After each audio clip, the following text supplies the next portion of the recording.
Dear God, please don't let me relapse and return to the evil that men do. Father God, I pray and ask that you help me to have mercy on others the same way I would want you to have mercy on me. Father God, I also ask that you help me to be quick to forgive and slow to get angry. Amen, amen, amen. These young dudes out here don't respect shit until you put the barrel in their ear and let the text spit. I just might catch a case on my next hit, remove their whole face on some special effect shit. So show respect, Drake, or I'ma have a flashback. Digging through the dresser like fuck it, where my mask at? The mash back with the banger and damage shit and say fuck everything I learned in anger management. Hop back on some east side manning shit and push a nigga's top back when I let the cannon spit. Start planning shit, premeditation. I'm in love with the streets again, rededication. Casket or cremation when I shoot you down. I was built full of smoke like a hookah lounge. I keep big shit that sound like a bazooka sound, and I shoot quicker than ain't gotta be a hoop around. Dear God, please don't let me relapse and return to the G-Ride with 3 straps. A ski mask with the K squeezing keys apps, spraying everything from a nigga's brain to his kneecaps. Dear God, please don't let me relapse and return to the G-Ride with the 3 straps. A ski mask with the K squeezing keys apps, spraying everything from a nigga's brain to his kneecaps. Gun on me, it ain't never for show, homie. I'm far from a bully, but I'm never a hoe. Get out of line, my Beretta will blow. Real talk, we can take the beef wherever we go. I bring it to your front door like I'm Uber Eats. I guarantee you listen up when this Ruger speaks. Plus I maneuver through these streets like a ghost, and I'm handy with the heat. I cook a nigga like a roast. On me, homie, this is not a boast. I will still come through, boy, and stop a nigga's post.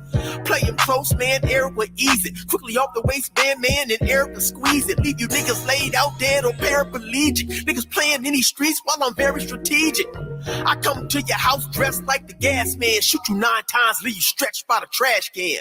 Dear God, please don't let me relapse and return to the G-Ride with 3 straps. A ski mask with the K squeezing keys apps, spraying everything from a nigga's brain to his kneecaps. Dear God, please don't let me relapse and return to the G-Ride with the 3 straps. A ski mask with the K squeezing keys apps, spraying everything from a nigga's brain to his kneecaps. I don't put shit on Facebook, I just holler in person. Put the pistol in your mouth while you hollering and cursing. All that shit you kept rehearsing and put on your live, got your clap with the big 4-5. You bitch nigga, if you tell me to pull up, I'ma do that. That nigga who was whooping first nigga that I shoot at. Ski mask on my face, bystanders be like, who that? I ain't with the talking, bitch boy, I thought you knew that. Leave his brains where my shoe at and bounce like I'm on a trampoline. Leave you laid out, nigga, like you camping on the scene. If you want something sweet, grab a peach or tangerine. Niggas won't smoke, well fuck it, I'ma let them handle steam. AR with the beam, you see the red dot? We tug on this trigger, nigga, it'll make your head pop. Blood pouring down to your shoes, call it Red Sox. Your brains hanging all over your shoulders like some dreadlocks. Expect the gang of dead off if they ever cross the line. The Lord said in the Bible, oh, revenge is mine. So I'm just trying to find a righteous path between the two. Before I lose control and do the shit I used to do. This being humble shit is new. I'm trying to turn the other cheek, but I ain't never been a bitch, so watch your mouth when you speak. Your mercy's what I seek, so I pray on bended knees. Don't let me get the K with the extended clip and squeeze. Lord, please. Dear God, please don't let me relapse and return to the G-Ride with 3 straps. A ski mask with the K squeezing keys apps, spraying everything from a nigga's brain to his kneecaps. Dear God, please don't let me relapse and return to the G-Ride with 3 straps. A ski mask with the K squeezing keys apps, spraying everything from a nigga's brain to his kneecaps.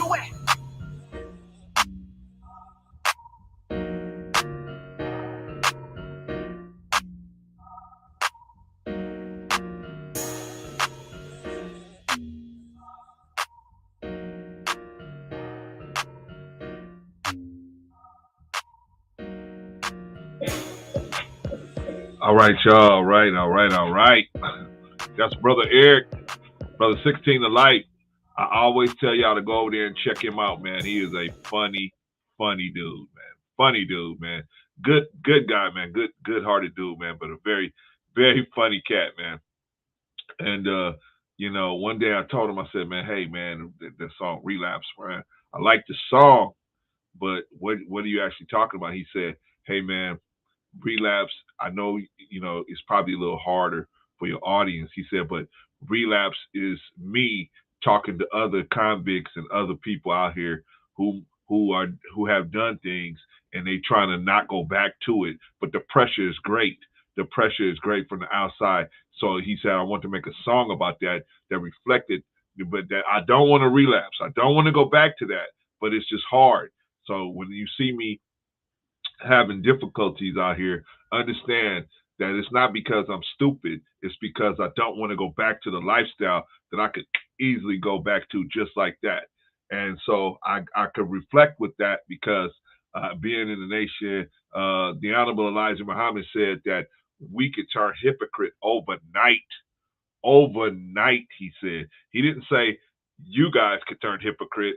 He didn't say only I could turn hypocrite. He said we as a group, as a community, we could push any kind of good program we pushing, but the world is so evil that it could just flip us, man. If we not on point all the time with our mentality, we could turn hypocrite overnight, just like that.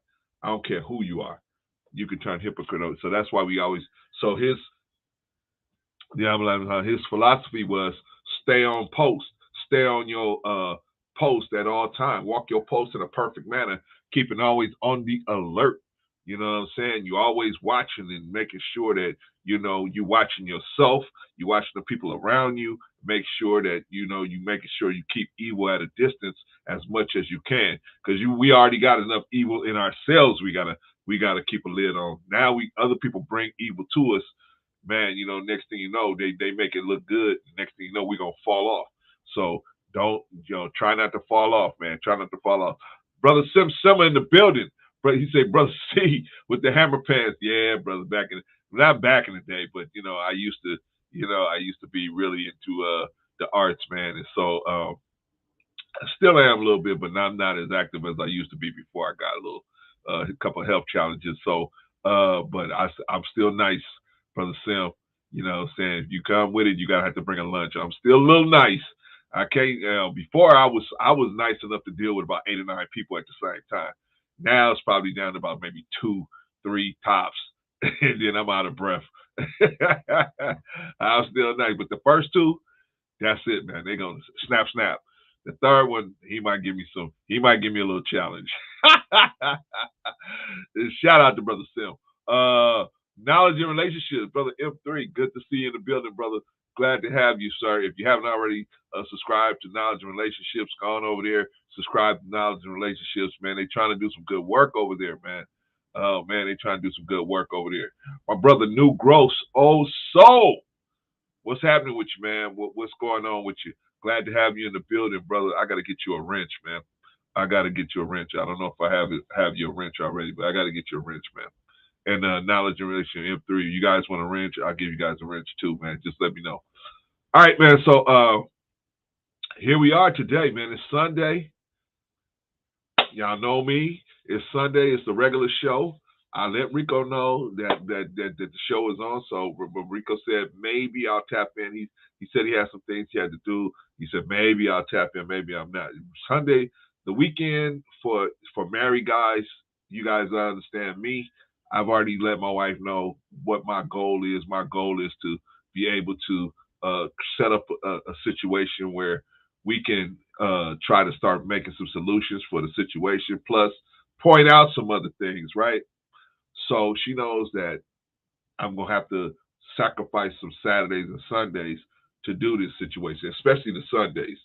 But I'm trying to start give Saturday some family time, because I don't want to just take all the days away from them.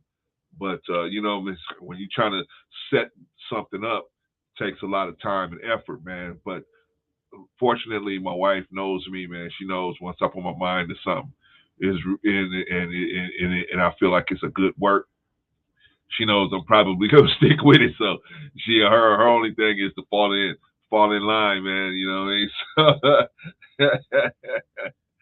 mean? She never had one day where she didn't have no food. She never had one day where she was cold. She never had one day where she was hungry. She never had one day where she didn't have no heat or no gas or no lights. So I guess she said, well, then you welcome now M3. You guys always show me a lot of love, man. So try to show you the love back, man. Appreciate you guys. Yeah, man. So we're just trying to work, man. But Sunday is a regular show, man. So let's get into it. Let's start moving on, man. Give me 1 second, y'all.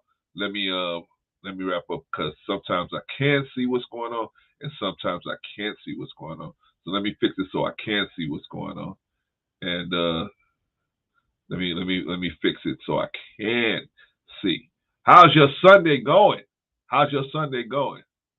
I'm gonna tell you how your Sunday going. Your Sunday is going great because if you are up and you can get up out of the bed, if you can actually come out here and walk and talk, and you can do some things, man, you are blessed. You are a blessed situation. Okay. I'll get you guys a wrench soon. Okay, definitely for sure, brother. Yeah, if you can walk and talk, you're doing well. A lot of times, man, we so busy caught up with what's not in our pocket or what's in somebody else's pocket. We patting their pockets. We not realizing how blessed we are. How blessed we are. We get to certain we get to a certain age, and my man Hawkeye can understand, man. You get to a certain age, you understand what a blessing is just to get up out of the bed, man, just to be able to go use the bathroom on your own, just to be able to see, open your eyes and see something, man. Get up and not feel like, man, you hurting all over the place, man. You gotta shout out to our guy. You gotta, man, you gotta understand, man. It's just, it's you blessed. You blessed. But anyway, y'all, let's get into it. Let's get into it. Let's get into it. Let's go to the news, man, because we got a lot to cover today. We got to find out if you on code. Are you on code? Are you on code? Are you down for whatever, man? You down for the cause? Are you down for the group that you rolling with? Are you down? Well, first of all, let's do the news and let's see what's going on, man. Okay. Let me do it. Today I didn't print anything out, man. I had to hurry up. So we just gonna do it straight style, straight let's see, straight from the screen, man. Let's see. All right. I know you guys heard of there was a situation with a white supremacy guy, and what he did was he went and shot up a mall out there in, I think, Buffalo, New York. So what we're gonna do is we're gonna take a look at that situation. I better take myself out of here. All right, so we can read this article. Let's see. First picture of white supremacist gunman who massacred 10 people. The suspect gunman behind yesterday's mass shooting in Buffalo, New York, has made his first appearance in court. At least 10 people died and others were injured. Holy smokes. During the devastation at the Tops Friendly Market. Witnesses described the carnage as like going into a horror movie. The suspect gunman was taken into custody for what authorities believe was a racially motivated hate crime. Ouch. Police said 11 people targeted were black, while 2 others were white. Ouch. Court papers have now the shooting suspect, 18-year-old Peyton Gendron of Conklin, New York, had been charged with first-degree murder charges. Holy smokes! He has pleaded not guilty. I am not guilty. Gendron, wearing a mask and a white medical gown, was said to have watched on in silence as the charges were read out. I guess this is the market Tops. We don't have that out here in the West Coast, so I don't know. Maybe that's like a local family market. It says 10 people have died and 3 more were injured during the devastation. Holy smokes. A police officer speaks with concerned bystanders following the shooting. Oh, man. Footage posted online yesterday shows a man who appears to be military-style clothing cuffed by officers. Buffalo Mayor Byron Brown today said the suspect gunman traveled hours to the supermarket and had to be armed with a high-powered rifle. President Joe Biden paid tribute to those who died and to everyone suffering the physical and emotional wounds of this horrific shooting. I guess the president said, we still need to learn more about the motivation for today's shooting as law enforcement does its work, but we don't need anything to state a clear moral truth. A racially motivated hate crime is abhorrent to the very fabric of this nation. Holy smokes! I guess this is the guy. Ay, ay, ay.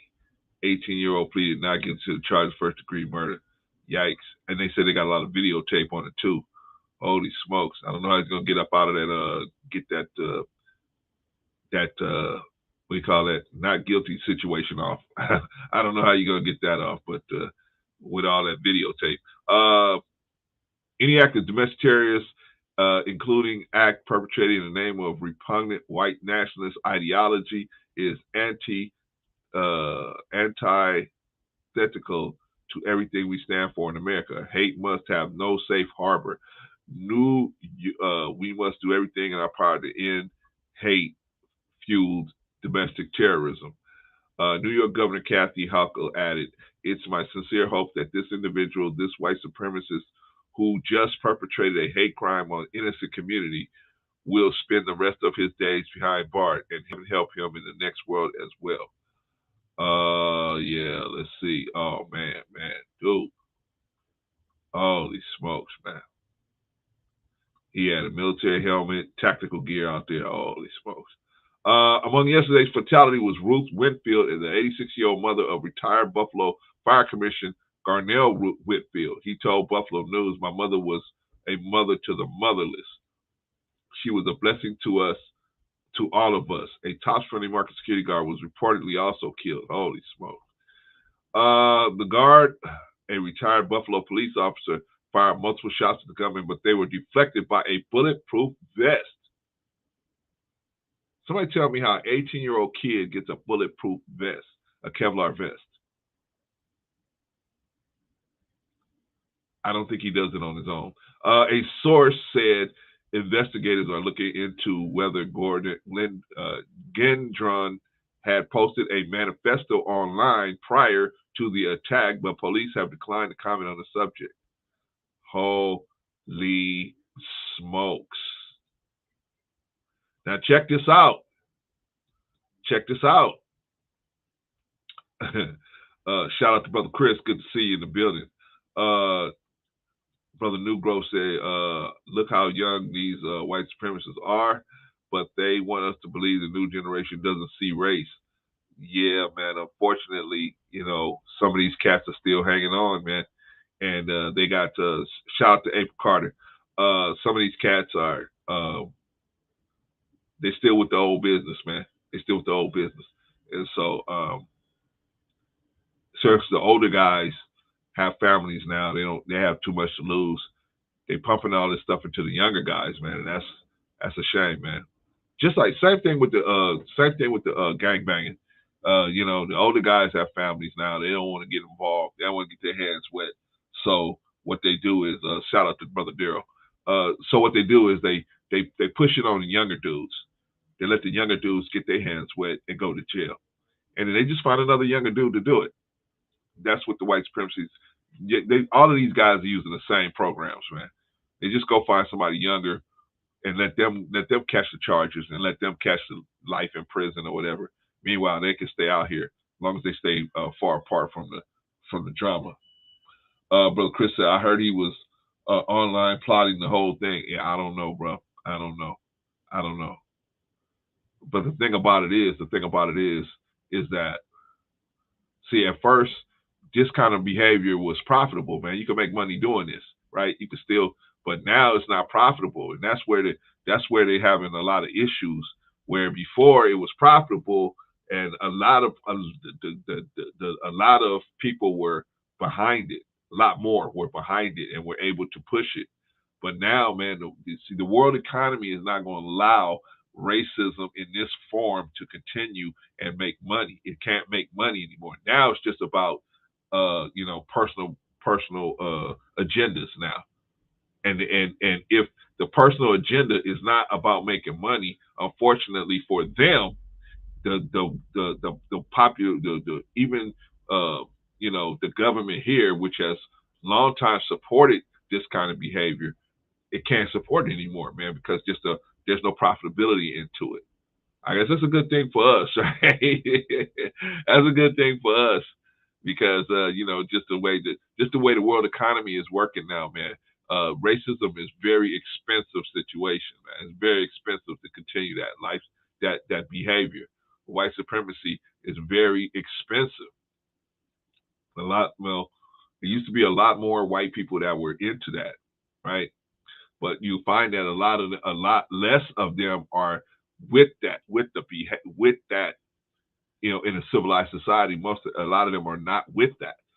Why? Because number one, it just breaks down the environment, and then second, man, it's just not gonna work if you're trying to have successful business and do things in a certain way.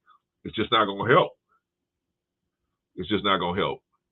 You're gonna lose money, and you got to be willing to live in the woods or something like that. Man, people want to live in a nice, safe society, man. And really, I think most people, I don't care if they're white or black, most people just want good neighbors.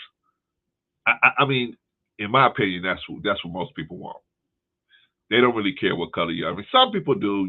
Black people, same thing. They only want black neighbors. Some white people only want white neighbors. But I'm talking about in the majority, people just want neighbors that's going to be safe. You know what I'm saying? I don't have to worry about issues with their neighbors. That's what I feel. Anyway, Brother New Growth said, but the thing, Brother Clarence, is this. When other groups are racially motivated, they say race. Take Asians. But when they target us, just racially motivated. It's black targeted. You're right. You're right about that, Brother New Growth. But the thing is, because we're so confused internally, like Asians, they have a lot of different sub names.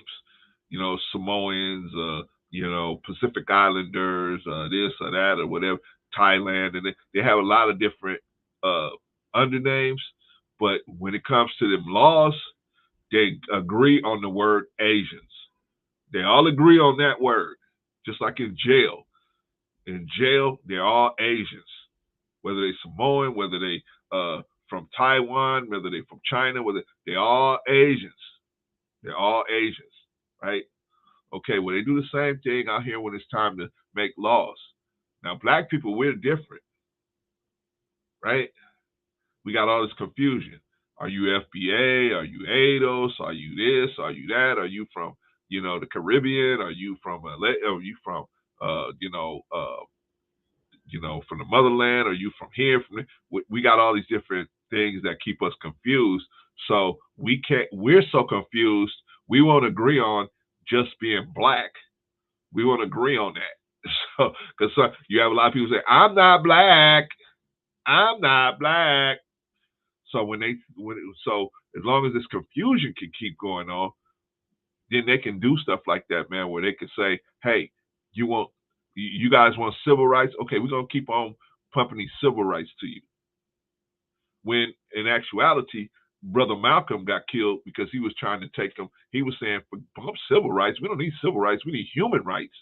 We need human rights, right? We don't want to be civil unless we consider human, right? So he was going to the world. He was going to the UN to charge America with human rights violations, right? And at that time, the government said, no, we're not going to let that happen. We're not going to let that happen, right?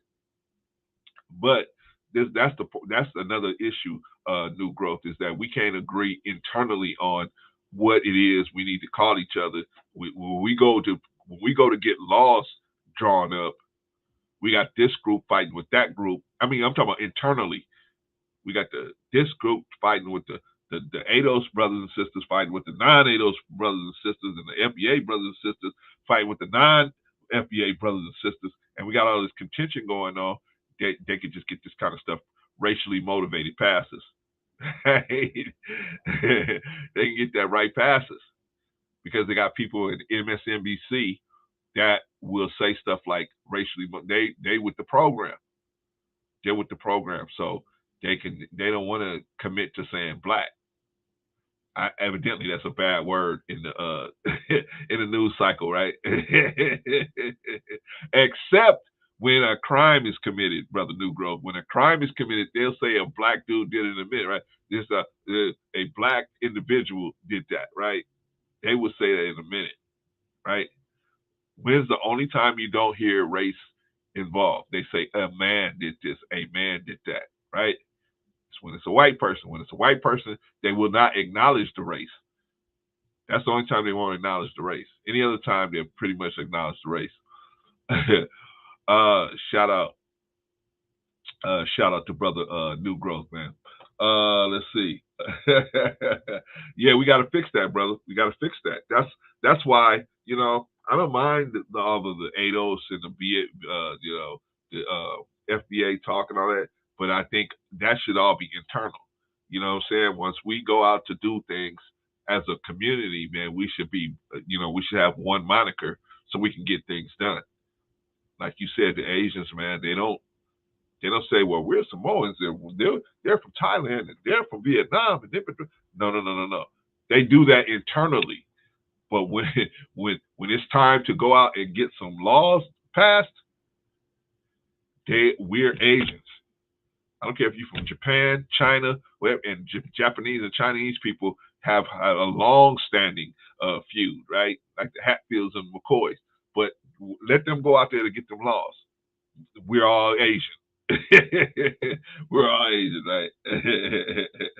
Brother B, Easy, that dude. Black people gotta smarten up and strap up.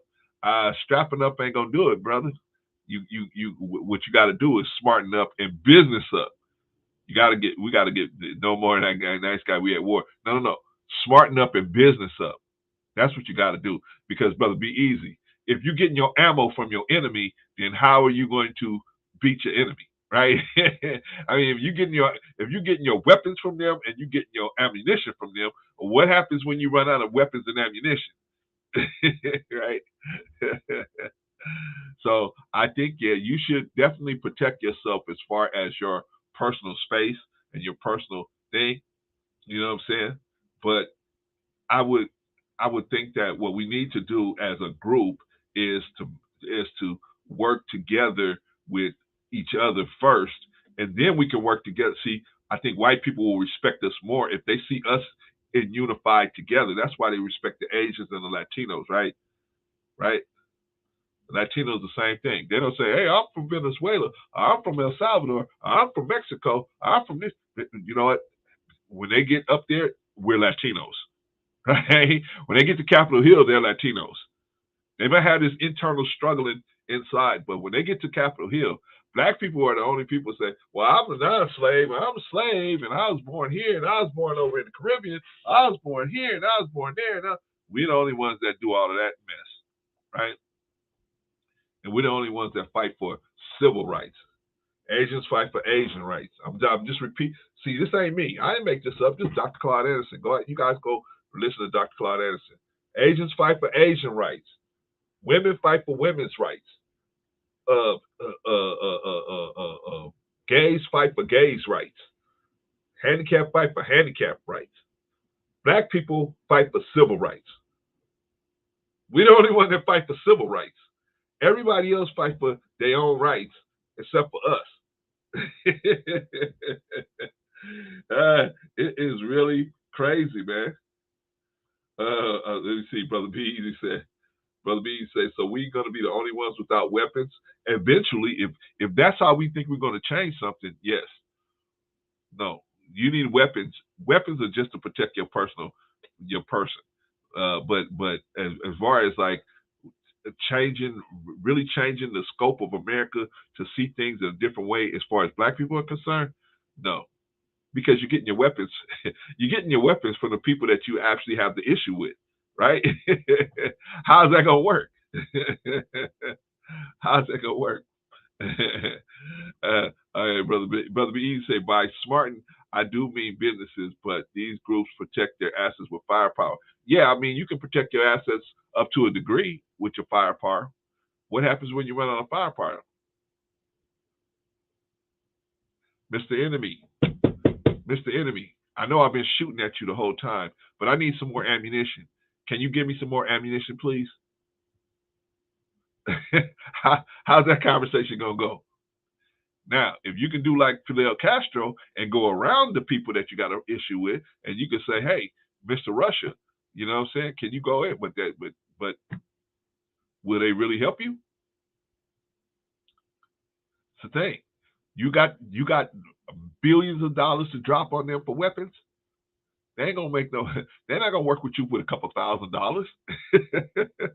You gonna have to have millions and millions of dollars just to even open, just to get them to sit at the table.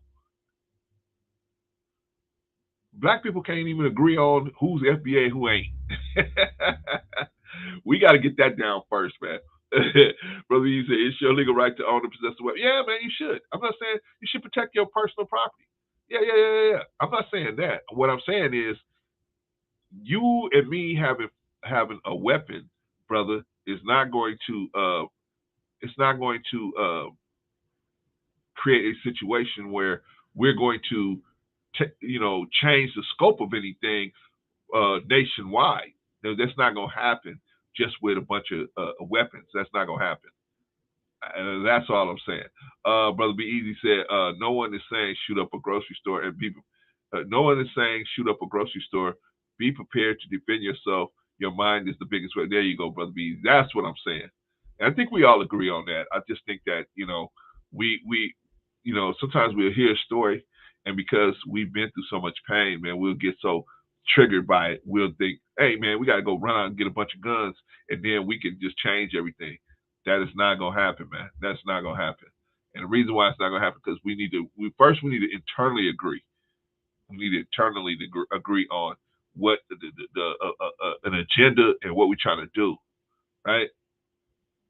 But if you say, hey, we're gonna go up against the white supremacists, I mean they got to line in on all the weapons. So when you run out of ammunition,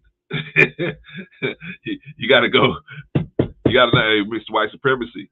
I know we've been shooting at each other, but can you give me some ammunition so I can continue this fight with you? See, that's not gonna work. What's gonna work is us agreeing as a group, and then as a group creating a business environment that nobody else can push over. Nobody can touch it. Once we create that business environment, then we can start making friends with people that have those type of resources. Now we can get our own weapons.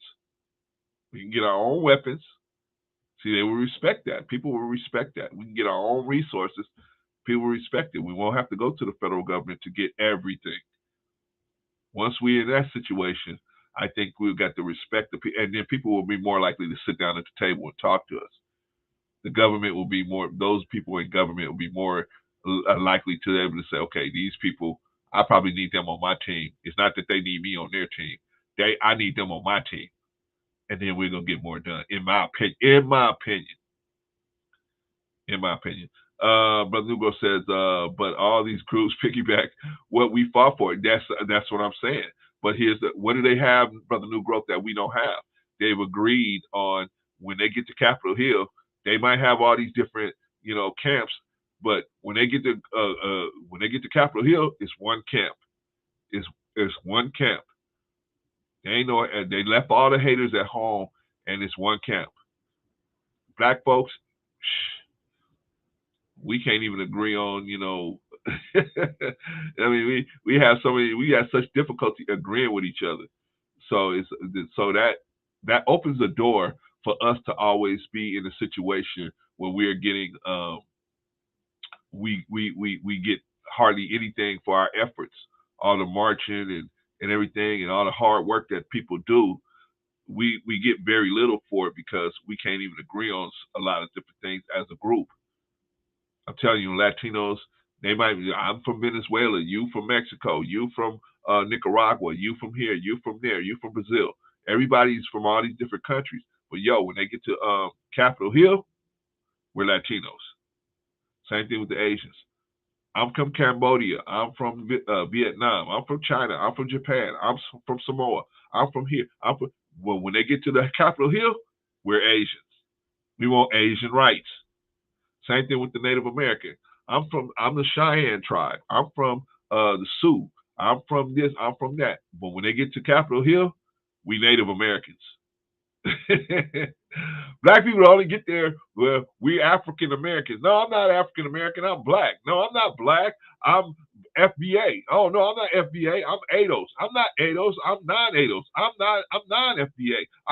I'm from the Caribbean. I'm from Brazil. I'm from Haiti. We from all these different places. We can never just go up there and say we black. For some reason, we think that that's such a bad word to say you black, right? And we got some people out here. I'm not black. I'm not black. No, no, no.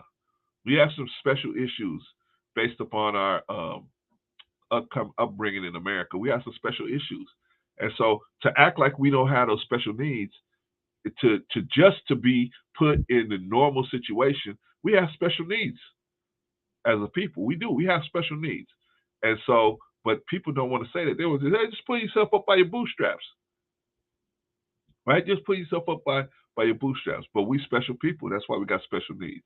But we don't see that. People want to tell us like we're regular people like everybody else. We're not. We got some special issues, right?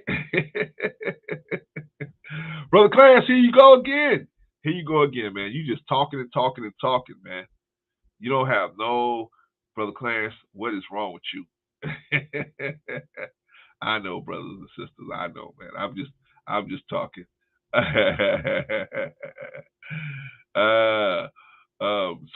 Brother B Easy said, "What's the issue with what I'm saying?" I ain't no issue with what you're saying, Brother B Easy. You know that. But I'm just saying, I'm just doing the mathematics on the issue with. I'm taking what you're saying, and I'm not saying you're saying this, but I'm taking what you're saying and saying, like, there's some people that say if we just get enough guns, we can go out there and change the situation. And I'm not. That's not what I'm saying. The best you can do with guns is protect yourself locally and protect your home, protect your family, protect your home. That's the best you can do with weapons. That's good. You know, that's cool. You should have the right to do that. I'm saying to change white supremacy overall, to think you're going to do it by uh, uh, uh, uh, extending the same brutality towards them, like you. That's not what. No, you can only extend that brutality in self-defense. Defending yourself, yes. A person attacking you, their head should roll down the street. Absolutely, absolutely. When people used to say, people said to Nat Turner, "Well, you trying to kill these slave owners? What else do you do with a slave owner?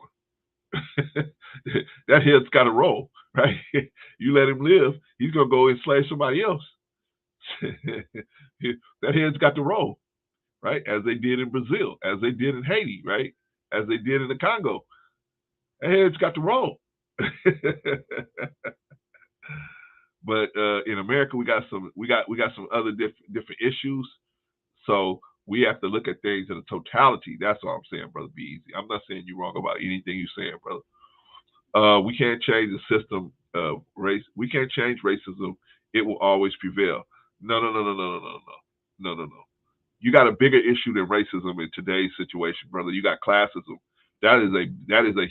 A classism eclipses racism, brother. That's a real issue that you got right now is classism. Racism is going to really take a real back. Those guys are going to be in like they are now. They're going to take a backseat to classism. Classism is the real issue that we got to deal with. And what I mean by classism is people being classed by the amount of money they earning, right? And because you earn a certain amount of money, you're going to be certain avenues to success will be cut off from you because you only earn this much money, or certain benefits of the society will be cut off from you because you only earn a certain amount of money. That's what I mean by classism, and that is a way bigger issue than racism. Racism is definitely more uh, uh, uh, more violent expression, but definitely it's not the major issue that's engulfing most of us. There's some of us have to deal with some of this brutality and viciousness of the quote unquote racism. I agree with that, but uh, the bigger issue that's going to affect us all is the classism. Brother B said, no one's trying to change racism. I'm advocating for exercising rights and protection of any means. Yeah, you should always protect your personal, for your protection of personal property and your person. Brother B said, you can apply that logic to anything. When farmers run out of crops, where do they go? Bank loans. Who do this go to? What's the difference?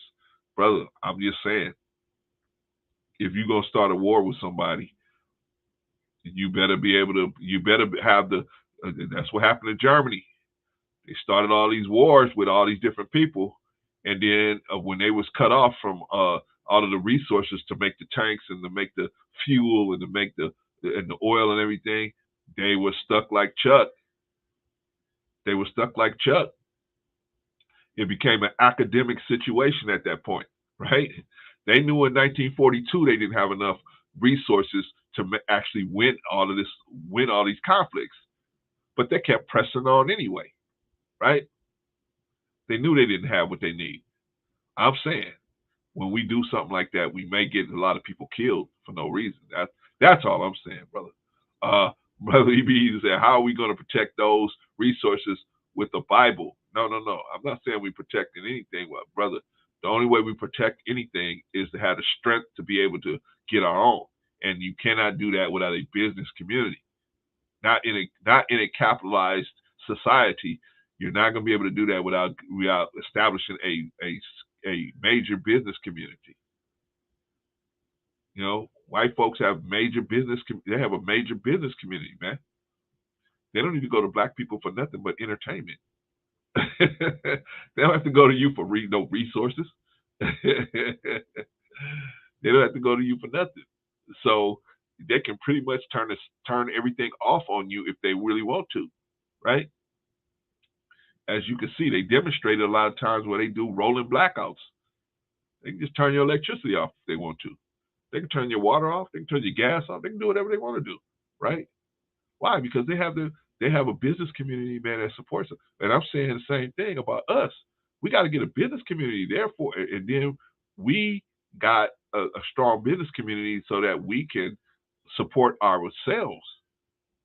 That's going to take a while. It's going to take some agreement between us, right?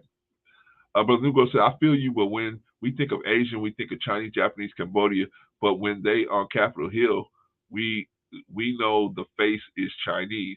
They the head. The problem is blacks feel like they're the head. Brother, it's just that we just don't agree. We're just not in agreement, brother.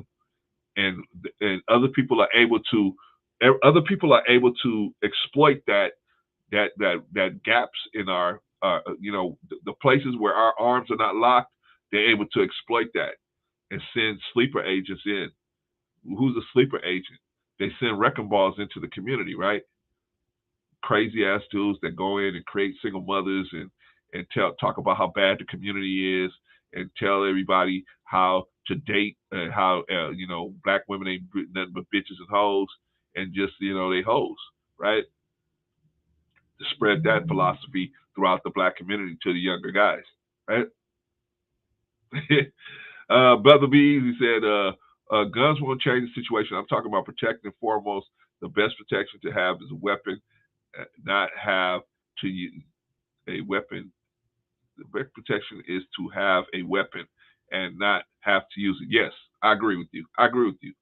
If you know what I'm saying, if you're in a weapon, yeah, man, you should have a weapon.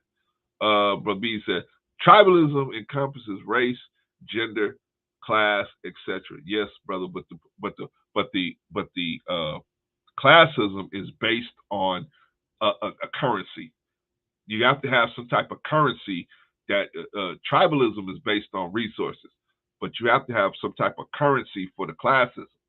So I don't know if the tribalism has come in yet, but definitely the classism has, and maybe they intertwine at some point. But the classism is going to affect all black people. Do you understand what I'm saying? Racism in particular, these vicious attacks will hit some of us, right? A few of us. The classism is the issue that is systemic and will hit us all, right?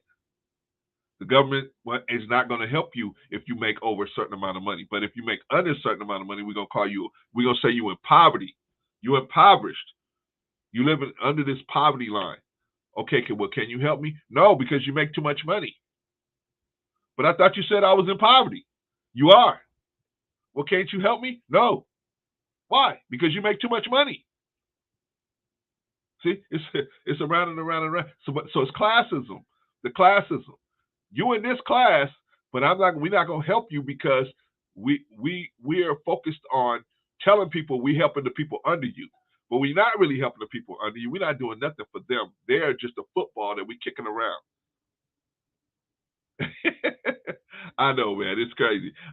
Sister April says, we can't possibly say that racism is second to classism when we constantly see our people getting gunned down by the very same people that took an oath to protect and serve. April, all I'm saying is those vicious attacks, they do happen to a lot of people, but that is minuscule compared to the systematic thing that I just described of the classism.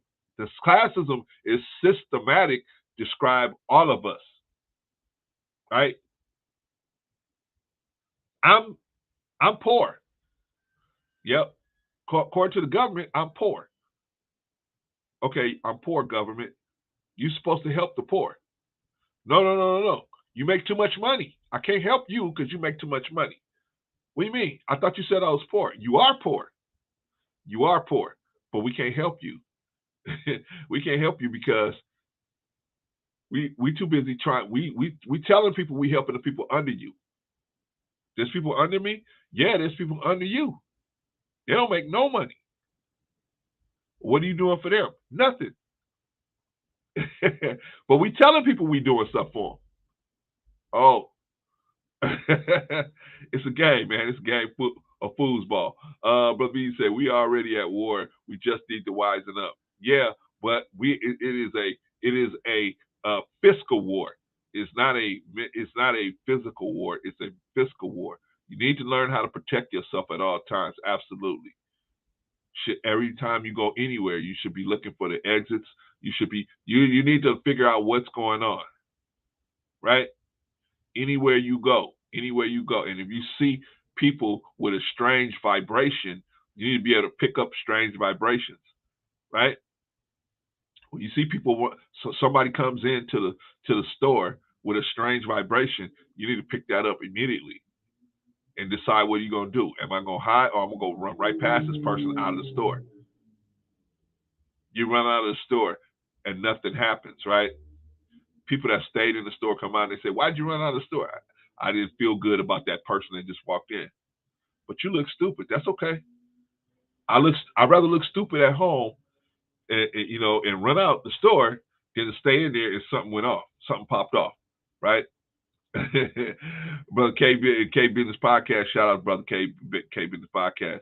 I agree. White people have a network. They have many networks. And that's okay. We need to set up the same thing. That's all. That's all I'm saying. If you really want to fight racism, that is something you have to do at the business level, in my opinion. You can carry as many guns as you want to. It's not really going to do anything but protect yourself, your person, which you should do. But to think we're going to go out here and some kind of way with all our guns, go out and be as vicious as they are, and then some kind of way exterminate racism. That's not going to happen. Racism always going to be in the mind of some white people. Some white people are always going to have that up there. So it's not something you're going to wipe out.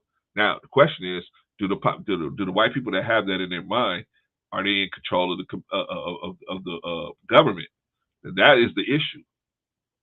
Well, if you have a business community, you can wipe them out. You can wipe them out of the government, and then you put the government in charge of watching the little pockets that's out there, right?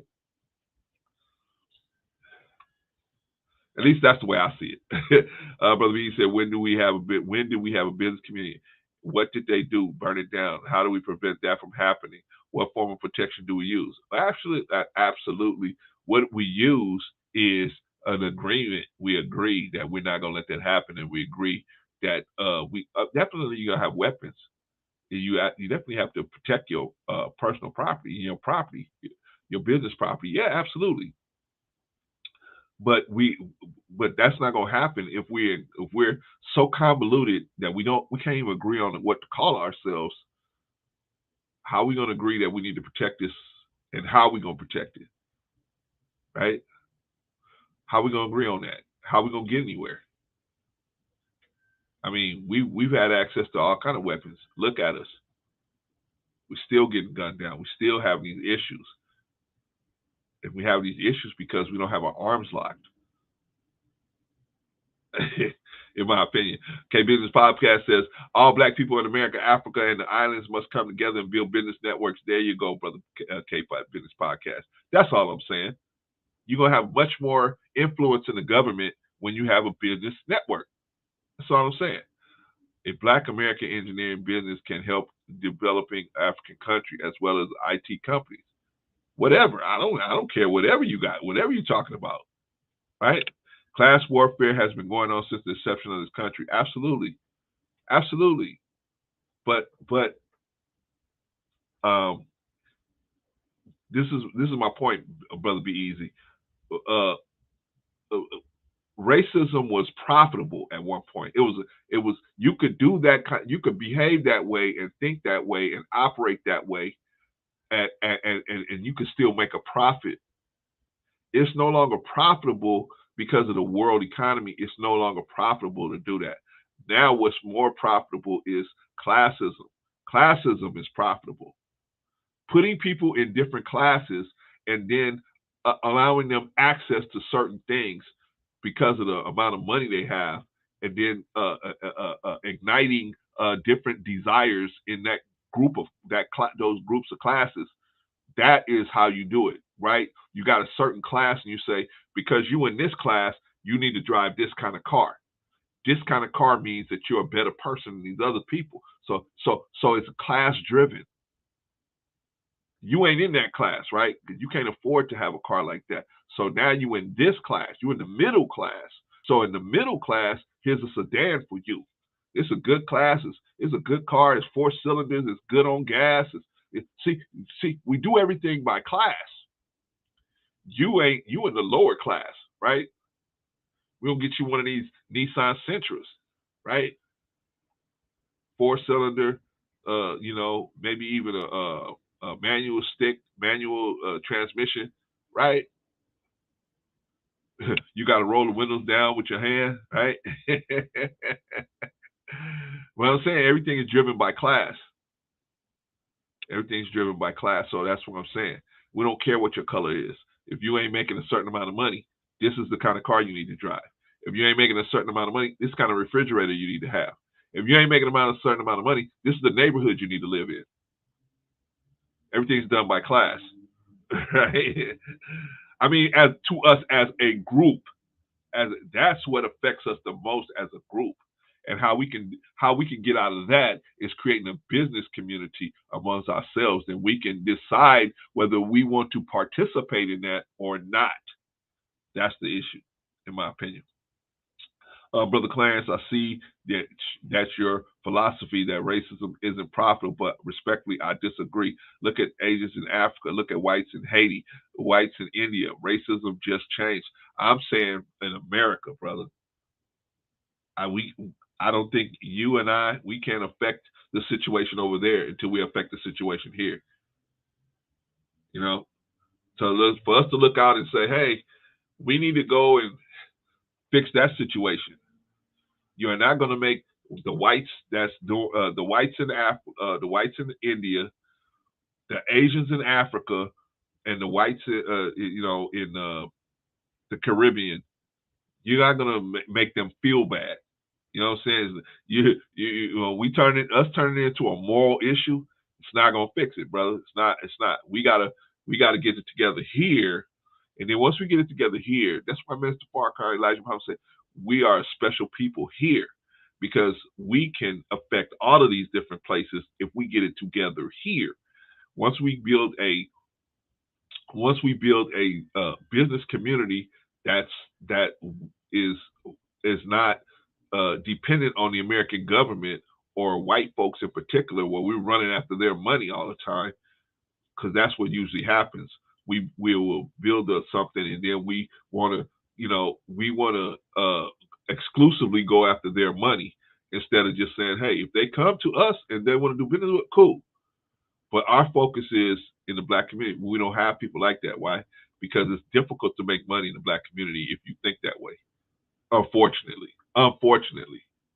it's difficult. If you just want to make money off of black people, it's difficult unless you're selling sex or some type of debauchery or something that got something to do with a ball. Like Dr. Claude Anderson said, you got something to do with a ball or something to do with a microphone or some type of other debauchery, you can make money with black people. Absolutely. But you ain't going to have a big business, right? Because sooner or later, somebody's going to come and offer you some money to take over, to be the silent partner, right? Negro said, we both agree it's a global market. America has puppet governments in all these countries. Now, we can't agree on that, Brother Negro. Absolutely, we can't agree on that.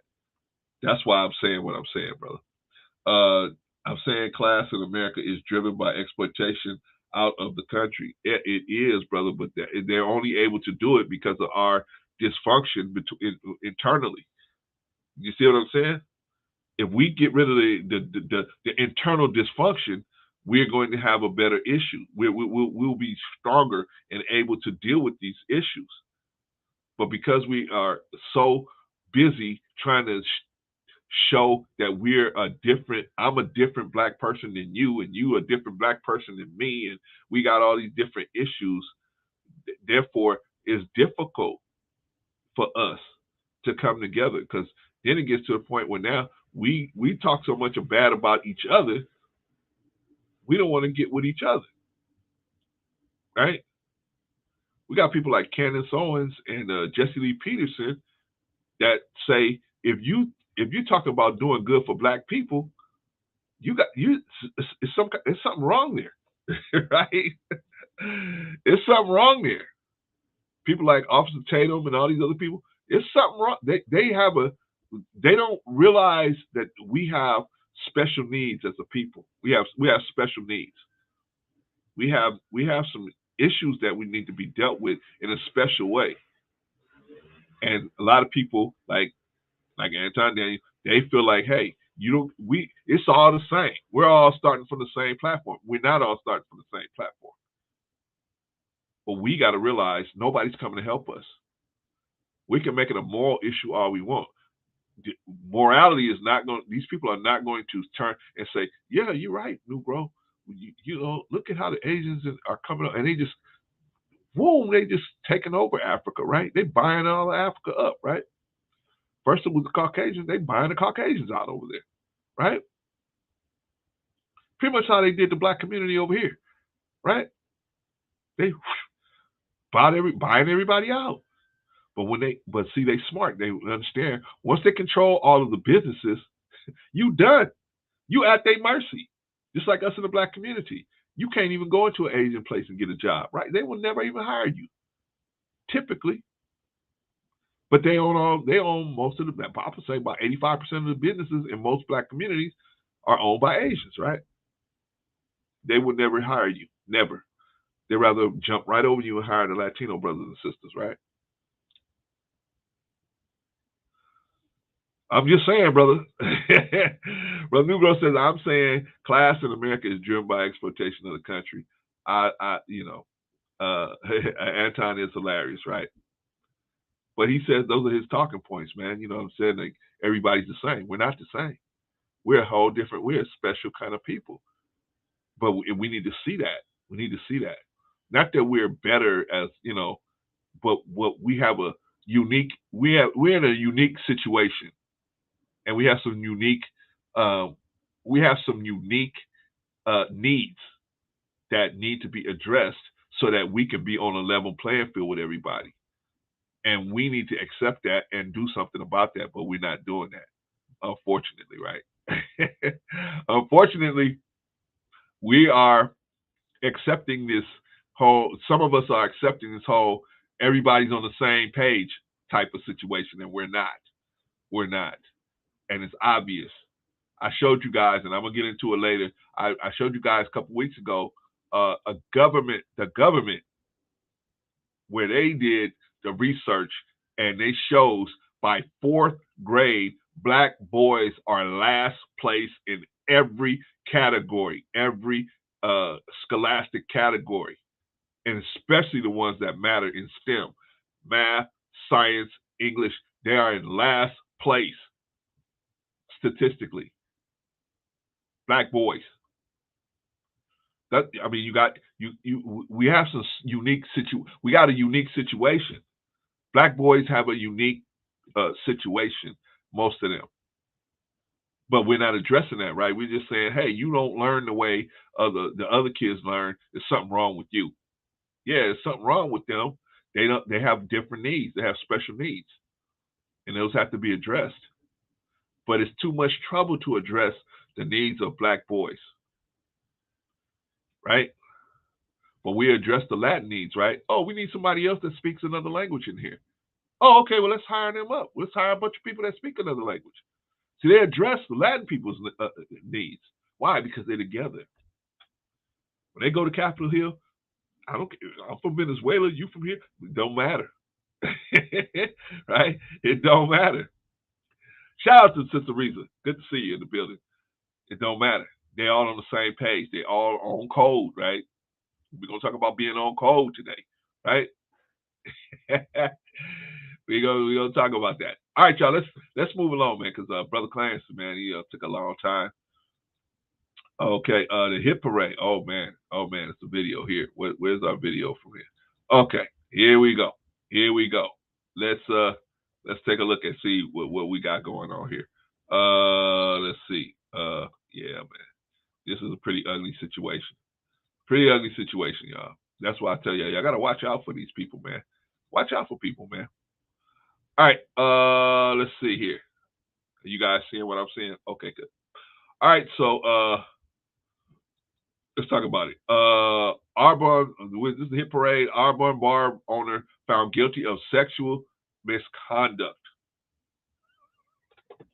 Holy smokes. An owner of a popular bar in downtown Arbonne was found guilty in a municipal court on Tuesday of one count of sex misconduct. Municipal Judge Jim McLaughlin found Peter Grinder, owner of Sky Bar Cafe, guilty of one count of sex misconduct in an incident that occurred in January between Grinder and a 24-year-old woman who was employed at the bar at the time. As a matter of policy, the villager does not identify victims of sex misconduct. City Prosecutor Justin Clark asked for a sentence of 6 months with hard labor. McLaughlin suspended the 6 months jail sentence and set the appeal bond at $1,000. Grinder's attorney, Davis Whittlesey, indicated that Grinder will appeal the decision within the 14-day window. The most compelling evidence in the case came from the security camera footage that showed Grinder grabbing the breast of a woman, ouch, and also pressing another woman's underwear into her face. Man, what's going on? What's going on over there at the Sky Bar? Holy smokes! There was no evidence of any other another incident that the woman said occurred shortly before, where Grinder allegedly grabbed one of her nips, and flicked the other. Holy smoke! What is going on at the Sky Bar? She also claimed that Grinder asked her how much money it would take to let him perform oral sex on her, as well as another offer of money to make out with him. Ouch! Telling y'all, man, these simps are out here. Man. They make the world rough for the rest of us, man. They make it rough for us. I think it's right there in black and white, said McLaughlin, referencing the video footage before handing out his verdict. He touched her. She didn't ask him to touch her. See, you guys, I'm telling you, man, I teach a class called No Means No. No means no. I mean, man, unless you have consent, you are not good. You are not good. Y'all touching these women, man, and these women are not. See, in the old days, man, women would get mad at you, sock you, or something, do something to you, and run you off. In today's world, man, you going to court, man. You going down. You got any kind of money on you, you going down. You going down. Ain't no more paying somebody off for their silence. That's over with. Just don't do it, brother. Just don't do it. Always respect everyone. The video showed the woman immediately pulling back and retreating from Grindr after he grabbed her breast. Ouch. Ouch. I can't grab on these women, man. You think you can grab on these women and rub up against them and all of that, man? You can't do that. You cannot do that, man. Not unless you got the okay from the woman. If the woman don't give you permission to do it, bro, you playing yourself. You are playing yourself. That was crossing the line, said the woman that asked what she told Grindr immediately after the grab. She also recounted the proposition she claims that Grindr made to her. Before we took the shot, and my head kind of looked down, he asked me, how much money would it cost for you to let me eat your expletive in the wet box?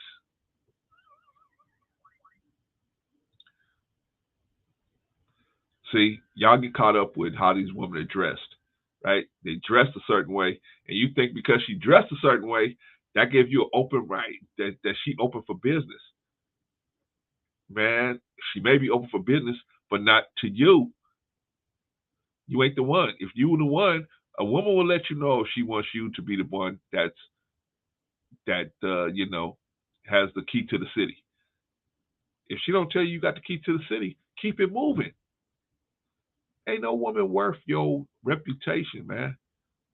No woman is worth it, in my opinion. Just treat everybody with like you would want people to treat your daughter.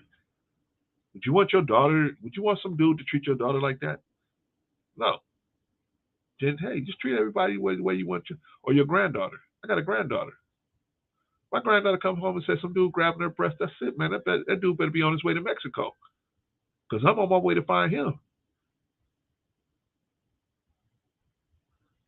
And that's how we do it. That's how we do it as the Muslims, man. Once you offend, you step on us, man. Let me tell you something, bro. You better hope that the police catch you before we do. We catch you, ain't nobody else. I'm telling you, most of us gonna make sure or try to make sure that nobody ever see you again. Not gonna be a question. The only question is, where are you? Where are you at? Gonna put you in a Jimmy Hoffa situation. Where is this dude? Where is he? He just disappeared. Yeah, man. The wet box is the name of a cooler at Sky Bar where they store cold beer and liquor. She added. The woman also addressed why she didn't run away after the unwanted touching, but remained at the middle of the bar to take a shot with Grindr. So she drank with him after he propositioned her. Holy smokes. Because he was my boss and my job was my livelihood, she said. Huh? So you think, just because she stayed there, she'd have no problem. Like what she said. He was my boss and my livelihood was, she said, and my job was my livelihood. Ouch. He said, and because he is very likely to give us a lot of extra money if you stand and just talk to him. That's another deadly sign, right? Men that give you money just for talking to them, that is a bad sign. That's a bad sign. That's a bad sign. Why would somebody just give you money just to talk to them? You gave us a lot of extra money just to talk to him, listen to the things he says, hang out with him. He likes to have a lot of females around him. There's something wrong with somebody that wants to give you money for nothing. It's usually not for nothing. It's usually for something. It just hasn't been disclosed to you yet. But that's all right. I know I'm talking straight talk, and everybody else, y'all want the drama. So when it's all said and done, y'all can come back. She said that she initially stayed after work and drank with Pat so that he would tip the bartenders more. So now she's doing this out of the kindness of her heart for somebody else, right? I went and got a shift drink and then continued to talk to Pat to try to tip our bar more. She said, clarifying that our bar meant the bartenders. Holy smokes. Yeah, well, at least she, you know, she was thinking of the bartenders. On cross-examination, the defense noted, but it doesn't matter whether she was thinking about the bartenders or not. All that matters is he did something. He touched her when she didn't give her consent.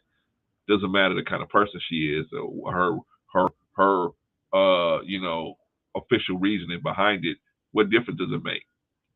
The defense noted that there were no video evidence of Grindr grabbing the young woman's nips, which was included in the complaint she filed. The defense also questioned the woman on whether she had consulted with the personal attorney, which she had. She said she had. Of course she did. And argued the woman had a financial motive. Of course she did, which she denied. The defense also argued that she had a pre-existing relationship with Grindr. Oh, he smokes. Doesn't matter. Does that matter? Does it matter that she had a pre-existing relationship with Grindr? No.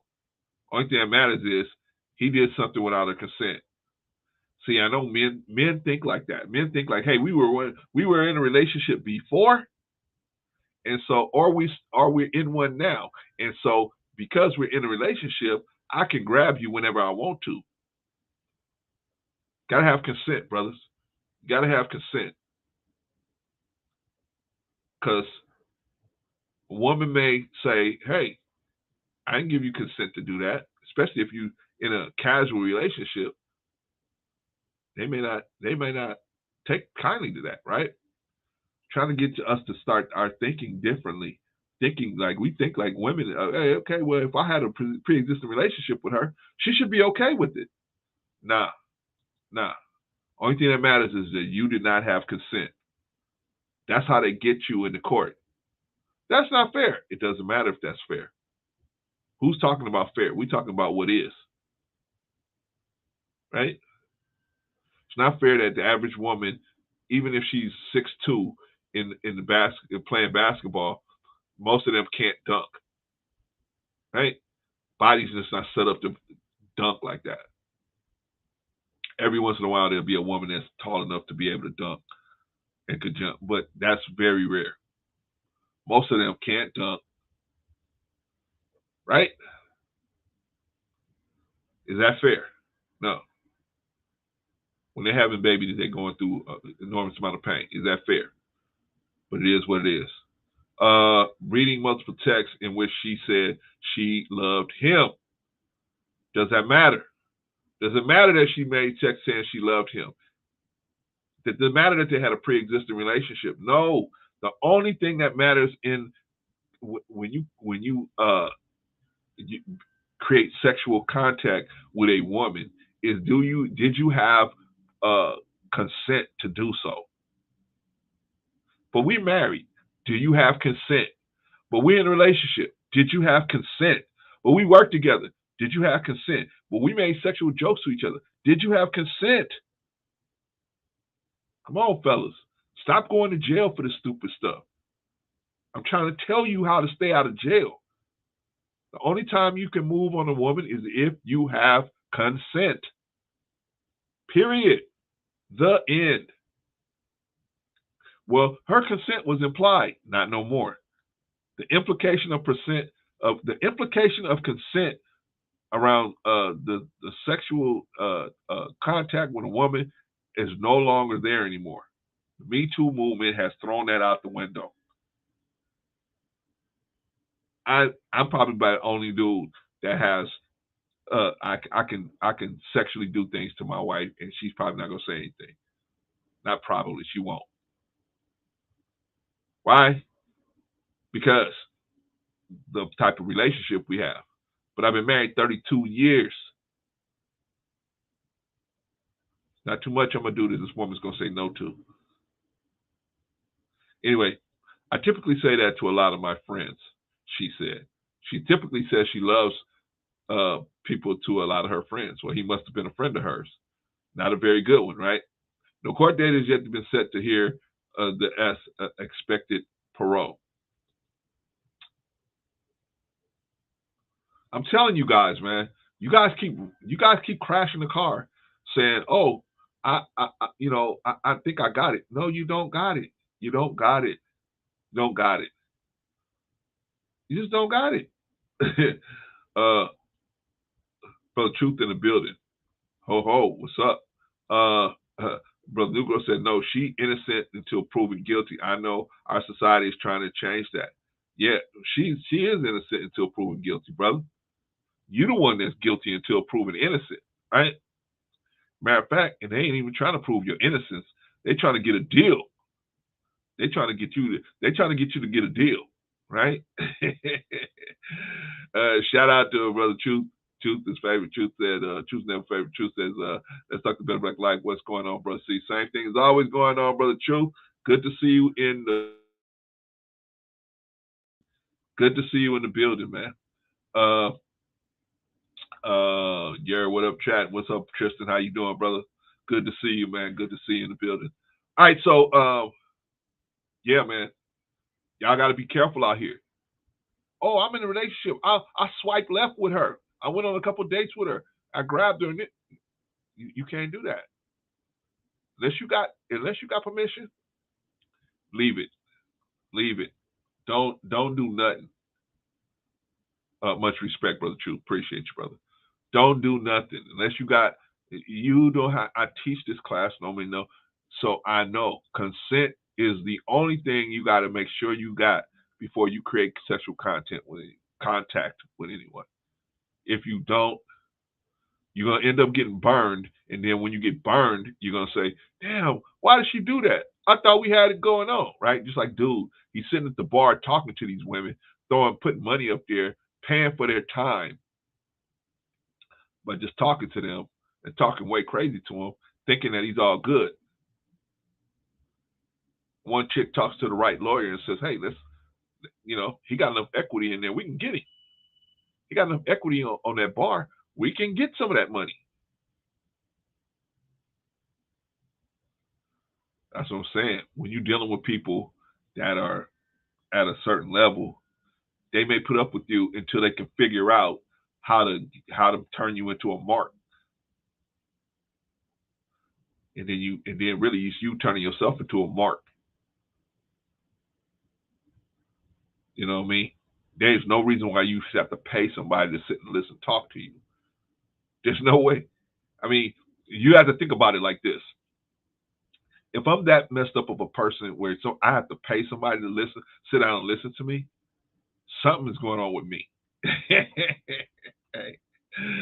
Something is going on with me. If I got to pay people to listen to me, because really they should want to listen to what I got to say, but they don't. They're not going to want to listen to what I got to say. Why? Unless I pay them. Okay, so I pay them. No, don't pay nobody. Don't pay nobody. You ain't got to pay nobody to listen, talk to you, man. You got to pay somebody to talk to you, man. Sit. That's it, man. Don't even worry about it. Don't even worry about it. Don't even worry about it, man. Don't even worry about it. Let's see. Let us now, y'all. We gotta turn this thing around. So let's move on because we got a lot we got to. Rescuing Black Boys, Brookings Institute. We're gonna finish this Brookings Institute letter sooner or later, right? We're gonna finish this thing sooner or later. Okay, so let's take a look at another portion of it, right? Now, Brother Clarence, why are you always talking about black boys? Why are you always talking about black boys? Well, damn, man, how you gonna get high value men if you don't have high value boys? You got to have high value boys to have high value men, right? But that's not happening. We're sending men out into the front line. They're not high value, nothing. Most of us are going out there and we wrecking balls.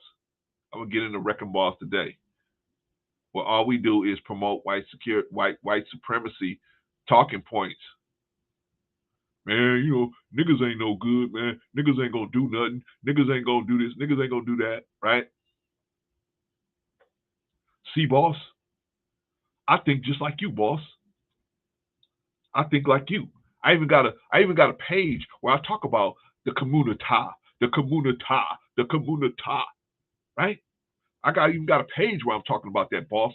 I'm pushing your subject, but see, they can't attack me because I look like you. So the only thing they could do is call me a coon. They'd say they would say you were racist. My goal, boss, is to show you that I'm not with them niggas. I'm a good nigga. I'm not with them. See them over there living in the community. I live with you, boss. I live on your street. Not because I worked hard. That's too. But the reason why is because I love you so much. I love you so much. I love your women so much. I'm talking about somebody, man. Y'all gonna figure it out. So let me stop right there.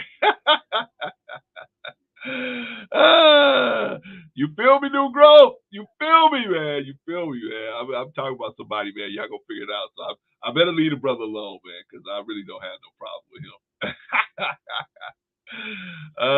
Shout out to Brother Tristan say, you can't be high value when you lack etiquette. Yes, well, you can't be high value if you lack skills. If you lack skills to pay the bills, how can you be high value? Right? A man's value in his ability to provide, protect, and teach. That's a man's greatest value. Is his ability to provide, protect, and teach. Right? A woman's greatest value is in her chastity. Her chastity.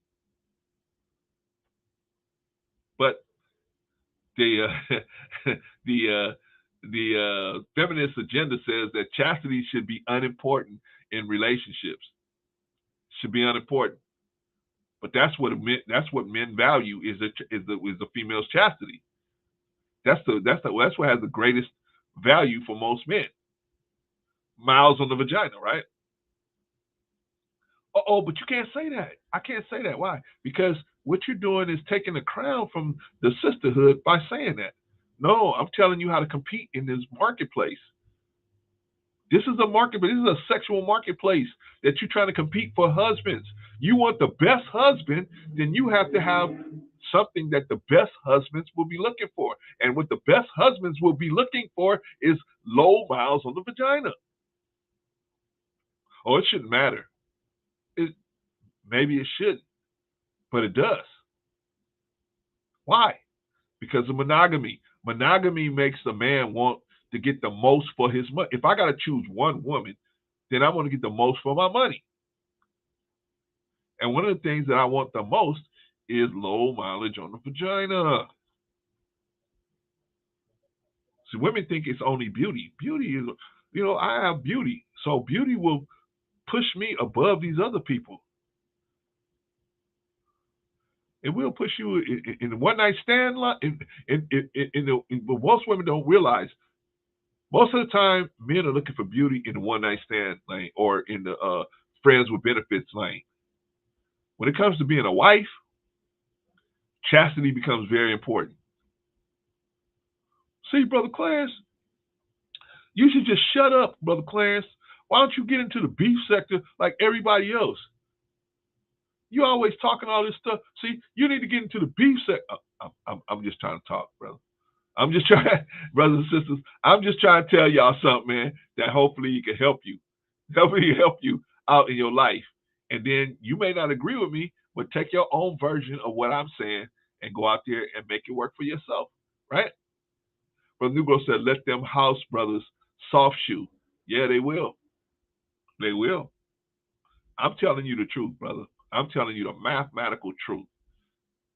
Rico will come out here and say stuff very direct, but I will give you the mathematics behind it. We probably most of the time saying the same exact thing, But I'll tell you the mathematics behind what we actually talking about. He'll tell you the street version. I'll tell you the math version of it. Right? I think that's why we work together so well, because we pretty much agree on a lot of different stuff. And he give you the street version, I give you the math, I give you the mathematics behind that, and that's how it works. Anyway, Trista says the beef sector will cost you your job. Yeah, it will. Not worth it unless you're a woman. Not worth it, period, man. But it's not even that it's gonna cost you your job. It's just what's the benefit of it? What's the benefit of it? Right? Bunch of Negroes sitting around telling each other who, you know what I'm saying? There's two people you should always watch out for: niggas and cowboys. Niggas and cowboys always got these big sticks on their shoulder that they got to prove everything all the time. I'm a man. I got money. I got women. They got all niggas and cowboys always got something to prove, right? And when I say cowboys, I mean cowgirls, right? Women, a lot of women are the same way. They got something to prove, right? You do not want to be connected with somebody who's got something to prove. People that have something to prove, let them prove it. Let them just get out of the way. I try to talk to a lot of different brothers, right? Here I am, married 32 years. All my children were raised under the same roof. I did a lot for the community. I tried to do a lot. I wasn't perfect. Don't get me wrong. I'm not saying I was perfect, but I tried to do a lot of different things. As I got older, God gave me a lot of more wisdom. I was able to walk away from a lot of behaviors that I had that were just absolutely insane. They were insane, causing a lot massive stress on everybody in my life, right? I was able to see that as I got older, right? And say, why am I doing this? Why am I doing this? It's not even no profit to me to do this, right? But a cat like Kevin Samuels, he was trying to tell you how to get to me. He was the middleman to me. Here I am, here. I'm here. I'm the person sitting in the seat that Kevin Samuels trying to tell you how to sit in the seat that I'm already sitting in. And whoop, everybody go run right past me. Go run to him. Right? Unfortunately, my brother didn't have the kind of successful relationships that he opened the conversation. He did a lot to open the conversation to why we're not having these successful relationships. But he was trying to teach you how to get to where I'm at. Right? I'm here. Here I am, alive and well. I'm sitting here with all the information you need to have a better, at least a better shot at a better marriage. Right? I can't guarantee you're going to have a better marriage because it depends on the person it depends on you, and it depends on the type of person how you vetted them. But if you vet properly and you are a good person yourself and you get somebody who's just as good, I'm not saying they're perfect. There is no perfect person out here. There's no perfect person out here that doesn't do nothing wrong. You be married to somebody 20, 30 years, trust me, they're going to slip and fall at some point. Nobody's perfect. But what should be is you guys work together to try to fix any issue, right? But Negro says exactly. That's why I feel the chemistry with y'all. We feel the chemistry with you too, brother. That's why it's not no y'all. It's us. You us now, brother. You us, brother New Growth. You in the building, man. So you with us. So they find out you over at Brother Clarence channel, man, and they're gonna expect you to be at a higher level, like brother Be Easy. Brother Be Easy being over here, and he goes to other channels and he will handcuff people. Why? Because number one, we accept everybody. Even Brother Be Easy will challenge me. I'll challenge him. We challenge each other. We sharpen each other's knives, right? We sharpen each other's swords, right? But on a lot of the other channels, they sit around agreeing with each other, and so they don't challenge each other, don't push each other.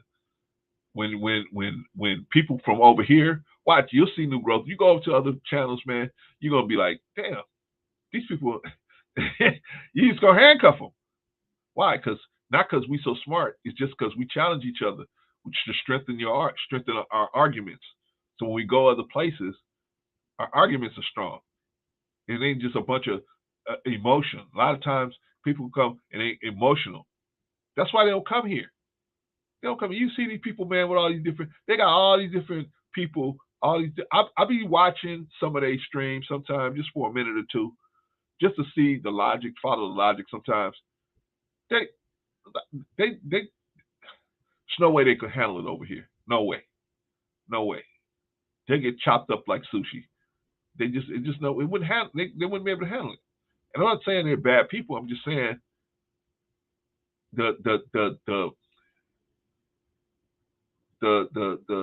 standard here is much higher than everywhere else. That's why you don't see a lot of people here in New Growth. The standard is so high. It's not just a lot of people just wouldn't make it here because you got to be logical. You can't just be emotional and come over here and scream and holler, "I'm not black. I'm not black. Black doesn't make no difference." And the black community is trash. You can't just come over here and be emotional. Okay, the black community is trash. Brother, show us. Show us. You're gonna have to. You can't just get mad and get emotional and talk to us. You're gonna have to show us specifically how this works logically. How's the black community trash? What happened and why did it, if it is trash, who made it trash? How did it get that way? if what you're saying is correct, who's at fault? See if they don't want to. See, we're gonna make you go down that rabbit hole, and you don't want to go down that rabbit hole. Brother Justin said, I agree. That's why I always say I'm homeless. I don't know about always saying you're homeless, brother, but definitely, just be the best person you can be. If you want a good wife, let me give you guys some advice. You guys that are here, and you guys want a good wife. You want a wife that's really a good woman. When I mean a good woman, I mean that will challenge you when you're doing stuff wrong and ride with you when you're doing stuff right. And real, after she sees you under certain circumstances, she will just, ride with you. And, if she feels that you're doing something right, you want that kind of woman, be that kind of man. Be the kind of man that will command that kind of woman. But now, this is what I'm telling you. When you're that kind of dude, that your sex life is going to go into the tank. Okay? You're a single guy and you have some type of standard on the type of woman you want to be around, your sex life is going to go into the tank. If you're having a lot of casual sex, then you're not the guy that I'm talking about. You're not. Because most women will not have casual sex with a dude with standards. They won't. The only way they're going to have sex with you is if they feel like, they're moving into it. It's going to create a relationship. They're going to have sex with you because it's going to be a tactical move on their part to try to build a relationship with you.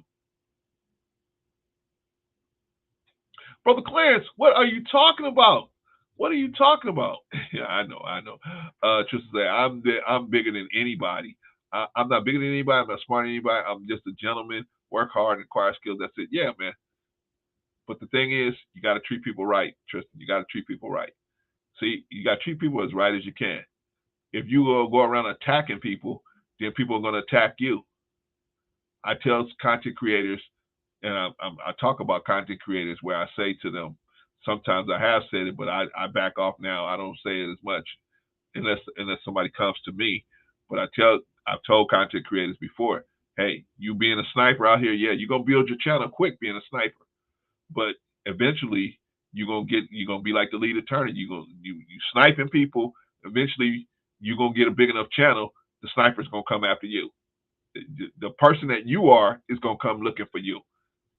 And you there at that point, you gonna have many more snipers than you got bullets. And you seeing it happen to unfortunately my homeboy, the lead attorney, man. But the snipers just slowed down his growth so much. Unfortunately, he probably thought that that explosive growth was going to continue forever and ever. But it didn't, right? It cooled off. Why? Because the snipers are out there. Once you get to a certain level, the snipers are coming to get you. But that's not fair. The lead attorney's a good guy. Yeah, he's a good dude, but He sniped off a lot of people. Tasha K, you know, a couple other content creators. He sniped them, right? So when you're sniping off bigger targets, when you become a big target, the snipers are going to come after you. You can say, I built my channel this fast in this month, this fast. I built my channel in this fast. Okay, you built your channel fast, but like the lead attorney, he built his channel quick. Boom, it just exploded, right? And I agree with Rico. It had a lot to do with the COVID situation. I agree. The lockdown, right? Here we come out of lockdown. Plus, so many people have gotten channels now. Plus, so many people saw you snipe these other people and was jealous. Just the jealousy alone would drive snipers, man. Some of them are so jealous of you having success. That alone would drive them. Anyway, just treat everybody the way you want to be treated. Matter of fact, check that back. The best person you love, the person you love the most in this world. Treat everybody like you want everybody to treat that person. And then you should be okay. You should be okay. Just said, nah, I treat people who they are. Okay, good. I reward people I reward good people and ignore bad people. We have to let the bad apples run amok without accountability. We have let the bad apples run amok without accountability for too long. Okay, that's you, brother. That's you. Me personally, because of my faith, I have a different responsibility. My responsibility is to try to clean people up because I was one of the bad apples. I was. And if some men of God didn't come, if some men of God thought like you think, I wouldn't be here right now. My family wouldn't be here right now. My world would be absolutely out of control right now. But because some men of God didn't think like this, they thought, hey, am I my brother's keeper? It wasn't because I was a good dude or they thought so much of me. It's because I needed help. And they saw that I wanted to change. I didn't know how to change. They saw those two things in me. They was willing to step in. Brother Daniel, peace and blessings, family. Brother, peace and blessings, Brother Daniel. Peace and blessings to you, man. Hope you and your wife are having a beautiful Sunday afternoon, brother. Yeah. So let's get into life expectancy I think I did this one. I think I did life expectancy already. Let's do something else. I think I did that already. Criminal justice. Let's do criminal justice. Criminal justice. Black men face. This is the Brookings Institute, right? Clarence, you bringing up blackdemographics.com. Oh no. This is a government-funded research council, the Brookings Institute. They are funded by the government in a lot of areas. So it's not me. It's a Brookings Institute. Very, very respected source of information, right? Criminal justice. Black men face a much higher chance of being incarcerated. Why? See, the real question is why? Why? We can get into that. According to the Bureau of Justice data. Okay, it's not me. So now we ain't talking about justice. This is government statistics. Government statistics. The figure below shows the proportion of state and federal prisoners of each race and gender compared to the share of the U.S. adult population. Black men are overrepresented among prisoners by a factor of 32% versus 6%. Black men make up the largest share of prisoners. Portion of sentenced state and federal prisoners and portion of U.S. population over 18 by race. Okay, the blue is a portion of sentenced state and federal prisoners. Black men, woo, 32%. Black men in the U.S. proportion over 18, 6%. White men portion state and federal prisoners, 27%. White men in the U.S. population over 18, 36%. Black women, portion of sentenced state and federal prisoners, 1%. Black women of the U.S. population, 7%. White women are 3% of the federal prisoners, state and federal prisoners. White women, 38% of the total U.S. population over 18. What is this telling us? There's an issue here. There's an issue here. Why is this out of pocket like this? Why? I mean, this is much less than this, right? This should be much less than this. But why is it out there? Why? Why? See, that's what we're not looking at. Why? Well, because we don't deal with black boys. Black boys. Listen. Black boys. Third grade. Third grade. Third grade. Black boys, third grade. We have to introduce math and science to black boys, third grade. But I live in another state, Clarence. That's what you got StreamYard for. StreamYard is free. StreamYard is free. You can get all your children on StreamYard and go over math and science with them. There ain't no excuse, except for, Clarence, I'm after these women. There's so many women out here. I got to get these women. I got to get these women. Okay, but you got to understand, you're sacrificing your children.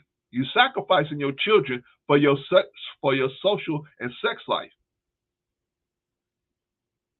Then you want to blame society. It's society doing this. It's the school districts. No, it's you. The school ain't teaching them nothing but how to count the change when they go to a store and they get their exact change. That's it. That's about as worthy of the issue that they teaching them if left alone. You got to put them, now the school district will have different programs. You got to explore those programs and see if they fit and put them in them. And then you got to support them if you do put them in them. The magnet programs, the math and science leadership programs, stuff like that. We have to see, we've been told that all you got to do is have a baby and give it to the public school system. And if that person don't turn out to be the president of the United States, it's the school system that's the issue. The school system is not the issue. They're not here to teach your child how to be a leader of himself and his community, and they're not there to teach that.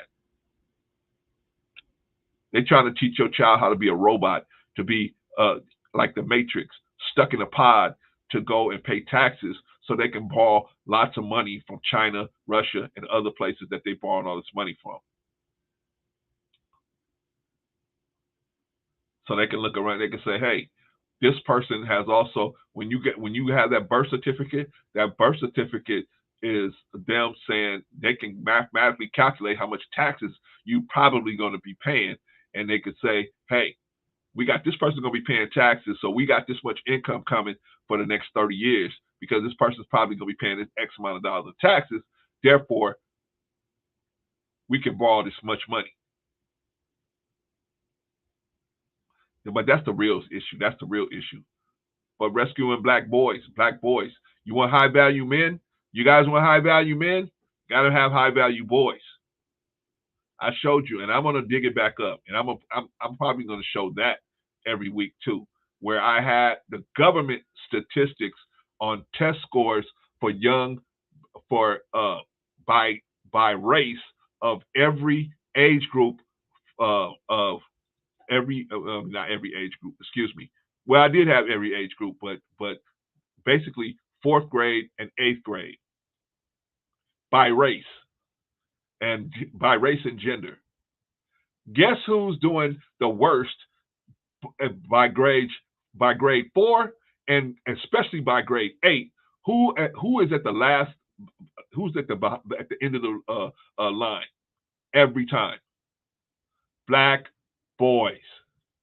Black boys have the worst math scores by 4th grade. They have the worst English scores by 4th grade as a group. They have the worst science scores by 4th grade as a group. They're even behind the Native Americans. And the Native Americans working with practically nothing out there on those reservations. used books, books with missing pages. But we got black boys out here with quote unquote decent materials, but they're not getting it. They're not doing it. Why not? That's a bigger question. Why? Why are black boys doing so poorly? It's the government. It's the white man. No, it's us. It's us. We're not investing in these children. And we don't want nobody to tell us. We don't want nobody to say it to us. Because we're too busy on Bumble and Facebook, and we're too busy on our social media to take the time to put the time into our children and their success. Why? Mama got to have a life of her own. Papa got to have a life of his own. No, you don't. Not when you got children. When you got children, you have a responsibility. See, we want to run away from our responsibilities. You got a responsibility to these children, man. Otherwise, if you ain't trying to make sure that they ain't out here causing problems for the society at large, what do you think they're going to do? Let me tell you what happens to black boys. And any one of y'all that want to come up here, let me know and dispute what I'm about to say. What happens to black boys is this. Black boys, they have so much testosterone that by the time they get into the school age years, 6, 7, and 8, the testosterone hits them. They want to express masculinity based on the testosterone they have, right? But the teachers that they usually come in contact with, try to squelch their masculinity. They tell them that they're bad people. Right? Sit down, shut up. Tyrone, sit down. Billy, sit down. Bobby, sit down. They squelch them. Right? So they get turned off. The black boys, 6, 7, and 8, they get turned off by authority in the school setting. They get turned off by it. And it's usually women that confronts them. So they got a double-edged sword. So now they develop a hatred for authority and a hatred for women. Am I cooking? Am I cooking? So by the time they get to 4th grade, 5th grade, they have checked out. If they can't see right away the usefulness of the mathematics, if they can't see right away the usefulness of the history, if they can't see right away the usefulness of the science and English, they don't want no parts of it. On top of that, we got a unique situation.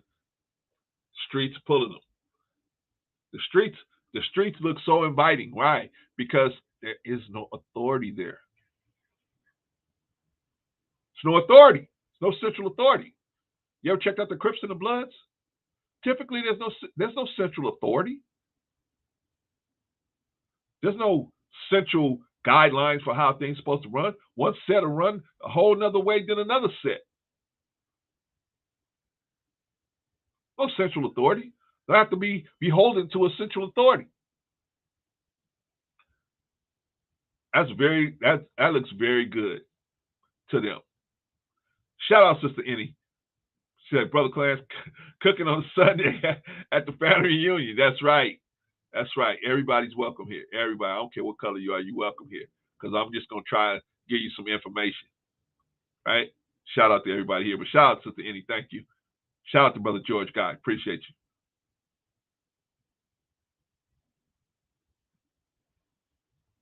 Black boys are in last place of every metric. By the fourth grade. The 8th grade, they're really behind. By the 8th grade, they're really behind. They're so far behind by the 8th grade, trying to get a hold on mathematics and science by the 8th grade, it looks like climbing a mountain to them. They just say, forget it. So what do? They act out in class. Come on, talk to me, somebody. They act out in class. And the jealousy that they get so jealous about black boys that actually are getting it and understanding and doing the job in the classroom. They get so jealous of them, they start picking on those guys. They start trying to shame them for doing well in the class. You white, you acting like you white. When did getting good marks and understanding a subject matter become white? Tell me I'm wrong. Tell me I'm wrong. But see, the government is not going to make a situation where that's going to go away. That's something we have to put pressure on our children to turn around and walk away from that situation, to not even pay that no mind. Defend yourself as much as you can, but I mean, as far as, soaking in what somebody that ain't even doing as well as you in the classroom, that'd be like a homeless person telling you, talking crazy about you. Why would I care if a homeless person talk about me? I ain't homeless. Instead of talking about me, maybe you should put some energy into your situation, right? Thank you, Brother George. Appreciate you, man. Third grade. Every Sunday, I tell y'all the same thing. Third grade. We, the fathers especially, us as fathers. Father, Clarence, I got a child in Richmond, Virginia. Clarence, I got another child in Tucson, Arizona. Clarence, I got another child in Dallas, Texas. That's what StreamYard is for. You think StreamYard is for what I'm doing? No. Be slick. Use it to actually pull your family together, brother. Just think about it. If you put 1 hour into all your children every day. Okay, y'all, come on. Let's get on StreamYard. Let's go through these math problems. Let's go through these science problems. Let's go through these English problems.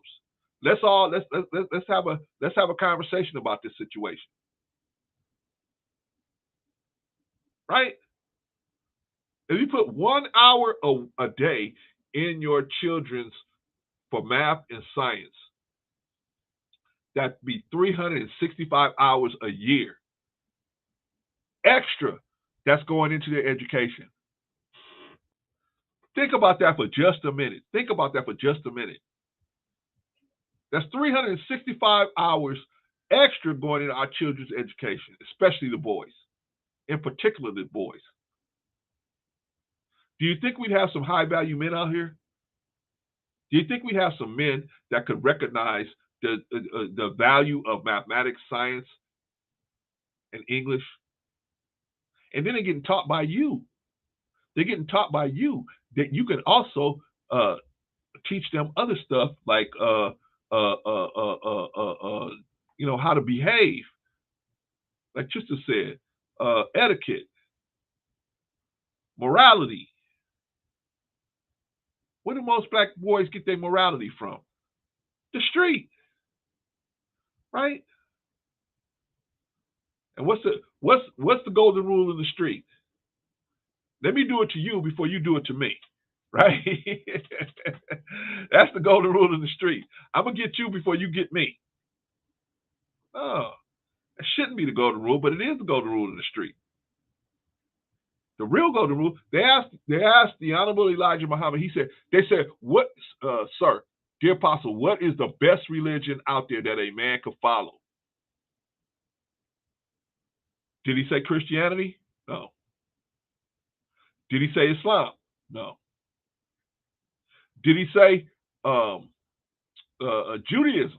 No. What did he say? He said the best religion is this: do unto others as you would have them do unto you. Wow. Do unto others as you would have them do unto you. He said that's the best religion that you could follow out there. I suppose Islam comes in second, but Islam actually encapsulates that ideology. Don't treat nobody the way you wouldn't know nobody treating you. But how you going to teach this? Because if you look on TV, where is anywhere where black boys have any have a have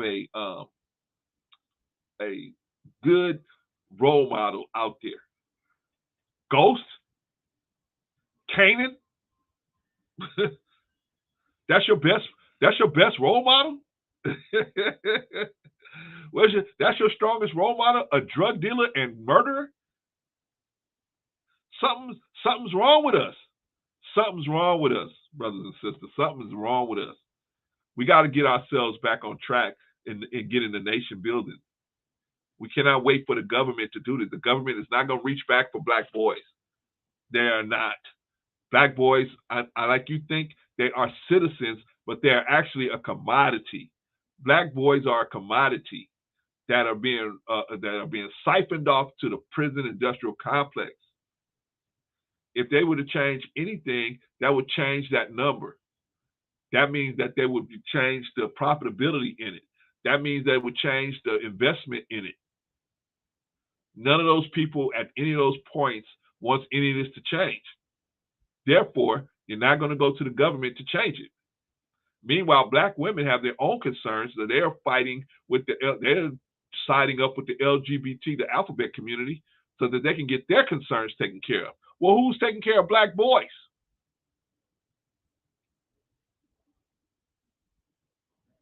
I'm going to ask you that question again. Who is taking care of black boys? Who is teaching black boys how to be good men, soldiers for God? Who's teaching that? Not a lot of people. Not a lot of people. Shout out to Minister Farrakhan. I would say shout out to even T.D. Jakes. Not a lot of Christian preachers out there doing it. Not a lot of Muslim teachers out there doing it. Not a lot of Islamic teachers out there doing it. Very few. And everybody else don't give a damn. Right? Everybody else, pretty much, I mean, they got their own issues to deal with, right? Should we expect white churches to reach back into the black community? I mean, some of them do. Shout out to them. But is that really, should we wait on them to do it? Or should we do it? And all we got to do is, man, black man, just go take care of your own children. You ain't got to go marching in the street and doing all that. You ain't got to do all that. Just take care of your own children. If we just take care of our own children, we'll be okay. We got to stop having a whole bunch of babies all over the country look good, like you doing something. You ain't doing nothing. Told you why me and Rico did a video, a live stream about Dwight Howard's son, his oldest boy. His oldest boy is down there in Florida making other young boys do sex acts on him. 14 years old. You know what his biggest gripe was? His father won't talk to him. That was his biggest problem. His father won't mess with him. Go look it up. It's called Dwight Howard, and Nick Cannon or something. I forgot the name of it. Well, we went through with a boy said on social media a year before all these charges came up, he was crying out for help from his father, and his father did not answer because his father really didn't like him as a person. Well, why he didn't like him? Because of the kind of personality he had. Why he had that kind of personality? Because the father was missing. The father was missing. He's missing. So he had more of a feminine personality. What kind of personality you thought he's going to have if you ain't in his life? Only his mother's in his life. And she rewards him for being a partner in her incompetence. He becomes a co-conspirator in her incompetence. And she will split the benefits of her being incompetent. What benefit? What's the benefit of being incompetent, Clarence? Because you can always go to somebody like Dwight Howard and say, hey, I need some money for this. We're going to try and get him in this program. We need some money for this. We need some money for that.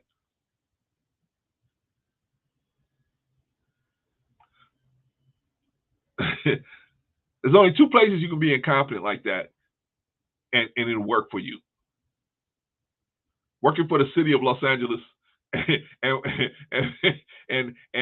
being a baby mama to a rich dude. You can just go back and ask for more money. I need more money. Or I take that back. Working at the post office, being a official at the post office. You don't have to make a profit. Go to the government and say, hey, look, we need $24 billion. We need $50 billion this year. Okay. They just sign a check. Right? But the rest of us have to show and prove. We got to show and prove. You can't have children not be in their lives and expect them to turn out right the way you want them to turn out. Whose program, if you have sex with a chick that you met in the club and she's crazy as hell, and you ain't there and you get her pregnant and she has a baby and you ain't there, whose program is she going to push? Is she going to push your program? Or is she going to push her program? But see, we ain't thinking about this because you know what? We thinking as men, I got to run through as many women as possible. I got to run through as many women as possible because I got a self-esteem problem. I'm somebody. If I'm running through a whole bunch of women, I'm somebody. Why you think Fresh and Fit got so many people over there? They got a bunch of people over there. Why? Because of so many dudes got such low self-esteem that they think that if they can run through 30, 40 women every year, they're doing good. I'm going to tell y'all, man, that's some bullshit. One good woman outweighs 100 freaks. Well, that's what we used to call it back in the 80s and 90s. One good woman outweighs 100 freaks. Problem is, y'all don't want to be with no good woman. You want a good woman, you want to put her on the side, put her in a genie bottle, and then when you tired of running through all these women and you finally see what I'm telling you now, you finally see that all them women ain't doing nothing but putting your health at risk. Only thing they doing is putting their bad vibrations on you, putting their demonic entities into you. When you connect with them physically, you're gonna transfer not only waters, but you're gonna also transfer energies, and you're gonna also you can also transfer, just like you can transfer a cold, you can transfer demons. Oh Lord, what am I talking about? Right? I'm whoosh. Go over y'all head, man. Hey, I know there's somebody on. This one of the super friends is on talking about something really important.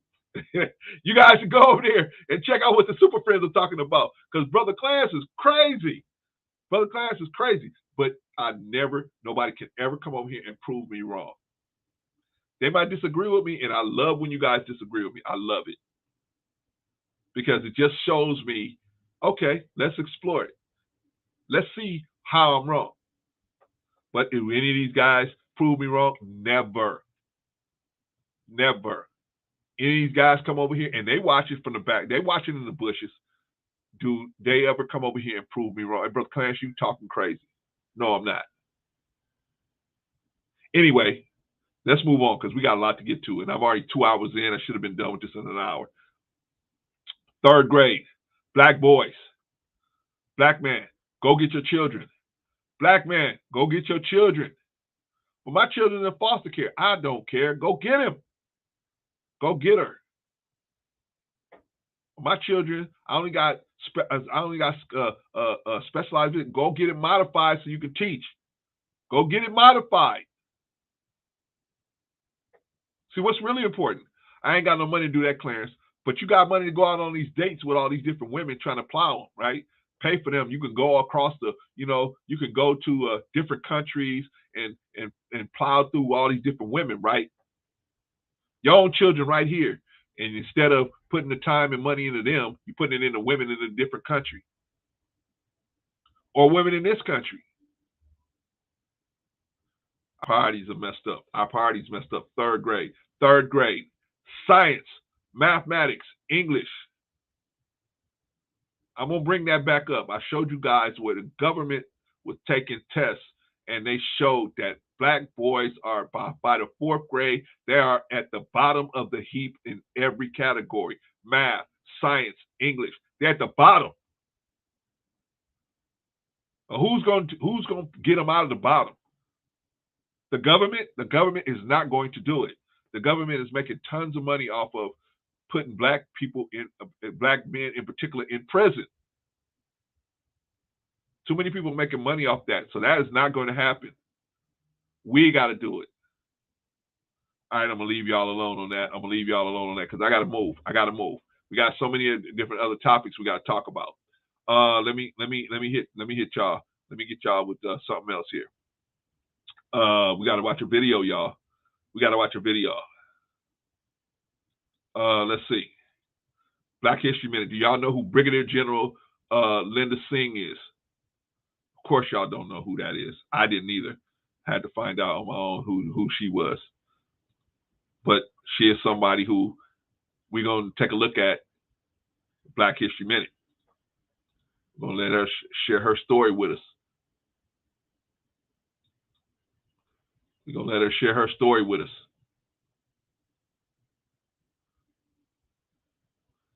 As soon as it gets up here, what happens? Okay, there we go. There we go. All right, here we go. That's what we want. That's what we want. Okay, let's look at Brigadier General Linda Singh.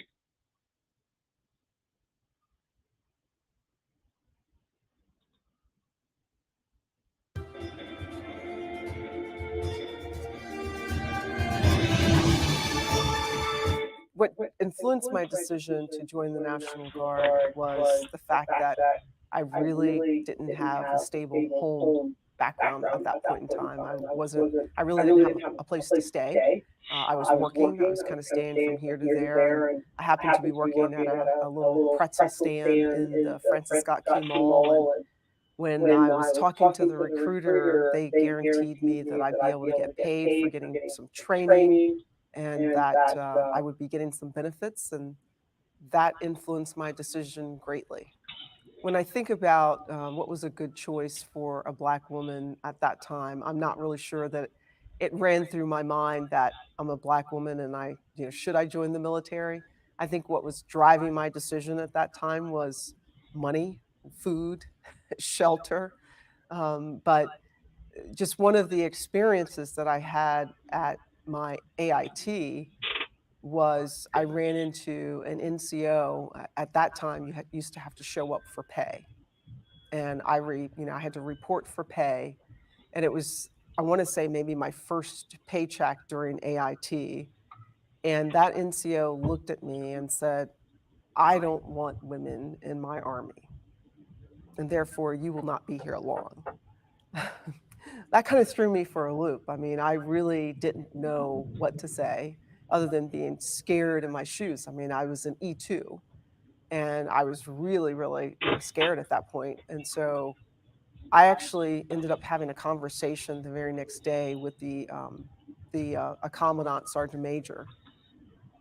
And just because I would see him every morning and he kind of knew that there was something wrong because I was really shaken up by that comment.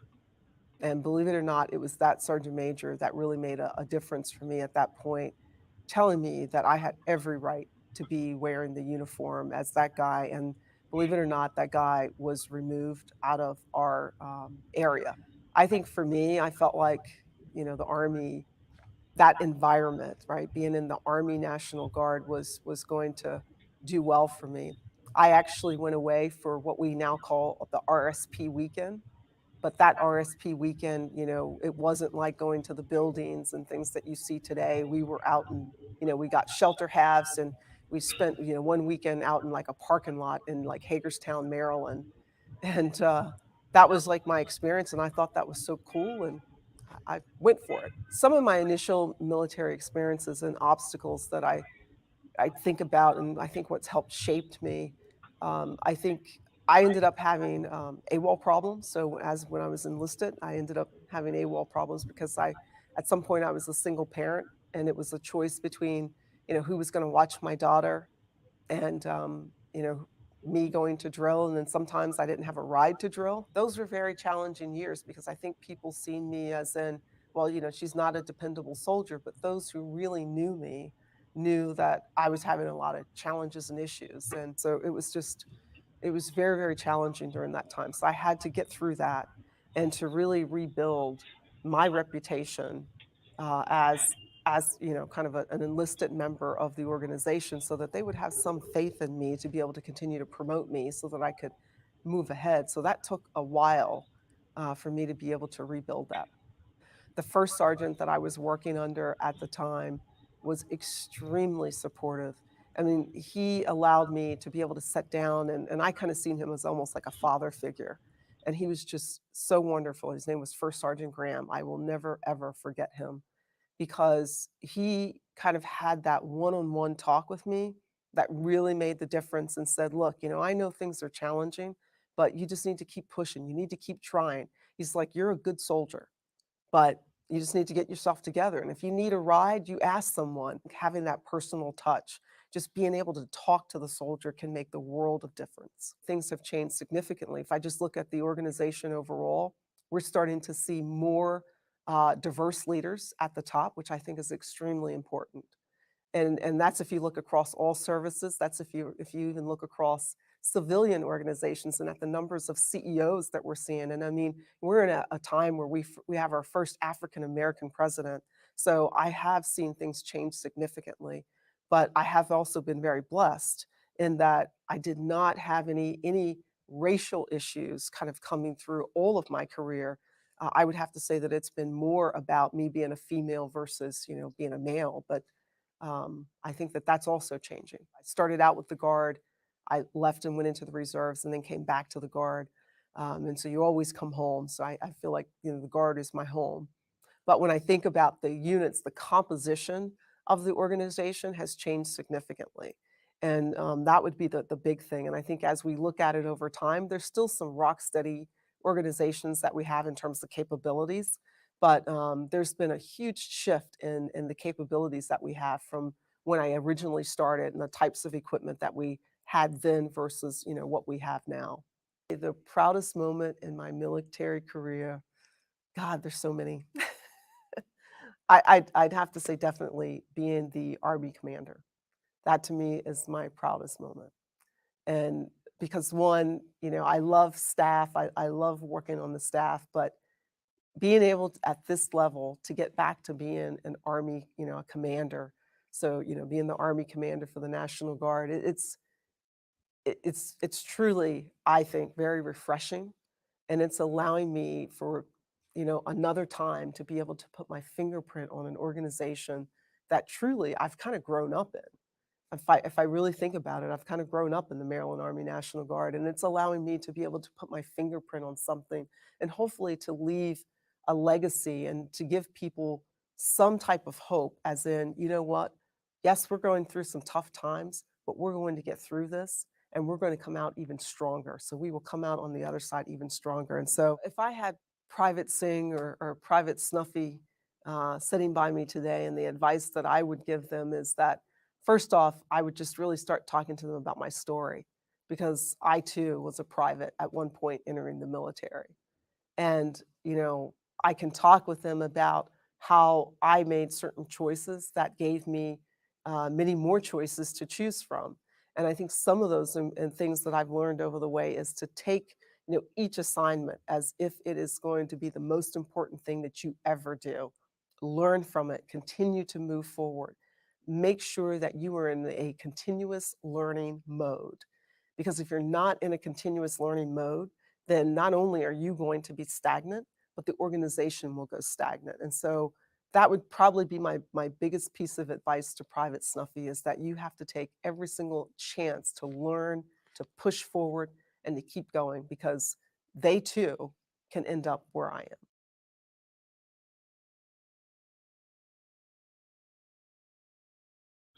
All right, y'all. What y'all think?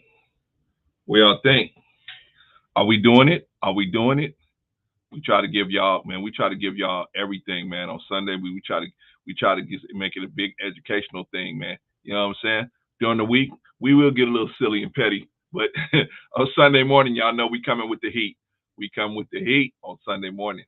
A shout out to Brigadier General Linda Singh. Shout out to her. Thank you for your service, man. Appreciate you. But that is your Black History Minute. Wait a minute, hold on. Don't just take my word for it. Go look up Brigadier General Linda Singh for yourself. Go look up. I always tell you, go look up these people for yourself, man. Don't just listen to me. What do I know? All right, y'all. We almost there. We got your money STEM C job of the week. Personal assistant, $50,000 to $75,000 a year. Let me read it off of Indeed. Personal assistant, salary $50,000 to $75,000 a year, full time. Qualifications: high school or equivalent, preferred. Customer service, 1 year preferred. Day shift preferred.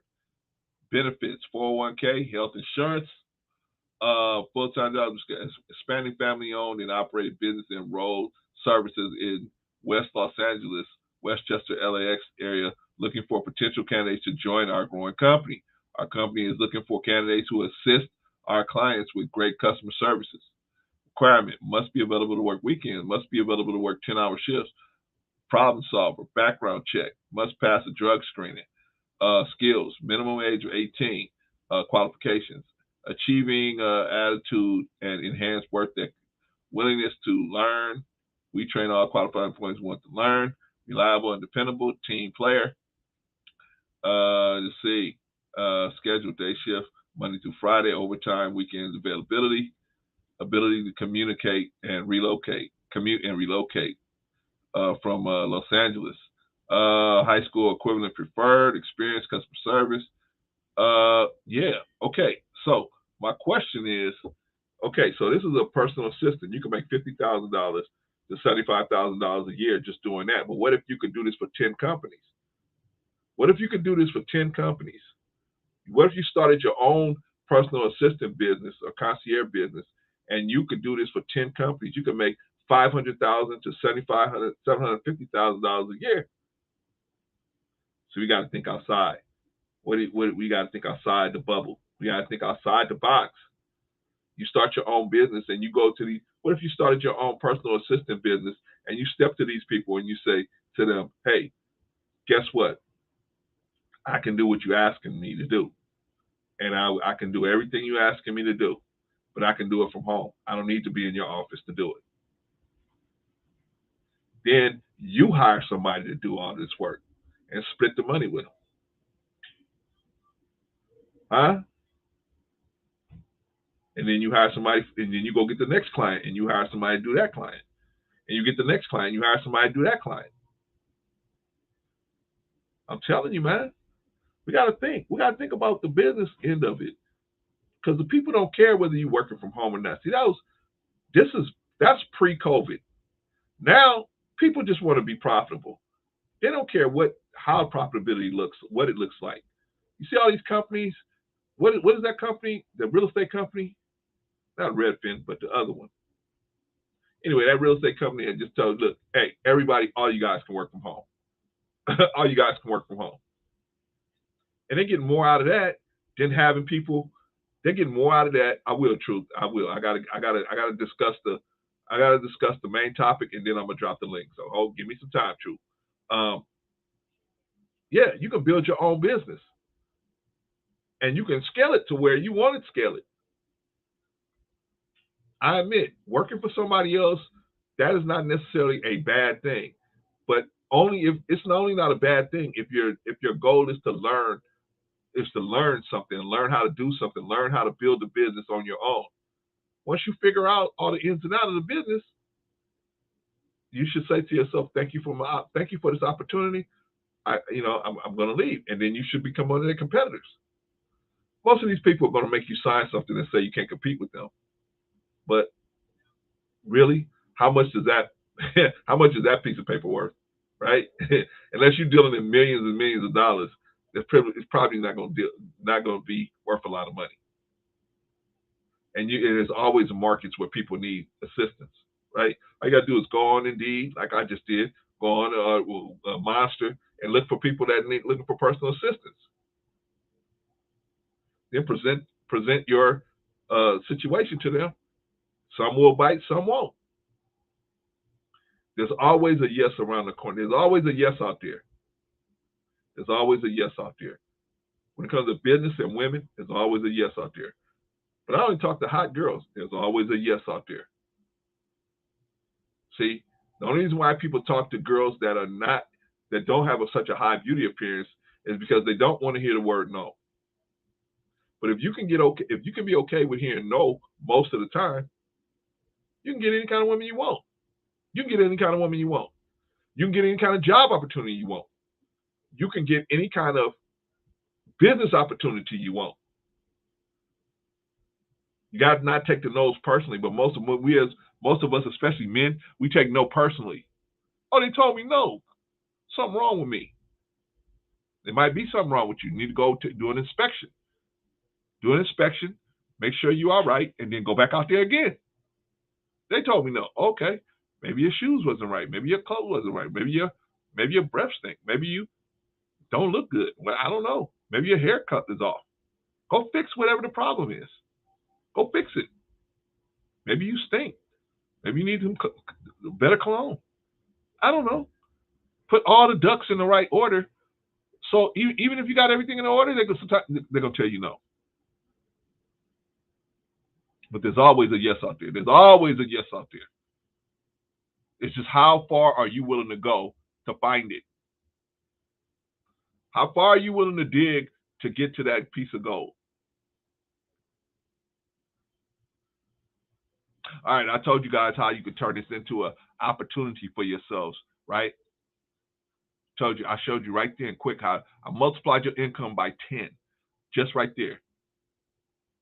You can get 10 clients doing this same job for 10 different people, and you can work from your own home and make 10 times the money. All right, y'all.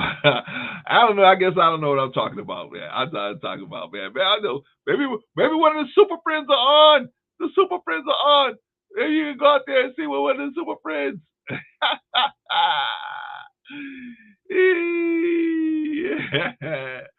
All right, people.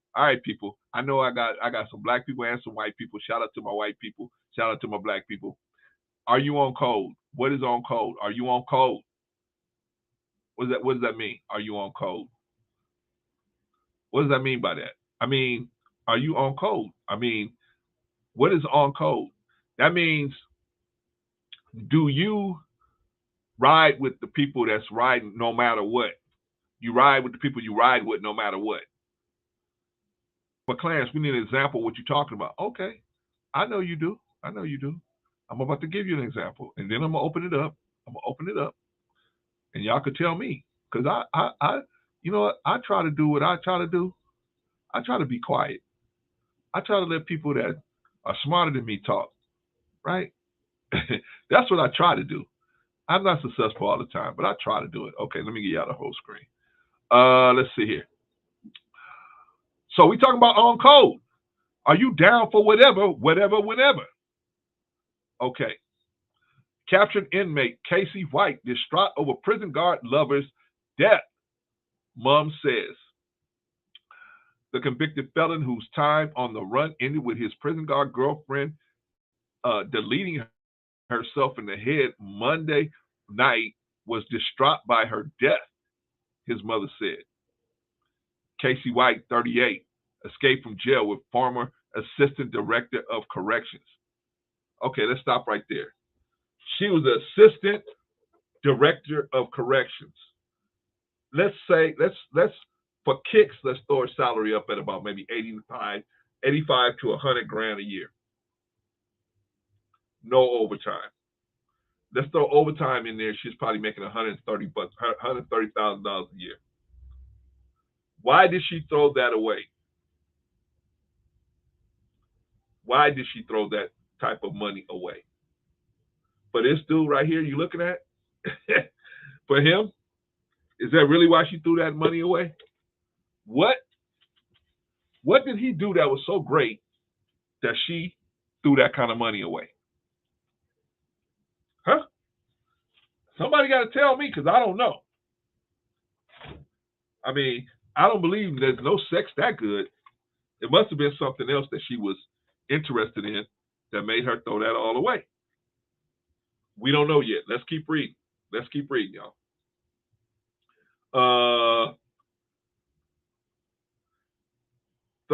Casey White, 38, escaped from jail. Former assistant correction Vicky White last month.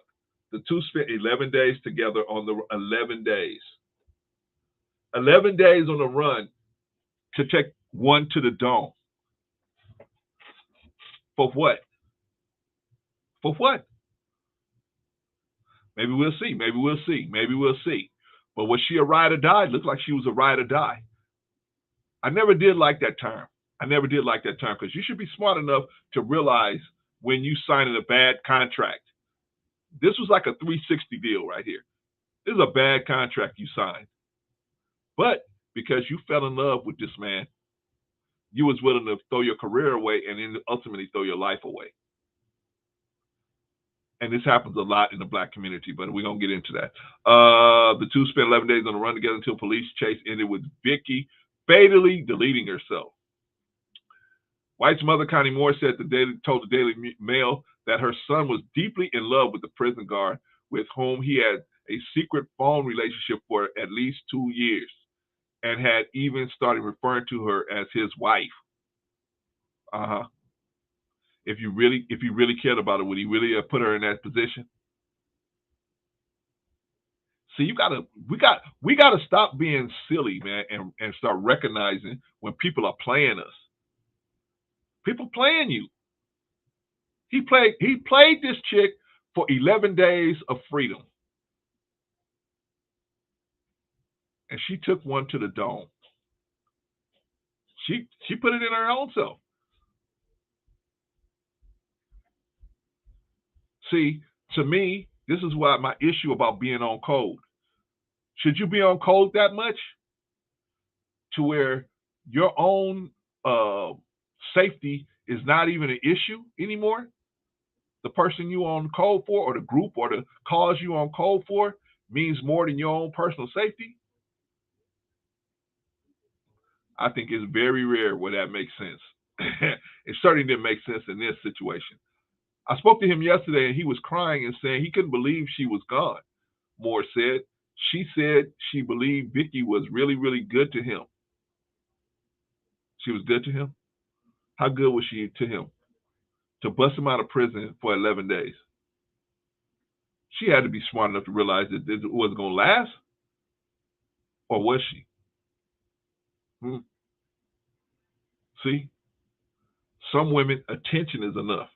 Attention is enough. Not moral, not good character. Attention. Just give me some attention, and I'm willing to risk my whole everything for you. Moore said she believed Vicky was really, really good to him. Just being there for him, talking to him. They had a real good thing. Is his mother crazy? This lady took one to the dome when she gave it to herself, but they had a good thing. That's what I'm talking about, man. See, you can surround yourself with people that'll go along with the bullshit, man. You can surround yourself with people that's gonna make it sound like it was a good thing. It was a good thing that it was going on like this. Well, no good thing. How they have a real good thing? How they have a real thing? If they had a real thing, this guy would have said, "Hey, baby girl, how many of us out here have told somebody, hey, you're a good woman and everything, but this is not a good time for me. And if I pull you into this situation that I'm involved with, it's going to just be nothing but bad news for you." And the girls sit there and tell you, I don't care, I don't care, I don't care. I would, and you got to keep telling her, hey, look, you're not thinking. This is not going to end well. And I don't want that to happen to you. And you got to reject the person to save that person from themselves. Y'all don't hear me though. Let me finish, let me finish talking. White is incarcerated in a Lauderdale County, Alabama jail, awaiting trials on charges of capital murder after confessing to killing 59-year-old Connie Ridgway. He was previously convicted of attempted murder and robbery after trying to kill his ex-girlfriend and kidnapping her roommates in 2015. Yeah, great guy. Great guy. You know what I'm saying? I shout out to the sisterhood. Y'all know how to pick them. Ay, ay, ay. Ay, ay, ay. Ay, ay, ay. Not only the fact that he's a jailbird, but he attempted murder on one people, kidnapped some other people, tried to kill some other people, and did kill somebody else. But they had something real. Ah, man. Women, y'all know how to pick them. I'll tell you that. All right, but his mother says son was a very good person. He's a very good person. Wait, let's see. Wait a minute. He confessed to killing 59-year-old Connie Ridgway. He also was previously convicted of attempted murder and robbery after trying to kill his ex-girlfriend and kidnapping her girlfriends, her roommates in 2015. But his mother said he was a very good person. You see what I'm saying? Sometimes these women will enable the bullshit and tell somebody like that, you're really a good person. He made this lady at the least she would have lost her job and did some jail time for breaking him out of jail. He should have told her, no, don't do it. Well, what the hell did he have to lose? What did he have to lose by letting her break him out of jail? Any normal person would have said, like, hey man, this is my situation, not you. Go out there and find you somebody who actually can really do you some good. But this is a good person. I mean, if she hadn't murked herself, she would have definitely did some time, at least 5 or 6 years behind bars. But she murked herself. Why? Because she got possessed with what was possessing him. That made it. She thought to herself, "This is better than me going to prison." Why? You only did 5 or 6 years, maybe 10. But the embarrassment of a trial and her family and all that, she decided to murk herself. His mother said her son was a very good person. Is she goddamn crazy? Hey,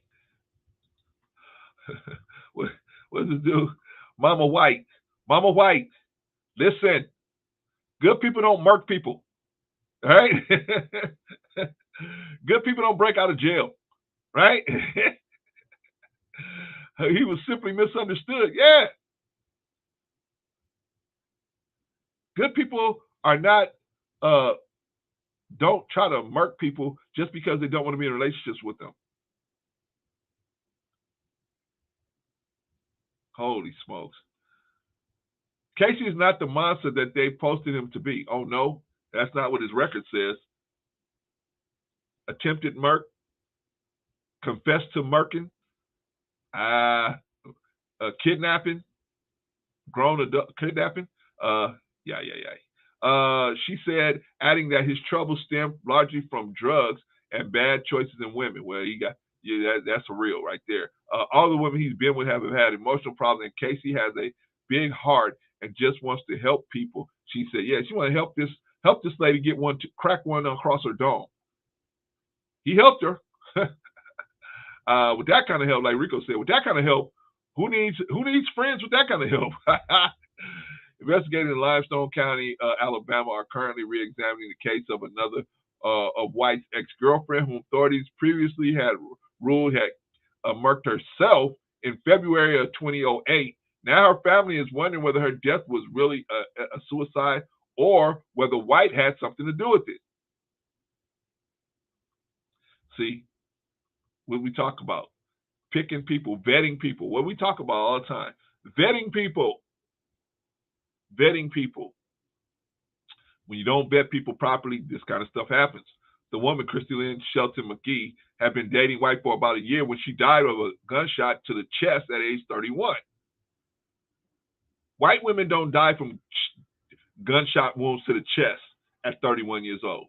Typically, that is very, very rare, right? While staying in White's trailer. Oh, she was at his house. Investigators at the time say that they found no blood on White's clothing and he appeared upset over her death. Yeah, I'm sure. McGee suffered from drug addiction and was distraught after having her children taken from her by Child Protective Services. But her brother, Tyler Rowland, told AL.com he never believed his sister had murked herself.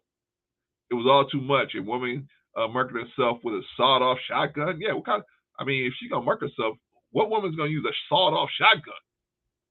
Holy smokes. Rowland said, adding that his sister was complaining that ending things with White around the time of her death. Uh-oh. Uh-oh. Uh-oh. Ay, ay, ay. The police said that he was crying hysterically. I don't doubt that one bit because I know he can turn it on, Rowland said. He's a master manipulator. Yeah, I'm sure. I mean, you got to think about it, y'all. How many of us have had a woman be murked or murk herself around us? Not a lot. I would say it's very rare. Most men have not been around a woman that has murked herself or been murked. That's a very strange situation right there, right? Authorities also briefly questioned whether the felon had been the one to pull the trigger in the Vicky White's death.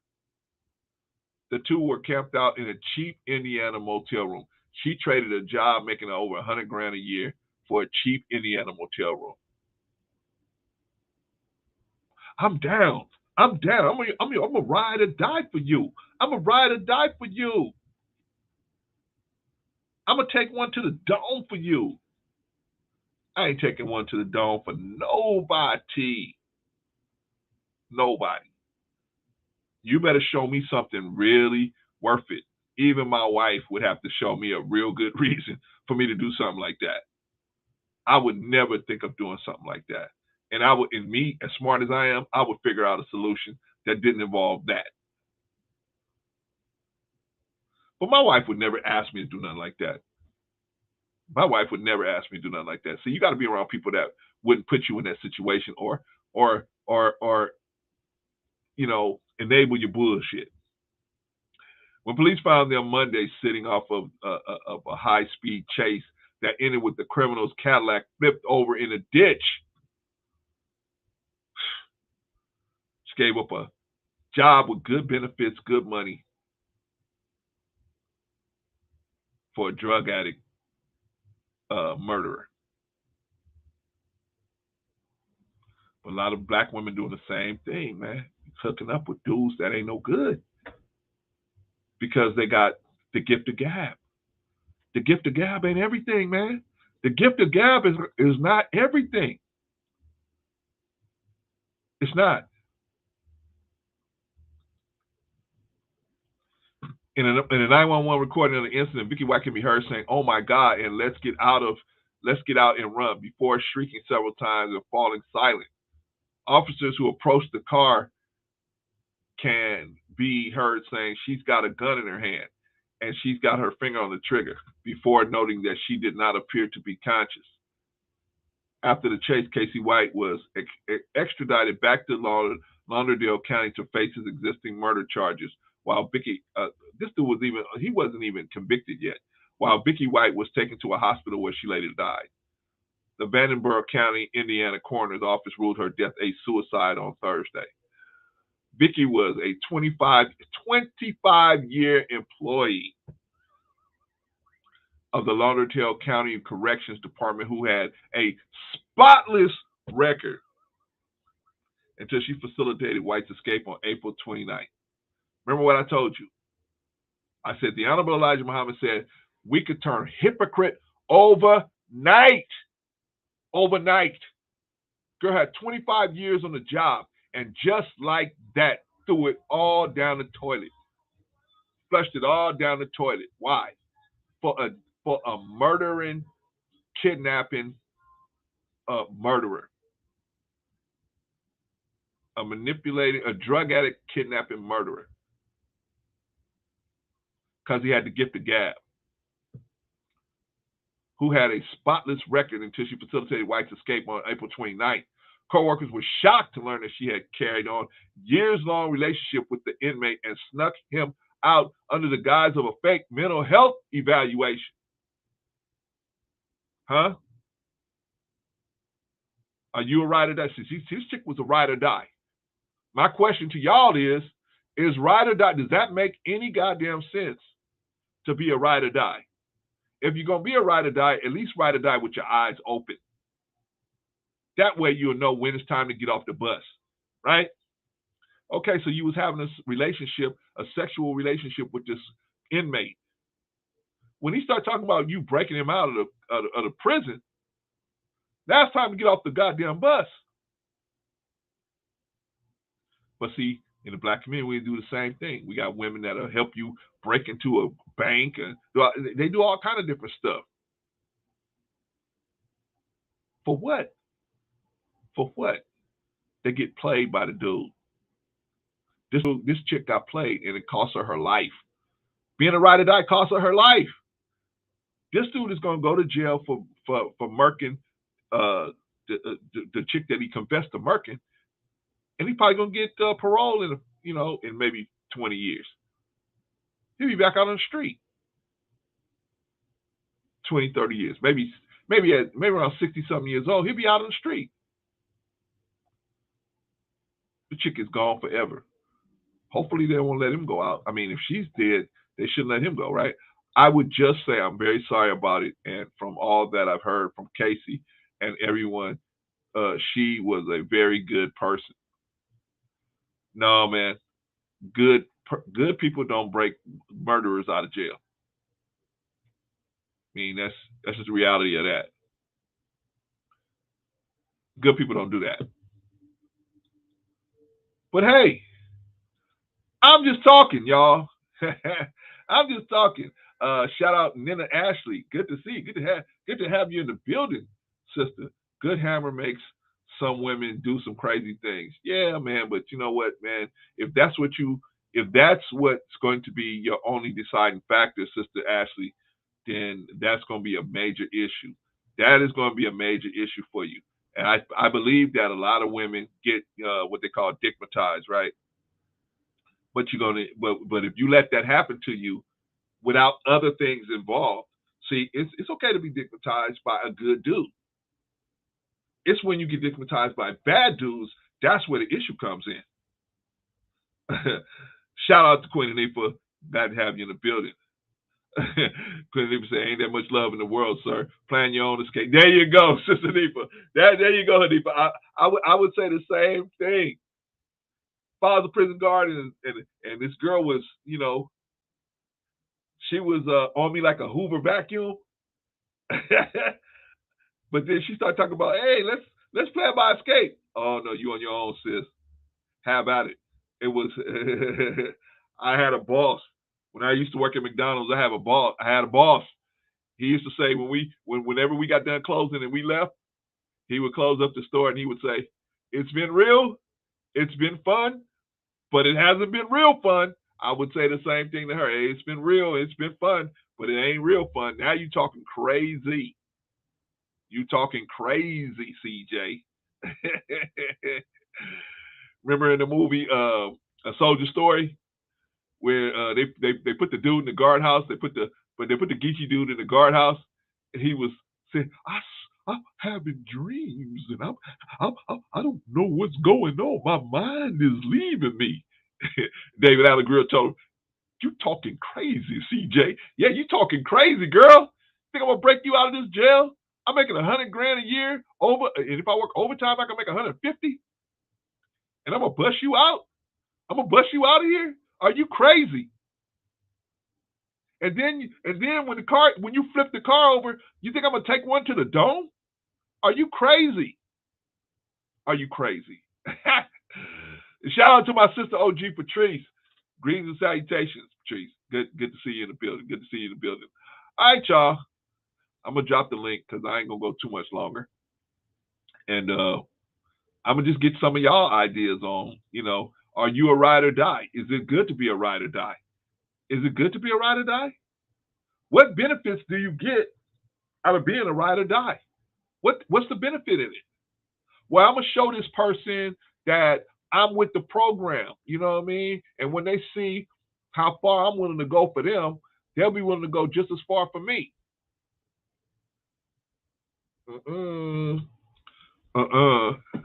There's some people that's so out of sorts, they need to take their own trip. But they always got room in the car, right? Hey, I'm about to go and do this crazy stuff. Come and sit with me and support me in it. Not Brother C.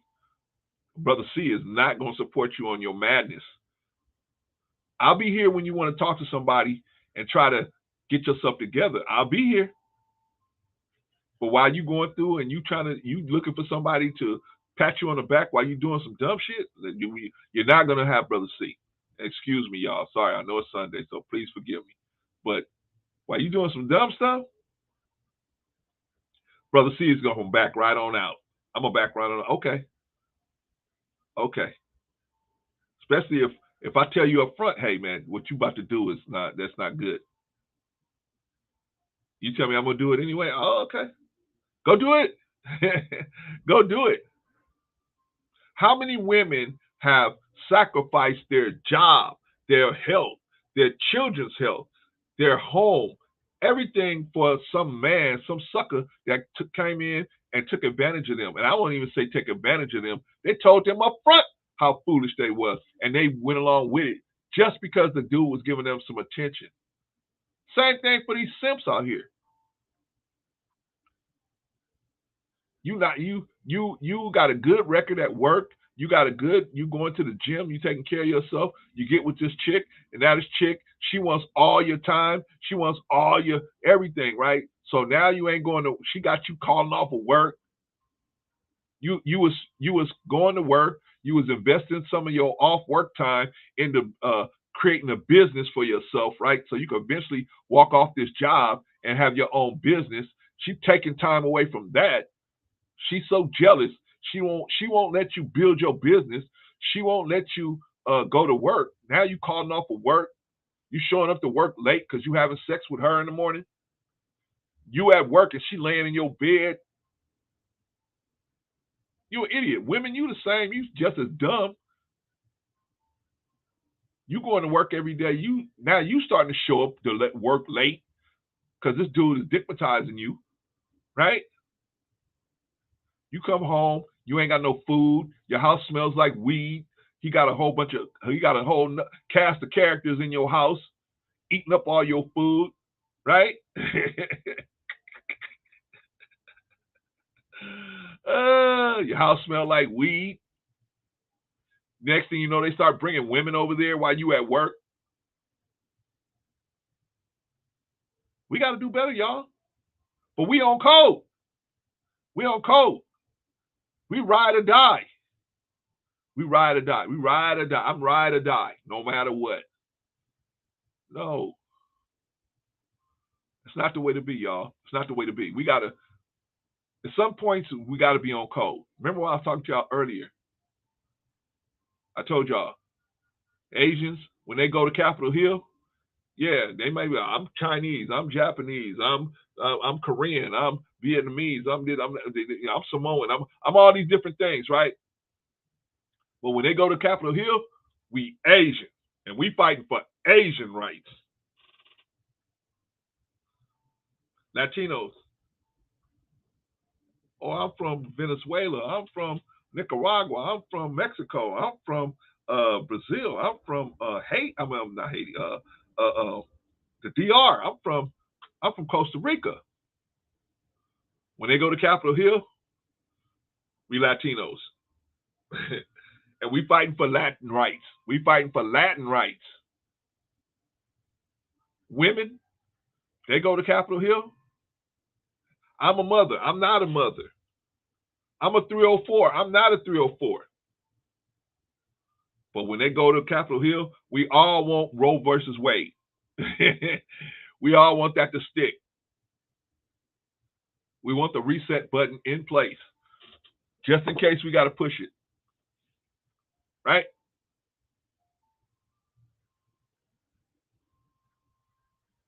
What about a handicap? I'm paralyzed. I had a stroke. I got this issue. I got that issue. I got MS. I got this issue. I'm handicapped in some way. Right? I got diabetes. I got this affliction. When they go to the Capitol Hill, we handicapped, and we fight for handicap rights. Challenge workers' rights. That's what they call it, right? Challenge workers' rights. Black people, we the only people that go to Capitol Hill. I'm ADOS. I'm FBA. I'm Haitian. I'm this. I'm that. I'm from the South Black. I'm from the East Black. I'm from the West Black. I'm blackity black. I'm not so blackity black. I'm not black. But you look black. I mean, you got the melanin. Yeah, but I'm not black. I'm not black. I'm not black. We the only one, and we can't get together to get the solidarity to say we black and we fight for black issues.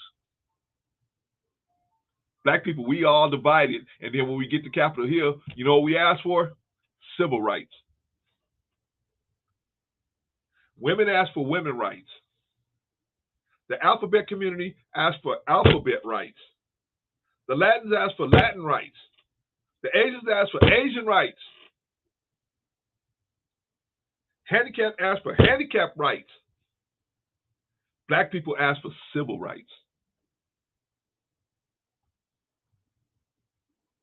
You let the people that benefited the most off of your stay in America shame you into asking for what you should be asking for. And the only way that shame gets through is because of we don't have our arms locked. I don't care what we call ourselves, African American, whatever we call ourselves, we should stick to that. When we get to Capitol Hill, F all that FBA and ADOS and all that, we gotta say we're black people, this is what we want. The FBA situation, that's a whole nother issue that you're gonna have to deal with. But right now, this is black issues, and we asking for black stuff right now. The FBA and the ADOS situation is coming up under that. Oh, Clarence, what are you talking about? What are you talking about, Clarence? What are you talking about? Well, we call ourselves all these different things. I'm African American. I'm not African American. I'm black. I'm not black. I'm free. Native American. Whatever. We call ourselves all these different things, right? We just do not want to be associated with the term black. And it's just a word to galvanize us, just like Latin is a word that galvanizes them. Asian is a word that galvanizes them. The LGBT is just a euphemism that galvanizes them. What's the problem? But the people that making the most money off of our disjointed situation, they have sleeper cells. They have people among us to create confusion, to help keep the confusion going so that we won't never come together and say, hey, we're one thing. Okay, if we call ourselves FBA, let's call ourselves FBA. If we're going to call ourselves ADOS, let's call ourselves ADOS. Whatever we call ourselves, let's go to the government and say, we want stuff for black people. Right? If you can prove that you're a black person that was had relatives that were slaves here in America, shouldn't be no problem, right? White people can prove. White people can prove that they have.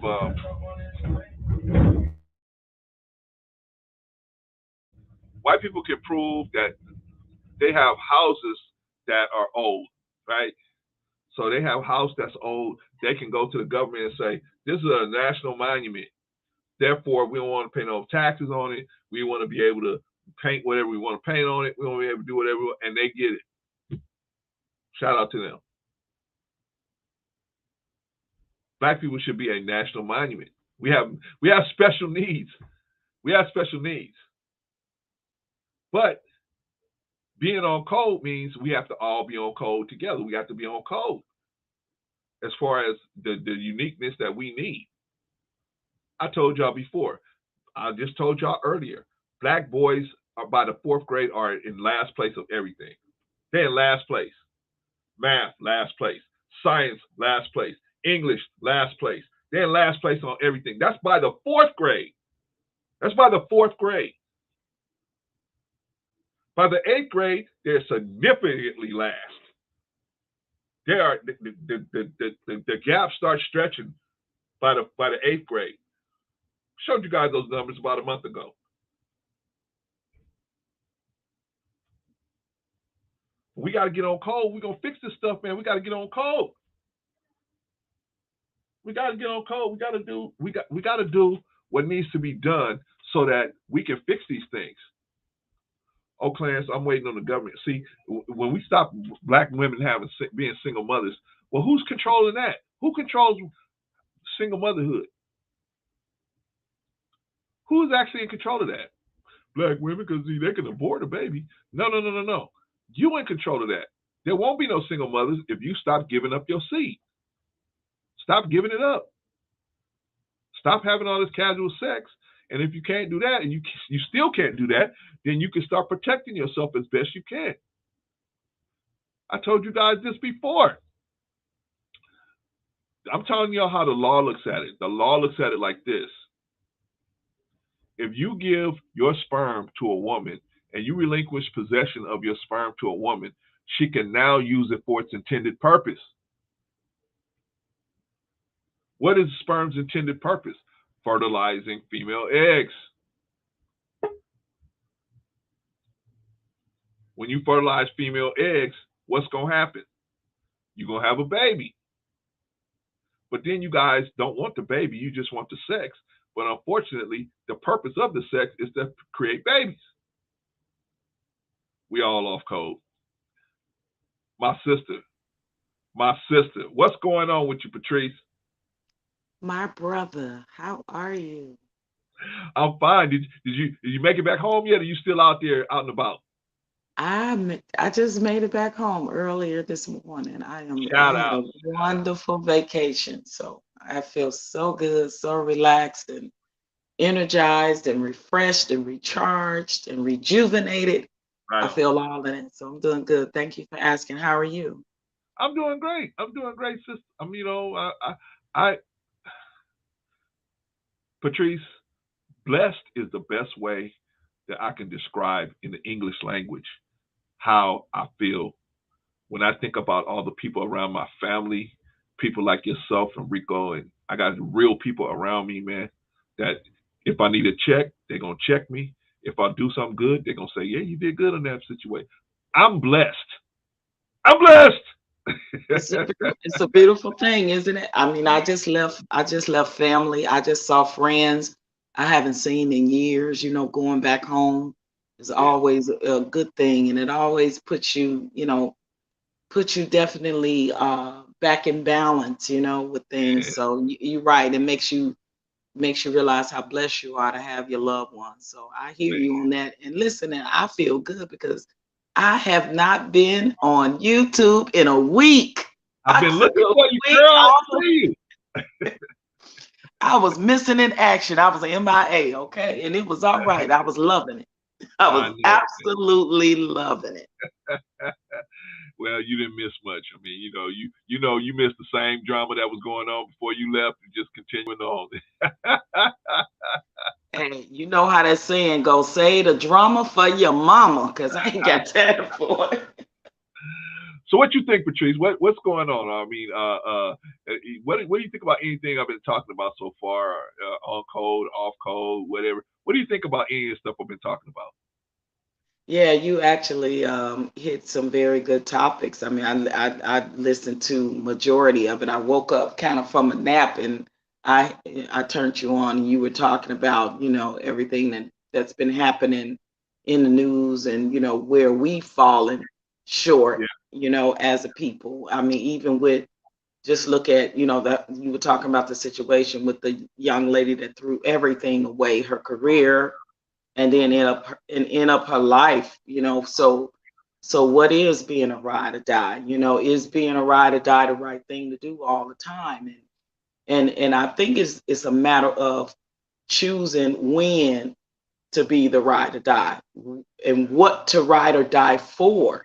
I think all of that makes a difference. And like you said, she took a whole career of over 25 20 years. plus years, yeah, of her life of working hard to achieve something, and then just throw it away, like you said, in a matter of days or months, or however it is that she had got into this relationship with this man that she should have known that there was absolutely no future Well, with.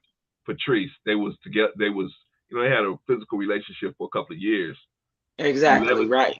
11 days on the run. Ain't 11. that crazy? And at the end, was it all worth it? You know what I mean? You got to ask yourself, when you find yourself doing things, or someone is asking you to do things, or persuading you to do things outside of what's normal. So now you got to ask yourself, like you said, bro, Clarence, this woman had, she wasn't a sister, was she? No, Was she no, neither Caucasian? one. Okay. Okay. No. Well, this woman was, I mean, she was just totally had to have some low self-esteem issues probably in the beginning. Yeah. Probably had problematic relationships and relating to men. She probably was that ride or die chick outside of getting involved with this man in prison. Ain't no telling what the things she probably had done. She probably had a history of Yeah. doing, being weak, for a man, or being vulnerable, being naive, being gullible. And men, like himself, they are the swooners. They the smooth operators. He came in and he worked her over for them 2 years. So Man. that had to be something that was talked about, planned out, discussed, and executed, right? In order for her to risk everything, her whole life, because that's what it ended up costing her. It ended Yeah. up costing her whole life. And at the end of the day, was it worth it? Was it worth it, to her to lose her whole life, and he ended up getting caught and probably never gonna see the light of day again? You know what I mean? But in that moment, was it worth all that you risked just for it to be the outcome that it was? And that's the sad part about it, because she blew everything, for this man that she should have realized that she never could have had in the way she truly wanted to have that man in the first place, because he was not a free man. He belonged to the state. He belonged to the government, and he was never seen the light of day. So, women have to be smarter than the serpent, when it comes to the type of men that they are choosing, without just no regard to what the outcome could be for their lives. And not only women like her to do things like that with men in prison. I'm just speaking in general, making Yeah. decisions like that, just in general. Yeah. And And really chose wrong. She chose, or she knew better. When you work in the prison system, you hear these stories all the time about men and women getting involved with each other that's in the prison system. People that work in the system end up, going with the men and women in the prison system. I know the men have gotten a lot of women pregnant in, that were women prisoners in the system, and it just it's a horrible situation. It's a lose-lose for everybody that's involved, and for you to risk everything you work so hard for your whole life to come to a point where you give it up at the drop of a hat, including your taking your own life. That's when Man. you know it's a sad situation all around the board. It's really, really a sad state of affairs. Okay, so I want to ask you this, sis, because you're a female and you may have extra, because I don't want to just say women do it. Men do it too. Men make mistakes like this a lot too. But the thing from the female side of it, what is it that makes a woman say, I'm getting ready to throw it all away for this man? Now, earlier I was talking about attention, but I really don't know because I'm a male. What do you think, in your perspective, why a female would do something like that? With a woman like her, it definitely starts with her self-esteem and her self-image. She probably was always a very naive and vulnerable woman, a very gullible woman. Outside of prison, even if she had relationships, she probably got used by men in that sense anyway. Outside of that, and some women, and I've seen it in real life. I've seen it, friends, family members that have been so naive and gullible when it comes to men. When they get in a relationship with a man, they lose all sight of the world, and it always end up being the wrong men. They actually lose themselves, who they are in that relationship, and that man takes absolutely advantage of her. She was that type of woman. Women that happens to a lot are very, very weak-minded. They're very, very naive and gullible when it comes to relationships and knowing the difference of what a healthy relationship is and what a toxic relationship is. And she absolutely lost all train of thought and mind when it came to what is a healthy relationship and what is not. I just, and it's so sad because here you give up a 25 plus, and she was an executive. I mean, she wasn't just a regular guard. She was an executive. And here you throw away a 25-year plus career. Prison guards do pretty well, right? I had a brother-in-law that was one in California. They do pretty well, and so they have one of the strongest unions in the country. And so to throw all that away for a drug addict murderer, a confessed murderer, he confessed to killing the lady.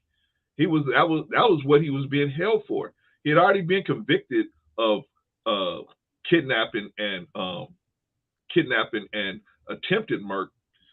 He had already been convicted of that, but now he was supposed to go to trial for this murder that he did, that he confessed to, and he was awaiting to go to trial on that, and she busted him out.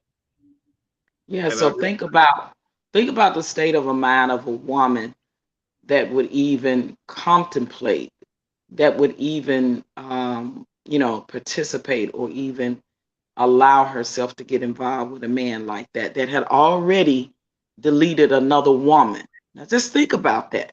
Now, as a woman, just as a human being, just think about what type of state of mind or type of self-esteem you have to have about yourself to even allow yourself to get involved with somebody that has done that to another human being already.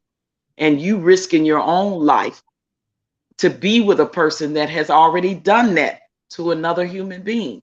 So she disregarded everything that this man had done, and obviously thought that she could make a difference, and it'll be different.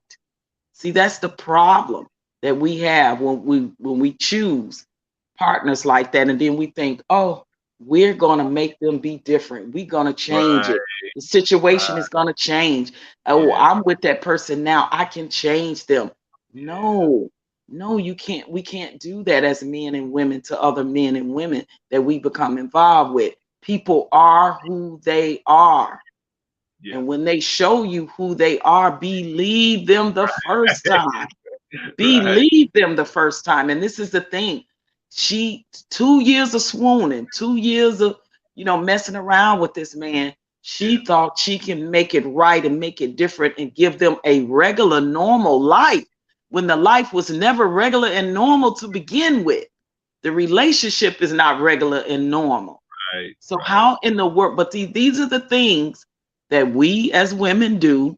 Try to convince ourselves that we can change men, that we can make it right, that we can make it better, that we can make it different, that we can change the lives and do different. And she risked everything. She put everything, including her life, on the line.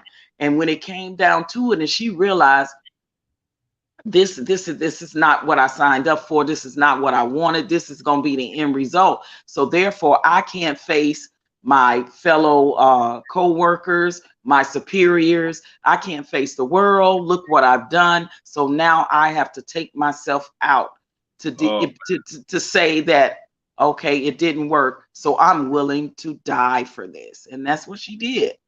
And that's the um, sad part. sis, I got somebody in the Brother New Growth says it's something that she was attracted to about that person. See, in my opinion, Brother New Growth, I think it was the attention. I'm sure she probably never had nobody, you know, put that kind of attention on her, and it really mesmerized her. That's my opinion. Now, I don't know because he didn't have no money to spend on her. So what else did he have to give her but his attention, in my opinion? And of course, his sexual attention. That's all he had to give her, in my opinion. Let's not act like she was a victim. Yeah, Patrice, no one's acting like I'm not acting like she's a victim. I want you to clear that up. I'm saying that the type of woman she was a woman that obviously was already had low self-esteem. She probably had Correct. already had problematic relationships in the past. She probably was a very naive and gullible person in the past in other relationships, and the type of tension, and she probably already drew the wrong type of men in the first place. And then now you got this man, in prison, probably telling her she's pretty, she's beautiful, Yeah. and looking at her, she's not the most attractive woman. You know what I mean? So she listen, and men like that, they know how to swoon women like that, and women like her always have self-esteem problems because they don't think they're pretty, they don't think they're attractive, they don't think they're worthy. So they would accept any and every kind of low down man that will come and swoon them, and that's exactly obviously what she allowed to happen to her. So she's definitely not a victim. I'm not calling her a victim, because she made the choice as well. Yeah. At some point she divided right from wrong, and she chose wrong, and Right. she risked everything to choose wrong. So she's definitely not a victim in this. Right. Right. Now I'm gonna ask you a question, Patrice. Um, well, let's come back to this because I got a better question I want to ask you because I want to get your opinion in particular because this is something you fight every day. So I want to ask you something about the situation with us as Black people. Now, my feeling is that when we go to Capitol Hill, we I'm gonna get back to a New Growth. Let me ask Patrice something because she's a frontliner here. So let me ask her.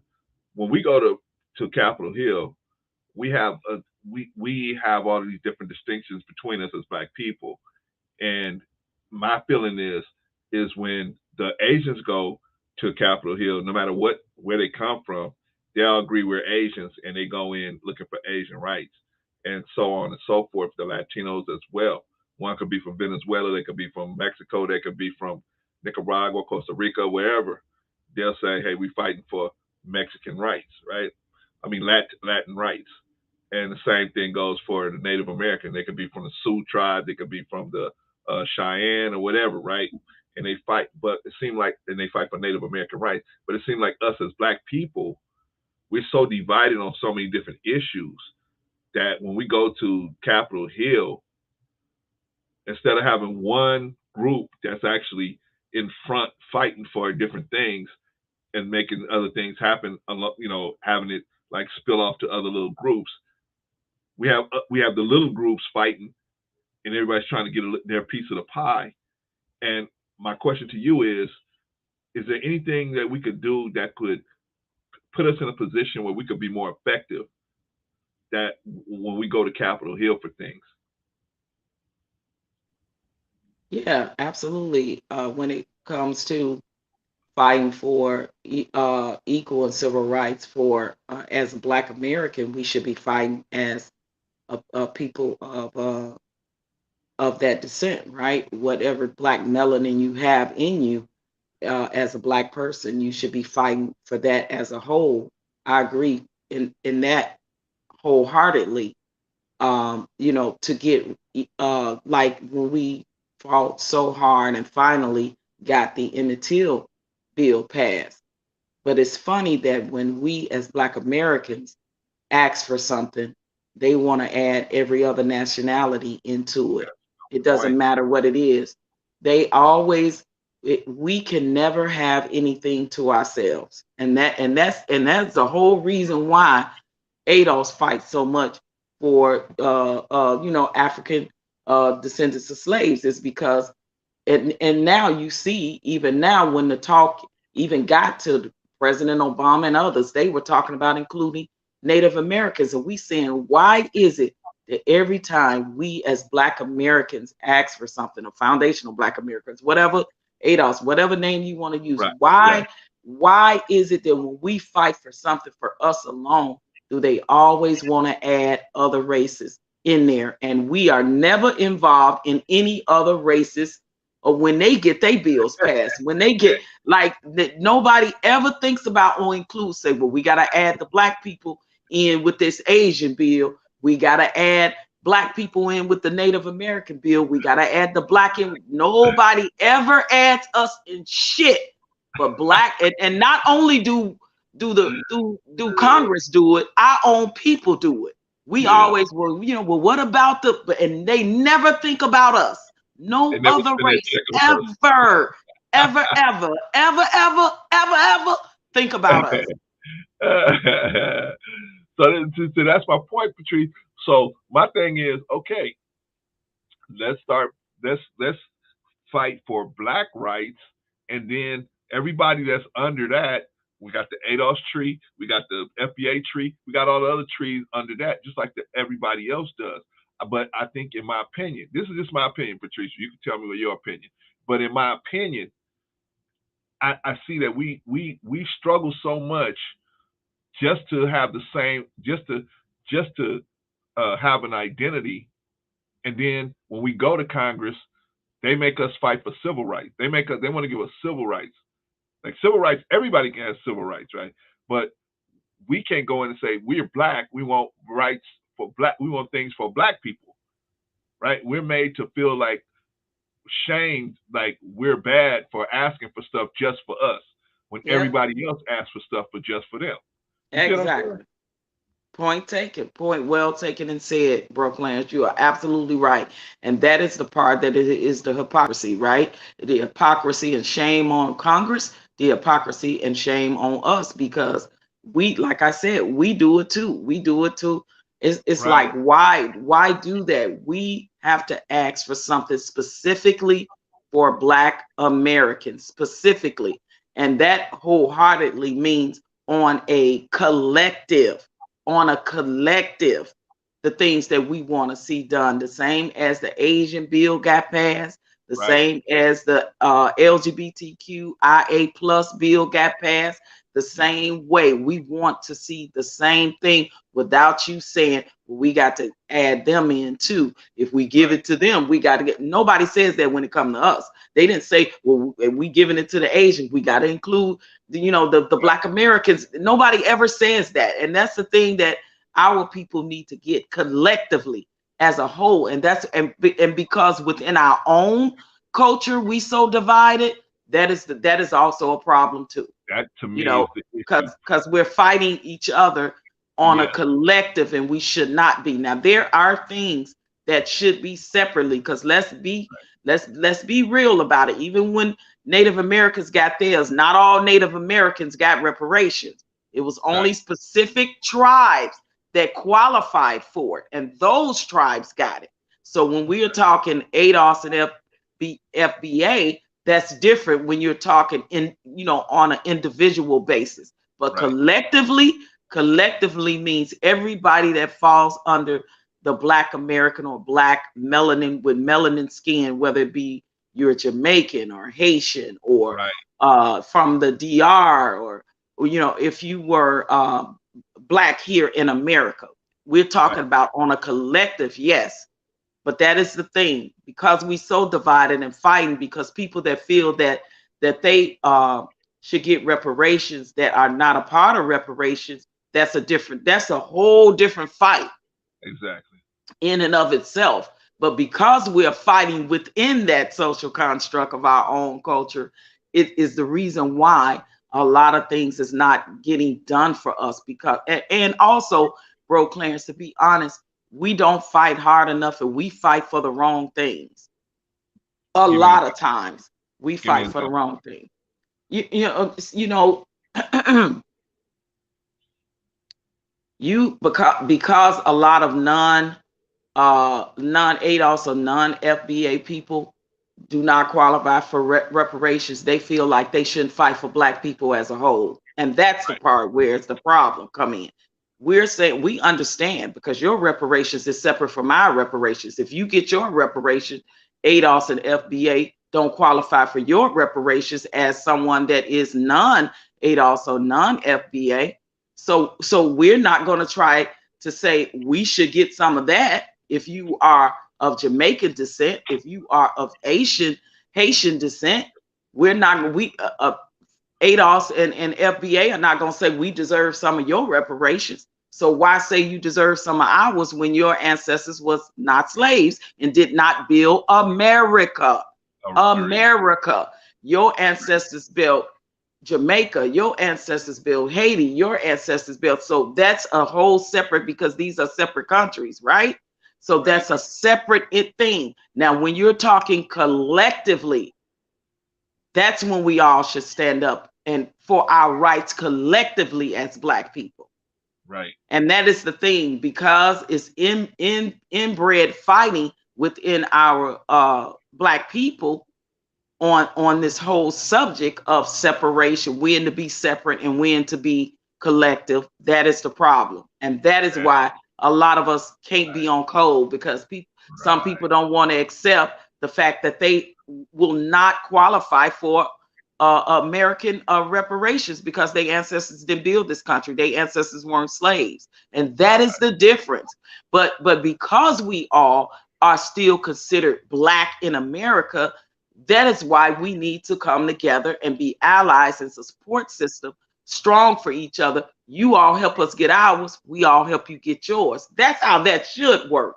But Right. unfortunately, because there's so much inbred fighting, nobody wants to help nobody. Well, they see a lot. I noticed, and I'm not trying to. Well, hold on, Patrice. Let me do some shout outs real quick. Shout out to New Growth. New Growth said, "Ain't that what I said, brother?" See, you probably did, New Growth. Probably did, man. It's a. I'm trying to watch the chat and talk to Patrice, and I gotta focus when I talk to her, man, because she says so much. If you miss something, and then we start talking, then she was like, "I already said that," so I had to focus. So sorry about that, man. But if you did say it, New Growth, shout out to you, brother. Appreciate you, man. Big Rick Slaps, glad to have you in the building. Big Rick says salute to seeing people in the chat. Big Rick's in the building. Salute to you, brother. Salute to you. Brother Nugro said, but I don't believe ADOS and FBA would be opposed to getting reparations. You got that right, brother. A Army vet said, sup, brother? Your thoughts on white supremacists deleting black people at the supermarket? Okay, Army vet, this is what we're gonna do, because I got something I want to tell Patrice and get her opinion on it, and then we're gonna go. Then we're gonna go back to that. We'll jump back to that.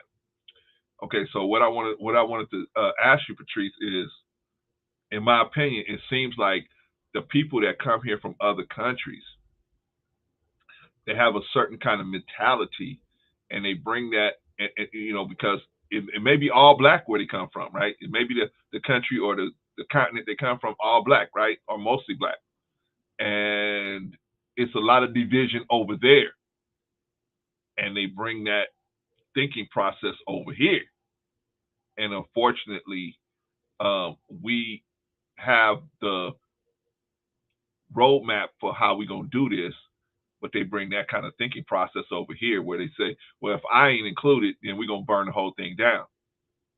And no, you can get some. It's better to get something than nothing, right? I mean, so that's I in agree. my opinion. Yeah, What well, do the you problem, yeah, the problem with that is there are certain non-ADOS and non-FBA that come from their continent or their country, and uh, they think that they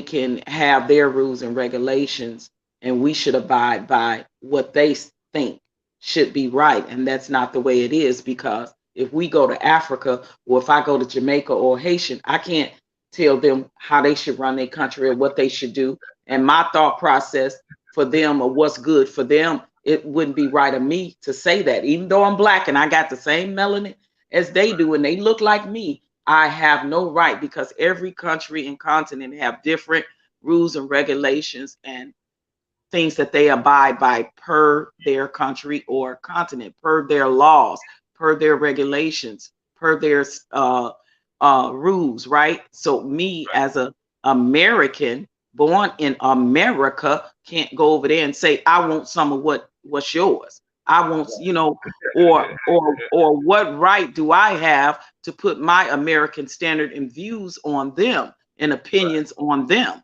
But right? but it's the opposite when they come over here. They feel that they have a right to do that to us. See, they're already a lot of times based off of their upbringing, based off of their standards in their country or continent. They feel they have a right to come over here, and I'm not saying all of them, but a lot of them, they have been raised to believe that Americans, especially Black Americans that look like them, they are raised to think in a lot of ways that they are better than us.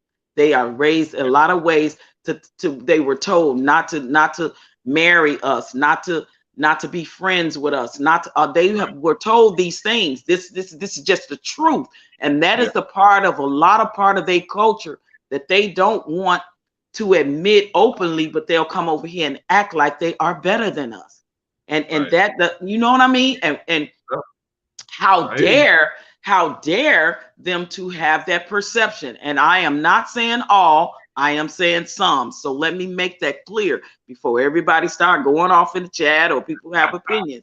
But it is the truth that that is the way it was. That is the way it is. And Americans can go to their country and want to learn the culture and this and that, and never think that we are better than they are on their own land. And that is the thing that should not be done. That is the thing that is wrong. That is the thing that is taboo. I'm not going to never, I wasn't raised culturally as a Black American to think that I'm better than African over in Africa, or Jamaicans over Jamaica, or Haitians over in Haiti. That's just not how Black Americans was raised to be. But Right, because of society, because of the media, because of the culture, because of listening to a lot of the wrong people, or what was embedded in them about their thoughts about Black Americans, they come over here and they feel a way about us. And that is the why all the inbred fighting is going on. So when we say, well, I'm a Black American, and I know when I did my ancestry, I knew that I have a great aunt that's living right now. She's 104 years old. wow. Her Congratulations. her her great grandparents were slaves. So I know my ancestry goes back to slaves that built America.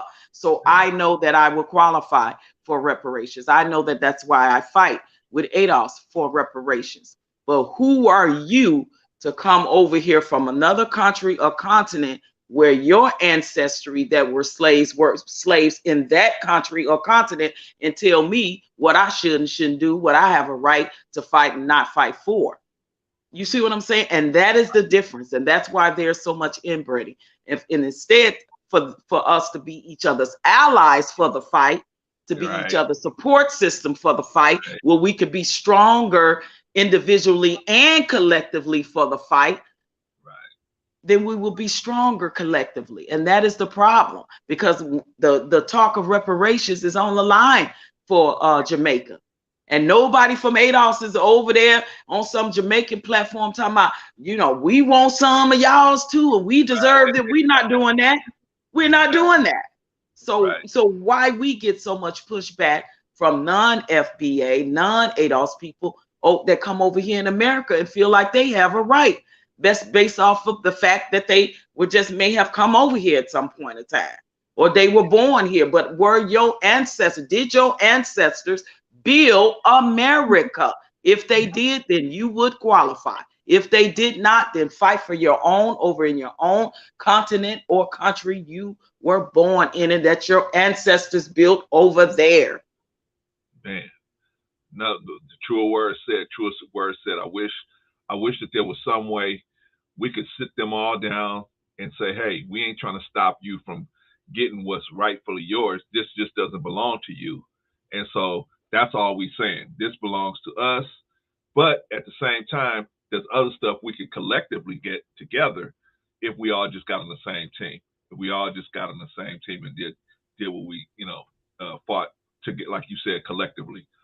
Then once we get the bag, we can split the bag up, right? But let's get the bag first, right? Okay, I see you, True. Okay. Absolutely. Absolutely, bro, Clarence. And even to say, just say, for instance, you have a African from Nigeria, or you have a Haitian from Haiti, or a Jamaican from Jamaica, and they come and they marry a Black American, and they husband or wife lineage goes back to their ancestry being a slave. Their spouse will qualify. So you still a win. You still in a win-win situation. See, and that's the part, because a lot of them have married some Black Americans. So on that side of the fact that your spouse or your child lineage would go back to that from that side, whether it's matriarch or patriarchy, if they have ancestors that were slaves, they will qualify. Not the actual person that come from the other country or continent, but if you married a Black American that can trace their ancestry back to slaves in America. Okay, let me say, Queen Eva said, I am yet to hear a non-FBA say they want a piece of reparation pie. Keep hearing this combo, but I don't know one non-FBA thinks that way. Where are these combos taking place? Well, Sister Hanifa, I have one here. The brother JB, he got very upset when we was talking about the FBA and non-FBA conversation. He got very upset. Exactly. Yeah. And it is conversations, Sister Hanifa, that's being talked about, and a lot of especially a lot of people from Africa are definitely having arguments and conversations over the whole reparations things and who's FBA and who's not. If I don't know, Sister Hanifa, I don't know if you're familiar with Tariq Nasheed, but he's staying to it. He's constantly bickering back and forth, which, ADOS we don't get in that fight. Like, we have chosen, because because ADOS don't even mess with Tariq anymore. But that's Tariq's thing. He constantly fights with non-FBA and non-ADOS people. But you don't see Yvette Carnell and Antonio Moore, who are the founders of ADOS. You don't see them on people's platforms fighting back and forth about if they are non-ADOS or non-FBA. They just literally tell them, if you are a non-FDOS, or if you are a non-foundational Black American, you would not qualify. And when they say that, they get so much pushback, they get so much vitriol in the chat, but they don't fight with the people. That is the difference between them. That's the difference between ADOS and FBA. All you do is see Tariq fighting with non-ADOS and non-FBA people. And that is what ADOS chose not to do. We chose to stay on the path of focusing on the reparations for American descendants of slaves. That's our mission. That's what we plan on doing, is taking it to Congress for it to become, we have to get it to become a bill. That's how you fight, for it to become some type of law. We want a public apology, and we want everything that, if you go to ADOS website, everything that we ask for when it comes to land, when it comes to education, when it comes to financing, when it comes to housing, when it comes to medical, when it comes to infrastructure, everything that we have there listed on our agenda is the things that we know that our ancestors that were slaves that built this country, that America is still benefiting off of, and a lot of our white counterparts was able to get wealth and continue their wealth and pass their wealth down from generation to generation. It was because of our ancestors, and that's why we fight. But Tariq Nasheed is the one that is constantly fighting with I believe mostly they are African, from the continent of Africa, and they are slinging ugly words back and forth towards each other. And again, for Adolf's mission, that is not solving the problem, to continue to fight within our own selves as a race or as a culture of people that look like us. So we stopped that long time ago.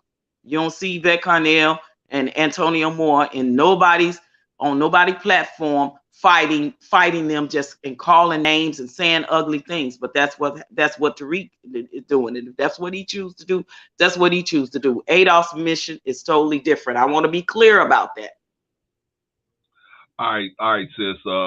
Let's take a side pit stop. Army vet, shout out to Army vet. He asked us a question. What's up, brother? He says, your thoughts on white supremacists deleting black people at the supermarket. All right, so he wants to know what my thoughts are. So I'm gonna tell him my thoughts, and you can tell him your thoughts. Okay, my thoughts on this, Army vet, is that these people are still out here. Now, if you really want to know my thoughts in depth, you can go back to the beginning of the live stream. That's when I really got in depth. But I'm just giving you the short version here. That this to me is how it's going to be from now on, where the white supremacists will get younger and younger guys. If you notice, the guys are getting a lot younger. There used to be middle-aged guys, then it got to quarter-age guys. Now it's getting down to just guys just getting out of high school or in high school, right? Why? Why is it getting that? Why is the age going down? Because it's not profitable anymore.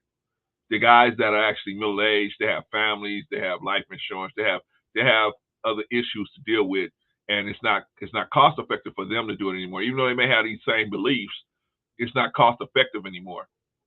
Whereas these young guys, they have nothing to lose, right? They have nothing to lose, quote unquote. So they get recruited into this situation, just like gangbanging. The gangbangers that really doing the hardcore gangbanging, they're usually the young dudes. The OGs, the older guys, they have families, they have wives, they have children. They're not getting their hands dirty no more. Same thing with the terrorists, domestic terrorism. The domestic terrorism is going to reach for younger and younger guys, so that the older guys who have the same beliefs just not gonna get their hands dirty, and they'll be able to. And this guy here, they'll send him to prison. He'll go away for the rest of his life. And meanwhile, the older guys keep their hands clean, right? So that's my opinion on that. There's always going to be a certain portion of white supremacy in America. It's just the way it is. It was built off of that, and the difference is, at this point, it's not. You can no longer make a profit pushing that program. Before, in slavery and after slavery, Reconstruction, and a little bit into the 1900s, you could still profit off of slavery. But as the economy went from a national economy to a global market, now we involved in a global market. It's not cost effective anymore. Right now, out here in LA, the Port of Long Beach, the Port of LA, we got containers sitting out there right now. You think them people care? Do you think them people only want white people driving those containers off of there? They don't care who drives them containers off of there. Target, TJ Maxx, all these different retailers, they don't care who drives them containers off of there. And they can be white supremacists all they want, but what they mainly are want the money. That's what they want, the money. That's what it really boils down to. They can be white supremacists all they want to be, but eventually they need to live. And so what's going to overtake the white supremacy, in my opinion, is going to be the classism. The classism is going to outweigh it. Why? Because white supremacy, these violent outbursts and these vicious outbursts can only hurt a certain amount of people at a time, right? The classism is more systemic, right? They can systemically hurt us with the classism. You only make this certain amount of money, so you can only live in this part of the town. You are poor. I'm poor. I'm poor. Yeah, you poor. Okay, well, the government's supposed to help me if I'm poor. Well, we're not going to help you because you make too much money. What do you mean? I make too much money. You said I live below the poverty line. Yeah, but you live below the poverty line, but above dirt poor. So because you live above that and you make a certain amount of money, you in between there, we're not going to do nothing to you. But that's the biggest group. We're the biggest group. Yeah, I know, but we can't help you. We're only going to help the super rich and the super poor. Everybody else got to figure out a way. You got to find the angle. I'm a woman. I'm a alphabet. I'm a this. I'm a that. Okay, well, we got a program for you. If you're just a regular Joe Blow going to work every day trying to take care of your family, we can't. So they always got a catch-22 waiting for you.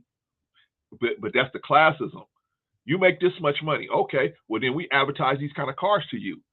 You're supposed to drive this kind of car because you make this kind of money. Oh, well, you make this kind of money. You are middle class, so now you only supposed to drive this kind of car. We advertise these kind of cars to you. You're below the poverty line. We're only going to advertise these kind of cars to you. You see what I'm saying? It's more systemic and more sublime. It's more sublime of a systematic situation to control your thinking. When you say, I can't afford a BMW, I only make X amount of dollars. I can't afford this house. I only make X amount of dollars. I can't afford to go on this kind of trip because I only make X amount of dollars. So it's the classism that's going to constantly drive everything in the global sense. But that's my opinion. We're going to talk to this smart and intelligent sister right here. Sister Patrice, what is your opinion? Okay, I'm going to give you some pushback on that, bro, Clarence. I'm going to give you some pushback because people need to pay very close attention to how systemic racism and white supremacy works in America. First of all, when it comes to white supremacists, it's always going to exist. And you know why? Because racist people raise other racist people. Correct. So you're going to have generations of racist people in America. So white supremacy is always going to exist. It has very little to do with class, because you can have the lowest class of people that are white supremacists to the highest class of people that are white supremacists, meaning they're independent of each other.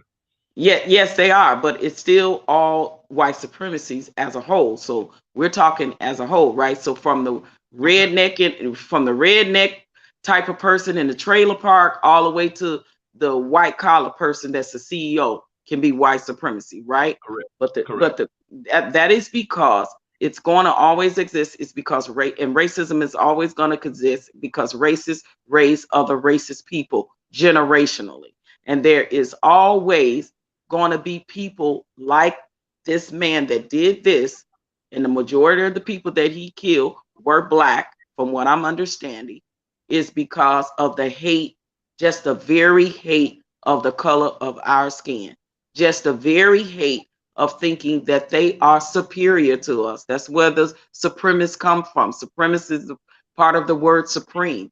The mindset, the racist person that always thinks that their race of people is top of the line, cream of the cream, and they are better and superior than all other races, means they are racist towards all other race of people besides their own. They think that their skin, the white skin or whatever color you want to say, they say that they are European or whatever, they think that they are supreme to all other races. So as a racist, you want to destroy all other races that is not your own. And that is the mindset of a white supremacist person. So, and with our skin being the biggest threat, because let's be real, white supremacists wants to continue to think what they think is because they rule the world, because everything and system up under the government is controlled by people with skin that don't look like ours. Okay. They control everything. We have no control as Black people in America, no matter what nationality, ethnicity, or race you want to call yourself. We have no control. As a government, as a people, we don't control shit. They do. And they want to make sure that they continue having that control by thinking that because they control it, that they are supreme to all other races. So you're going to get extreme white supremacists like this young man that did that, or inhuman person that did that, is because they hate the color of our skin. It is such a threat to them. Just imagine, white supremacists is always, and racism is going to always exist because they are afraid that if we get into any type of power, we will do to them what their ancestors did to ours. That is the biggest threat of white supremacies. And pay attention that they have. And my brother Louis Farrakhan said that. And that is the absolute truth. That they are afraid that if Black people get into any type of world power, that we will try to do to them what was done to us. That is the biggest threat. And the hate for the color of our skin, the melanin in our skin, the tones, the multi-tones of our skin is such a threat to them. They hate us so much, they don't want to for us to exist on this earth. So when you have extremist people like that inhumane person that did that, what he did, this goes to show you that it still exists. It will always exist. So it baffles me when people say, oh, racism don't exist, white supremacy don't exist no more. That was way back when. No, racist people that were white supremacists then, that were extreme then, raised other white supremacist racist children, and their children raised their children to be that way. It is generational. That's why it will always exist. Like you talked about, Broke Lance, the ones that's retired now, these are their grandchildren that's doing this now. These are their children's children that were racist. And it's so funny that, you know, all the time when these things happen like this, and it happens from people of the Caucasian persuasion, it's funny how they always get arrested with no incidents. They always get arrested. They're able to be taken in without any harm done to them. They're same as the Dillon boy that went into the church and killed all those Black people. They're always, I mean, they get treated. Look, they stopped that young man off and stopped him off at a restaurant, that Dillon boy. I think he was the one they stopped off at. He wanted Burger King or some crap.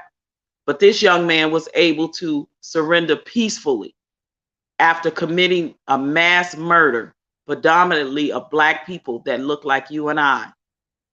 So listen, be knowledgeable of the fact that white supremacists and racists will always exist in America. Always. Because their grandparents and great grandparents raised their parents to be racist, and they are going to raise their children to be racist. That's why it's going to always exist in America. And systemically, they are the ones that control everything when it comes to government, when it comes to housing, when it comes to veterans, when it comes to medical, when it comes to finances. Why do you think there's still so much systemic racism going on in the system? So when I talk about white supremacists, I'm talking about the government that controls everything. I'm not talking about these people that do the evil that they do. When you're talking systemically, you have to talk about the system, the government that runs the system, that is so unfairly when it comes to people of color. When you talk about systemic racism, now when you just talking about white supremacist racists, It's people like him that are extreme, that causes harm to people that don't look like him, because he think that his race is the supreme race, the pure race, which no race is pure. See, and that's the part with them that is the hypocrisy for me, because if you did any of their DNA, believe me, it's some black blood in there somewhere. So when you're talking about what he done to predominantly our people, that's because of extreme white supremacists like him. And believe me, there's more like him out there. It's going to continue to permeate America, because they're going to continue to raise their children to be racist, and their children's children are going to raise their children to be racist. So it's going to always exist. Patricia, you didn't push back on me. All you did was make it clear. No, but you went all into the more of the classism part of it, bro, Clarence. And believe me, the classism have very little to do with it, because you could take the trailer park or white, what they call white trash of a person, and they could be an extremist the same way as that white collar CEO. The only difference is that the one that sit up top at the upper class controls the lower class and tell them what to do. That's what I said, but that's what I said. I never said that. No, you said they retired out and no. I said that a certain age group. I said an age group, they're not getting their hands dirty, just like the gang members, right? The older gang members don't get their hands dirty. They get these younger guys to do it.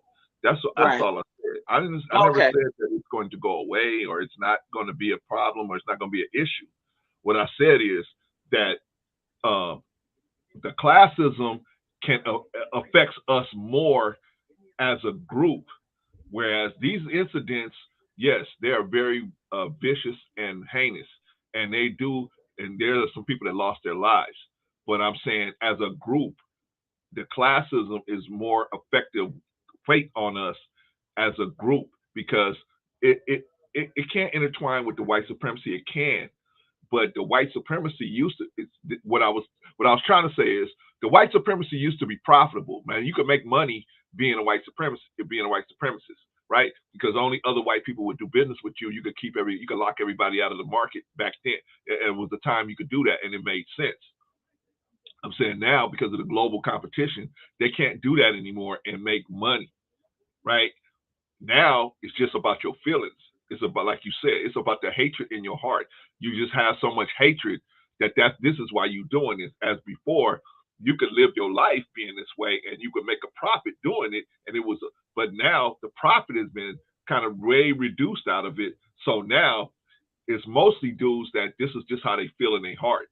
It's not, hey, we're gonna live this way, we're gonna make money this way, everything's gonna be, we're gonna do our whole thing this way. You can't really do that anymore in the global market. So that's what I was saying. I was saying maybe not as much as they used to, but there are still people that are white supremacists that sit in power, that hold titles, of course, that they still profiting off of. And, well, and it's, like I said, it's not at the level it was. That's what I meant, Patrice. So maybe I spoke. It's not at the level. Right. But there are, because when you think about, I'm gonna give you an example of the Ahmaud Arbery case. Remember the people that were protecting, the people that sat in power were protecting those three men. Remember that? Yeah. That is a form of the systemic racism. That is a form of the white supremacies, that people that hold power to be able to protect them for as long as they did. So when you have money and you are friends with people that are white supremacists just like you protect them. And they held out, and they protected those men for 72 days. That was almost 3 months of protection the men had, of no charges being on them. Right. Never, you know what I mean? They didn't go to jail. It was, and if it would have worked, listen, this is the systemic part that I need our people to realize, how the system works. It would have worked had it not been for that video that got released. Do you understand that? It would have worked because no one would have never known that there was somebody that sat in power that was a DA, a Caucasian female woman that was friends with the father and the son that had committed this crime, this heinous crime against Ahmaud Arbery, and they were protected. So if it had not been for the stupid other guy that was there that watched the thing and all of that, if it had not been for him being so stupid to release it to someone who released it to the public, right, they would have gotten away with it. And that's why when it comes to power, when it comes to white supremacy systemically, that shit still works for them because it's people that hold titles that are protecting each other. They protect each other. They do that. This is what they do. And it had not been for that video being released, Ahmaud Arbery wouldn't have gotten any type of justice, and they would have been still walking free on this earth to this day. So we need to pay attention of systemically how white supremacists work within the system. Agreed. I'm just saying that, they're not at a point where they can profit off of it. Now they can protect each other. They can protect each other. Hey, I like you. You're my friend. They not necessarily can go out and make money, using that philosophy directly. They have to do it indirectly by peeling us off into the prison system to do it. But I'm saying in a direct sense, it used to be they could directly do it. But that's what I'm saying. It's they're still out there. And I'm But saying they're still profiting because they holding jobs that pay them very well that they shouldn't even be holding. They shouldn't even have these titles. They shouldn't even have these jobs. So they are profiting, making a lot. DAs make a lot of money. Agreed.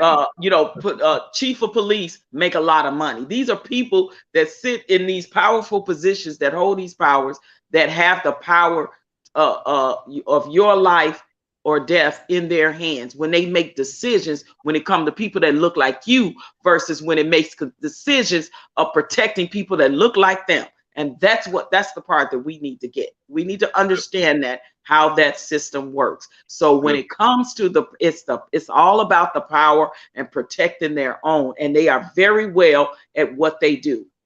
Good point. Okay, let me read this one from New Growth. New Growth Local said, so white supremacy, as you described, isn't a group, it's a system. It's both. Yeah. It's both. It's very nimble these days.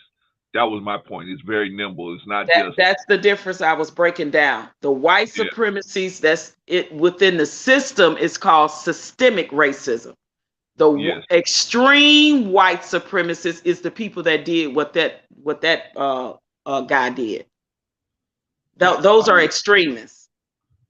I would agree.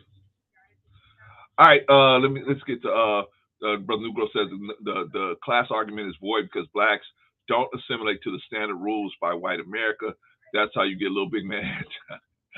The Negro said it would have worked out if the grassroots had fighting, talking about Ahmaud Arbery. It would have worked out if the grassroots in Georgia fighting and bringing it to light hadn't brought it to light to the nation.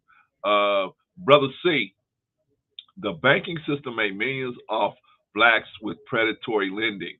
Toyota and Volkswagen just settled for giving blacks higher interest rates than whites in the same rating. I hear you, Brother New Growth. That's systemic. That's systemic. But what racism. I'm saying, I hear you. But if you watch the trend is that is not going to be the major way they promote their product. Then the way they got to promote their product is like Patrice was saying, homegrown. Because it used to be they could promote their product and then they could all benefit off of it, and the government wasn't going to come after them. They had nobody coming after them. Now they got people coming after them. So now it's not as easy to do this stuff and make a profit. That was my whole point. That is shifting into something else. It's not going to be as overt like it used to be. It used to be very overt. Would you agree with that, Patrice? Yeah, it's covert, it's not overt as There much, you go. right? So So it's much. back then you had the bankers, the lawyers, the police chief. They actually controlled like on both ends, right? Because they had the power. So they set in these, like I said, set in these in these with these titles, and profited a lot back then, a lot more back then. Because they were the same people that would put those hoods on at nighttime There you and go. go and find some black person to lynch, or find some home to burn down of a black person with a cross in front, right? They're not Right. doing it in that form anymore. Now it's more, it's different, right?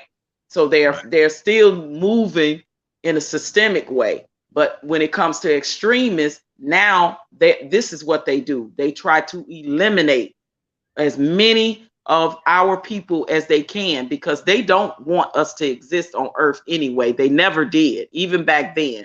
But the same mindset of them thinking that they are superior to us, and thinking that we should not exist on earth, is the reason why you get extremists doing what just happened in Buffalo, New York, unfortunately. Unfortunately, man, that was a terrible situation. Terrible situation.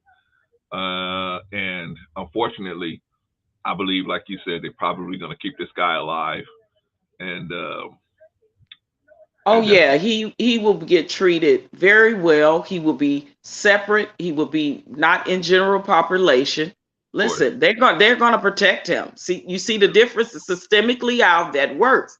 He will be protected because they know that if they put him in general population, what could happen to him, right? And Right. just think the way that he was able to surrender with no problems, without, being hurt, without being shot up and all of that, is Yeah. because of the system that protects people that look like him. Okay, Patrice, I got a question for you, and I need you to give me your best answer.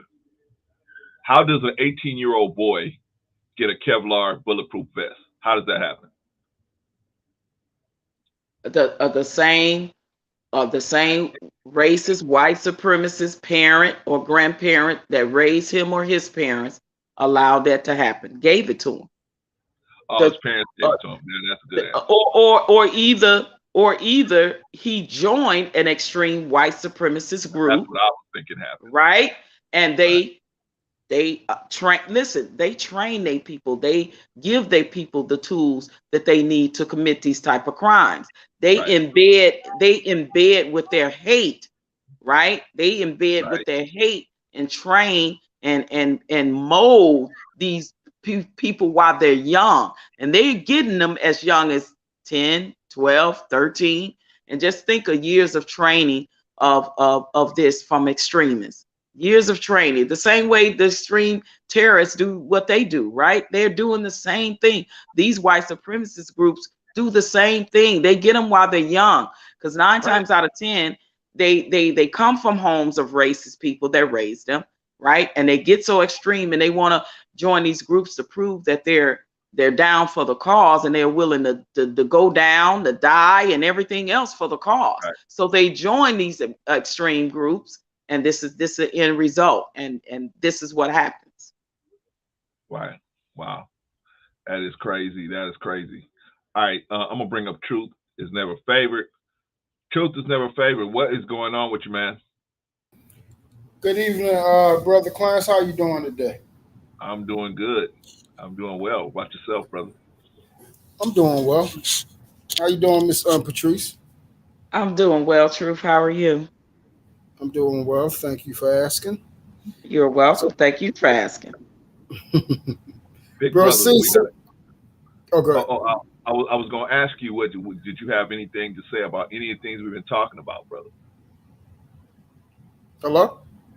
Yeah. Can you hear me? Truth. Truth. I think you got a bad connection, brother. Can you hear me now? Yeah. Yeah, we can hear you now. Okay, cool. Can you hear us? Yes, sir. Okay, I asked you a question, brother. I asked you, do you have anything to say about any things we've been talking about? Yes, but I want to make sure that I have clarity about the topics that you was going through. So could you give me a recap real quick so I can make sure I speak correctly? Okay, well, first thing we was talking about, what you see on the screen, is the white guy that went through Buffalo, New York, killed 10 people, wounded 3, 18-year-old young guy, and he's in court. Patrice was saying if the situation was reversed, maybe he wouldn't be there. Right? So you said this gentleman right here killed 10 people. Yes, in Buffalo, New York. He went to a black quote unquote black area and went into this supermarket called Tops, and he with an assault rifle, I believe, and he went in and he killed 10 people, and he wounded 3 others. Okay. Do they have a reason? Do they have a so-called reason why he did that? Well, they say it's racially motivated. So. Okay. Before we go to the next subject or previous subject, I want to speak about this. So, for me, this is how I look at it. When things like this pop up, I always ask myself because I look at patterns and I look at things that seem like it's obvious motivation. I mean, well, obvious something trying to push an agenda.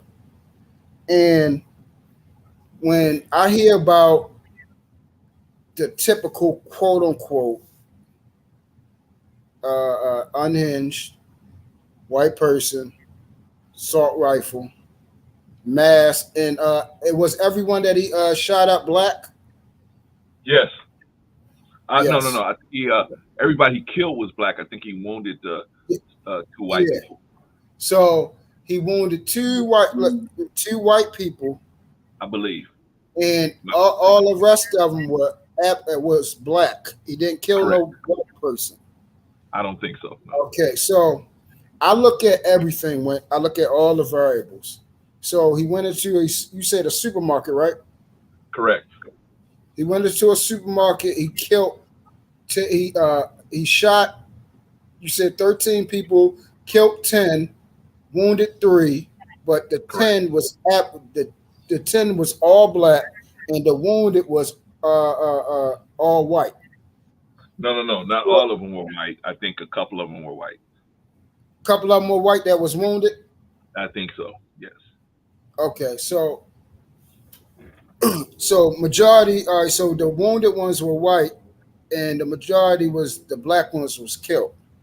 Correct. Okay, so when these type of things come on, and I see that nothing else has been posted about like let's say it's been like a black person that shot up multiple people or something like that, or where a black person has done it, then and all this is where you look at where the media, which controls basically everything, it controls our lives, and basically is trying to heighten our emotion, our already heightenedness against racial idea of oppression. We have already been geared since being young in school.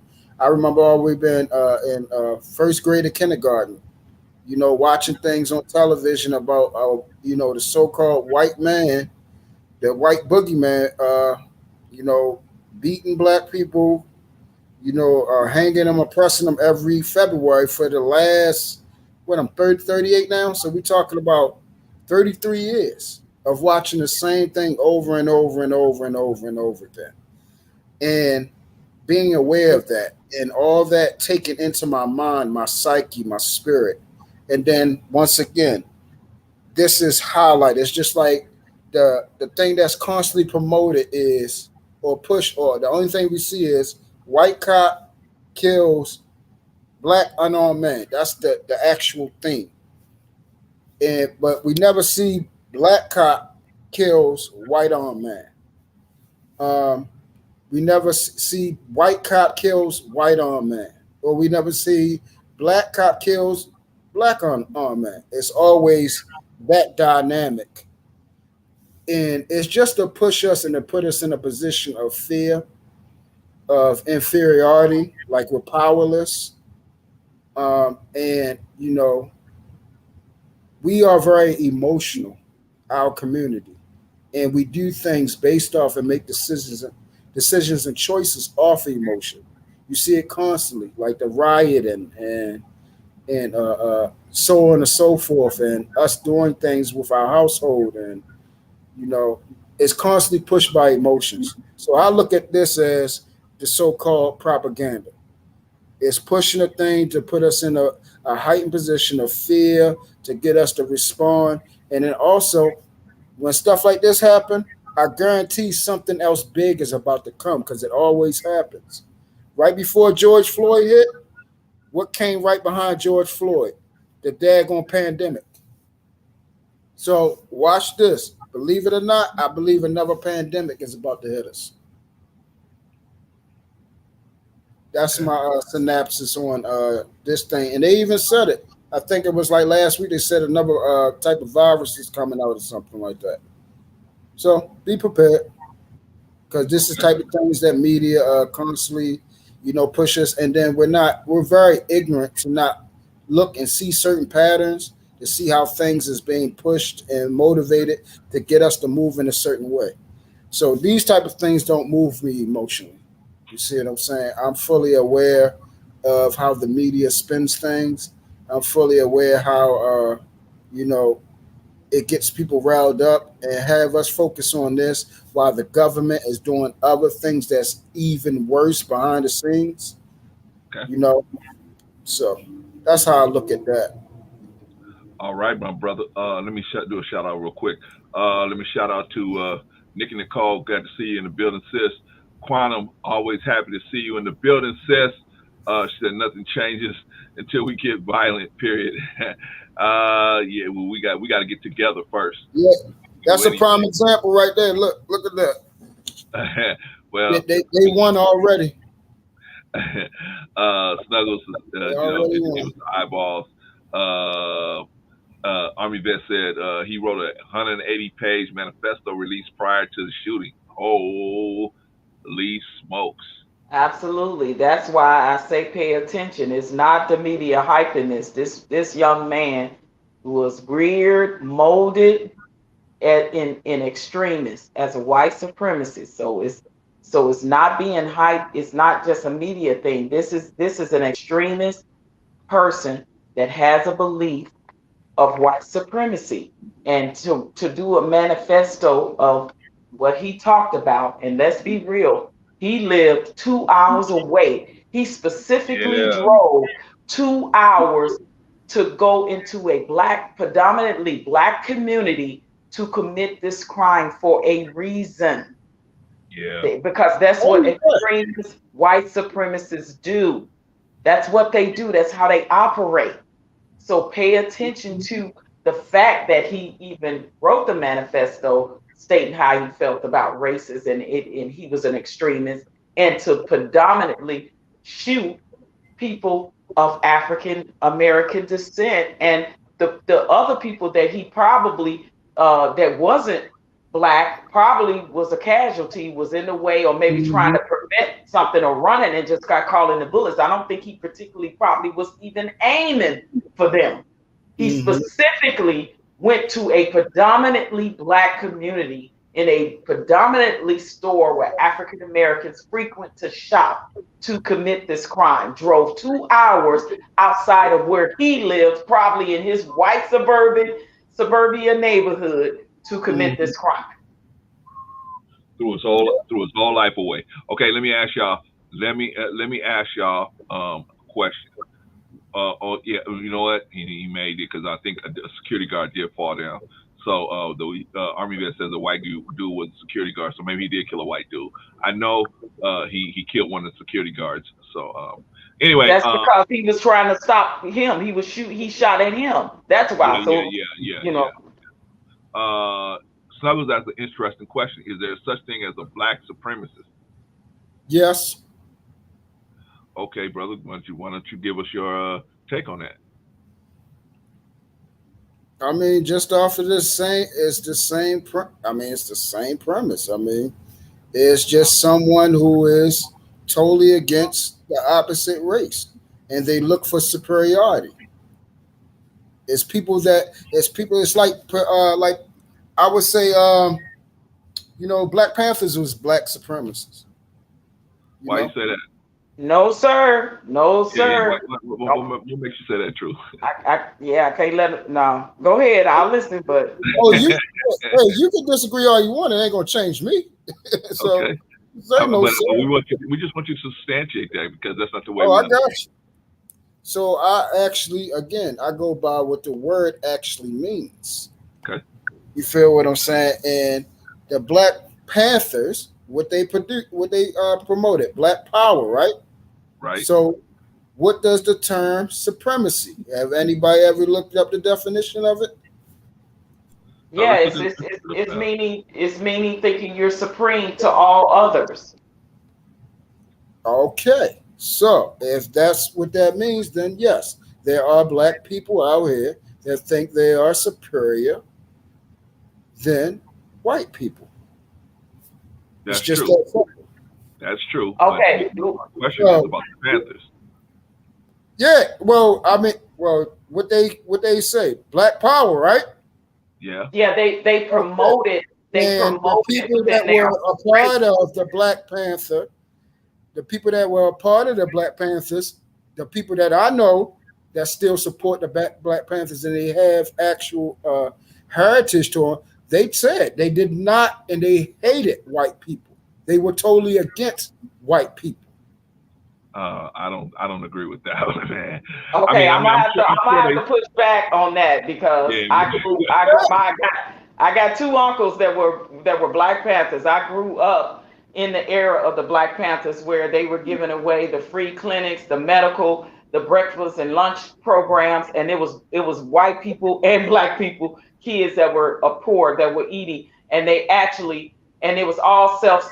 Now, what Black Panthers promoted was Black power within their own race, but they never thought they were superior to all other races. That's the difference between white supremacy and black. That white supremacy or being a black supremacist, meaning thinking you are the superior race to all other races of people. And Black Panther never had that ideology. They promoted Black power within the black race. Not saying that we are the supreme race above all other races. That's the difference. Okay, heard it. Because a lot of white people gave them a lot of money. But again, just like based off of this situation, I don't look at this as a whole. Like, could he be a racist? Yes, I'm not saying he couldn't be a racist. I'm saying the point of it is this. And everybody's not like me. Everybody is not observational and vigilant. People don't care. They are easily motivated and can be easily swayed to do stuff. People are very ignorant and can be pushed and motivated to do anything because you move off your emotions. You're not even thinking. It's called chess, not checkers. And that's what the people that are in power, they know we're dumb like this. They know all they got to do. This is the thing.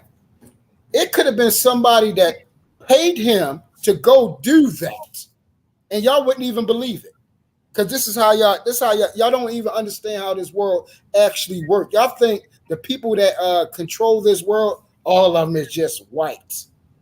No, these are people of real power, real influence that have long money. Not billionaires. We're talking about where I say blood money, where their money extends upon the backs of the dead. We're talking about the people that were they birthed into power. They ain't even got to do nothing, and they just have the whole world at their beck and hands. It's people out here that actually do things that move certain things. That 180 page. I'm not saying he didn't wrote it. He could. Let's say he did wrote it. It still don't change the fact that the media is pushing this. It still don't change the fact that that majority of white people is not racist, just like majority of the of the white cops is not racist. We have bad, evil people inside of every race. There are evil people everywhere. There are decent individuals as well. Bro, But bro, people true. that are ignorant, You're right, but you're moving the needle. I'm staying right on. I ain't moving needle about anything. I'm talking about this specific person. This individual right here is an evil evil individual. This does not mean, which is the reason why it shouldn't be racially motivated. He's a racist, but this shouldn't be a racial topic. He hates black people. He has a problem. He's the it got to be a racial topic if he is a white supremacist. You moving the needle now. No, he is. Exactly. That's why it's got to be a racial topic, because the crime committed was racially motivated. How can you leave race out of it? No, I didn't say leave race completely out of it. I said, listen, if you listen carefully what I'm saying, he as an individual is a racist. But what people do is they allow this to then internalize as and create a hateful mindset towards white people. In turn, you're now just as bad as them. I know it's bad people out here. I know it's bad white folks. But I also know it's bad black people who I have been done way worse than a white person has done to me. More time. See, this is where, again, you're moving the needle, because we're talking about this specific subject. I'm talking about what I'm talking about.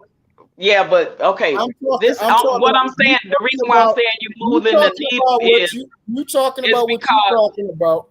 I'm talking about what I'm talking about. Whatever you're talking about, that's what you're talking about. I'm just saying, bro, you moving the needle. I know you're just saying. I'm not moving no needle nowhere. I'm talking about this guy right here.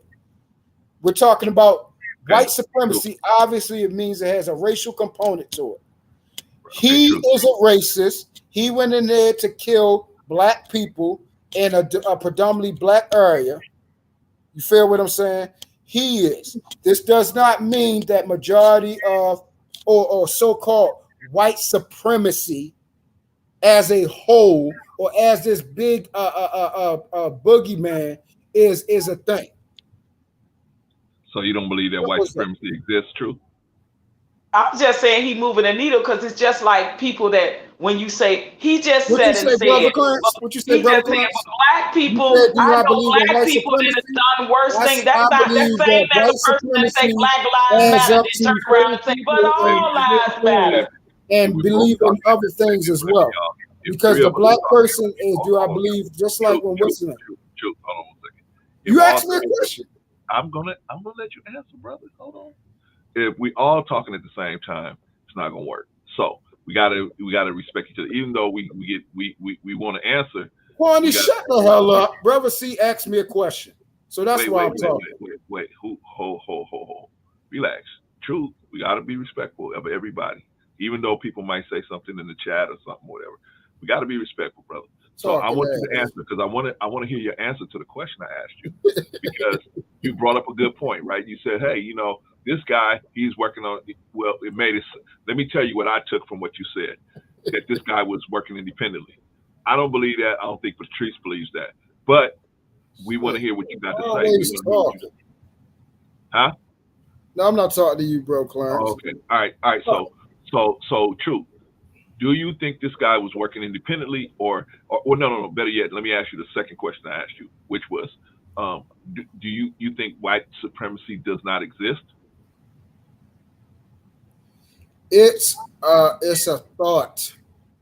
It's like a mindset that is created by ignorant people and emotional driven people. When it's just like it's like a boogeyman. You have a couple of things or instances happen, and then you think this is an actual it's bigger than what it is. You see what I'm saying? We have hateful people always. We have hateful people everywhere, man. Everywhere. You feel what I'm saying? So if we're going to say white supremacy, if we're going to say white supremacy exists, black supremacy exists. In other words, it doesn't mean nothing. It's an irrelevant statement because you have it on both sides. No, that's not true because black supremacists is not going out killing all white people. Black supremacists. How do you know that? How do you know that? How do you know because that? it will be all over the news the same way. No, and see, that's because you're ignorant because you believe everything on the news. You believe everything on the news is true. You believe everything on the news is true. You just said it would be on the news. Killing all Caucasian people. You just said it. You just said it would be on the news. You said it would be on the news. I'll let you talk, Patrice. And that's the problem. You are driven and you believe everything that's on the news. No, I'm just saying it would be in the media, though. It would be in the media. They control the media. Why would they post it if people like you gonna believe it? True. I'm a post. Focus on me, Truth.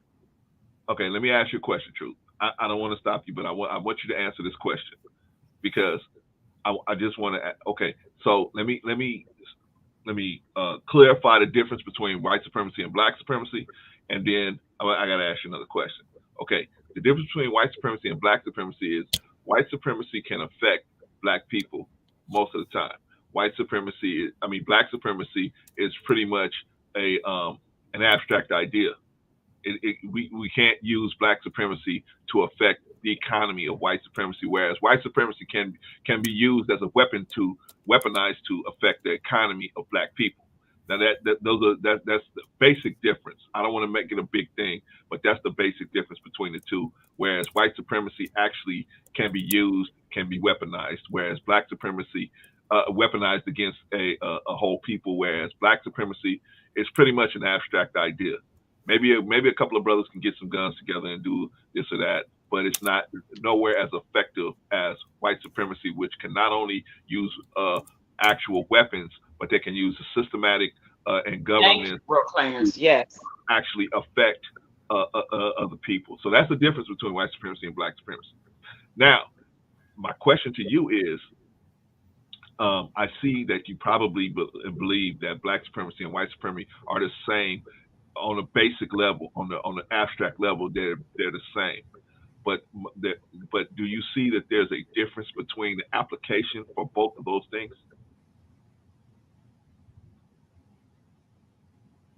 I'm gonna answer it like this. Again, the media, the news knows that we have stupid individuals, ignorant people that's going to believe whatever they post is the majority of what happened.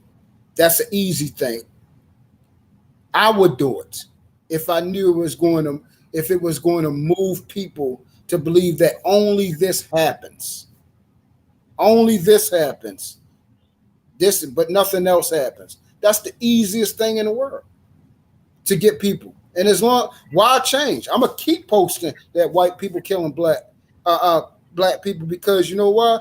It completes our agenda because we have sheep out here. We have dumb sheep out here that's easily emotionally motivated by seeing certain shit. And they tend to think that nothing else is happening in the world. They're not focused on wars or anything that can have long-lasting effects we talking about lifetimes and shit. All we gotta do is send something racial, which we've been promoting ever since they've been a child. People don't think about shit like that. They don't think about nothing like that. They don't think that we've been conditioned to think a certain way over, indoctrinated. Agreed. You see what I'm saying? That's because you don't understand the art of military. This is how military people think. Agreed. They do things to affect the core of the situation. While you worried about the fight in front of you, they 5 and 6, 10 steps ahead of you, of what the next point. That's how you win the war. See, the war is against the rich and the poor. They created a war in between the lines of the racial lines to keep you worried about this, so we remain in poverty. We worried about white people, and we run around here suffering and poor as hell. So, and our kids growing up poor and messed up and don't have anything. They don't know anything about financial literacy, anything about building, anything about obtaining land, and we want to talk about race. When we know about what it means to gain land, we know about STEM, we know about cyber things and building, and how to deal with stocks and things like that. But we rather continue. Hey, let's learn about our history. For what? How is that going to put money in your pocket? That ain't going to put no goddamn money in your pocket. That ain't going to save your children from suffering and from poverty. There's so many people in the hood talking about they blaming everything on the white. You're going to be blaming a white man all the way till you die, and you ain't going to be able to do shit about it. Nothing. And your daggone child don't even have a piece of bread to eat. But you worried about the damn white man instead of going out there working. Oh, I can't work because of the white man. No, you don't work and you don't provide for your child because you lazy as fuck. You unsuccessful because you lazy. You got procrastination. You complacent. Ain't nothing stopping you from being successful other than you. Now, if you got health problems or something like that, or you was born deformed or something like that, that's something different. But for everyone that has their health, have their limbs, have common fucking sense, you should be able to go out there and take care of what you need to take care of and be successful in this world. It's no excuse. So again, this is not to say that this particular person is not a racist. He could very well hate black people. But we're not gonna act like this is the majority. Like it ain't black people out here that hate white people. It's the same thing, so it means it doesn't matter. Okay. Patrice, did you want to respond to this? Absolutely, because this brother has moved the needle so far past the pendulum of what the subject of the matter is. Yeah, I'm just like, though, that's a whole nother different subject when you're talking about our people within ourselves, getting ourselves together. That's not what this is about. This subject is about a young man that was raised, reared, ideology, molded, concept, conditioning to be an extreme white supremacist. Okay. And he moved the needle so far. And I'm not going to call this brother ignorant like he called me ignorant, but I'm going to say his ideology and some of his opinions and views, in my humble opinion, is ignorant. I'm not going to call him ignorant, though. Thank you. Where it comes into play for me is that he moved it so far past the needle so far past the pendulum, right? So let's get to the fact of the matter is when you are talking about a specific subject and a person goes, what he did is exactly how the same people that said Black Lives Matter, but then in the same sentence say, but all lives matter. We know that. We're not talking about all lives right at the moment. We're specifically talking about a specific thing right here. And the specific thing we're talking about is white supremacists. Is there black supremacists that exist? You asked that question, bro, Clarence. Yes, there is. But there's not extreme black supremacist groups that's going out here slaughtering numbers of Caucasian people. They're not just going, when you see a black person that's going doing a mass shooting, they just shooting, period. They're not specifically targeting a specific race of people. So for this brother to sit here and say that is exactly the same, it is so far past the pendulum. When you're talking about black supremacists, when I think of black supremacists, I think ideology, I think ideas, I think opinions of views of people like your Candace Owens, people like that lean so far to the right that they support more of the opposite race than they do of their own race. They uplift more of the opposite race than they do of their own race. They the ideologies, the conditioning of that is of people of their opposite race other than their own race. When I think of people like that, when you say black supremacists, there's black militant groups, there's black empowerment groups like the Black Panthers that definitely was about uplifting their own race of people, but was not against other races of people. The only people that they were against was racist people that were against them.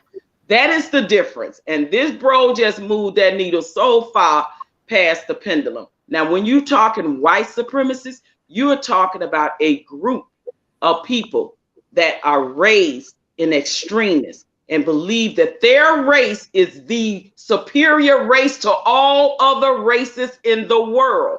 That is what white supremacist is.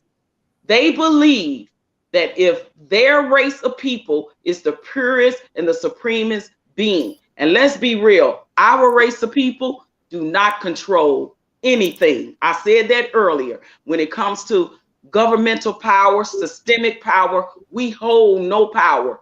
They control everything. That's why systemic racism exists within the system, is because people like them that hold the power to control and change the narrative, whether you get a housing loan, whether you get a car loan, whether you get any military money, whether you get any education funding or money, whether you're discriminated against through redlining and things of that nature. It's not by people that look like us. So this brother is so far off base. And for him to say that, oh, white supremacies, black supremacists exist too, not in the construct of what this subject is talking about. This is racially motivated.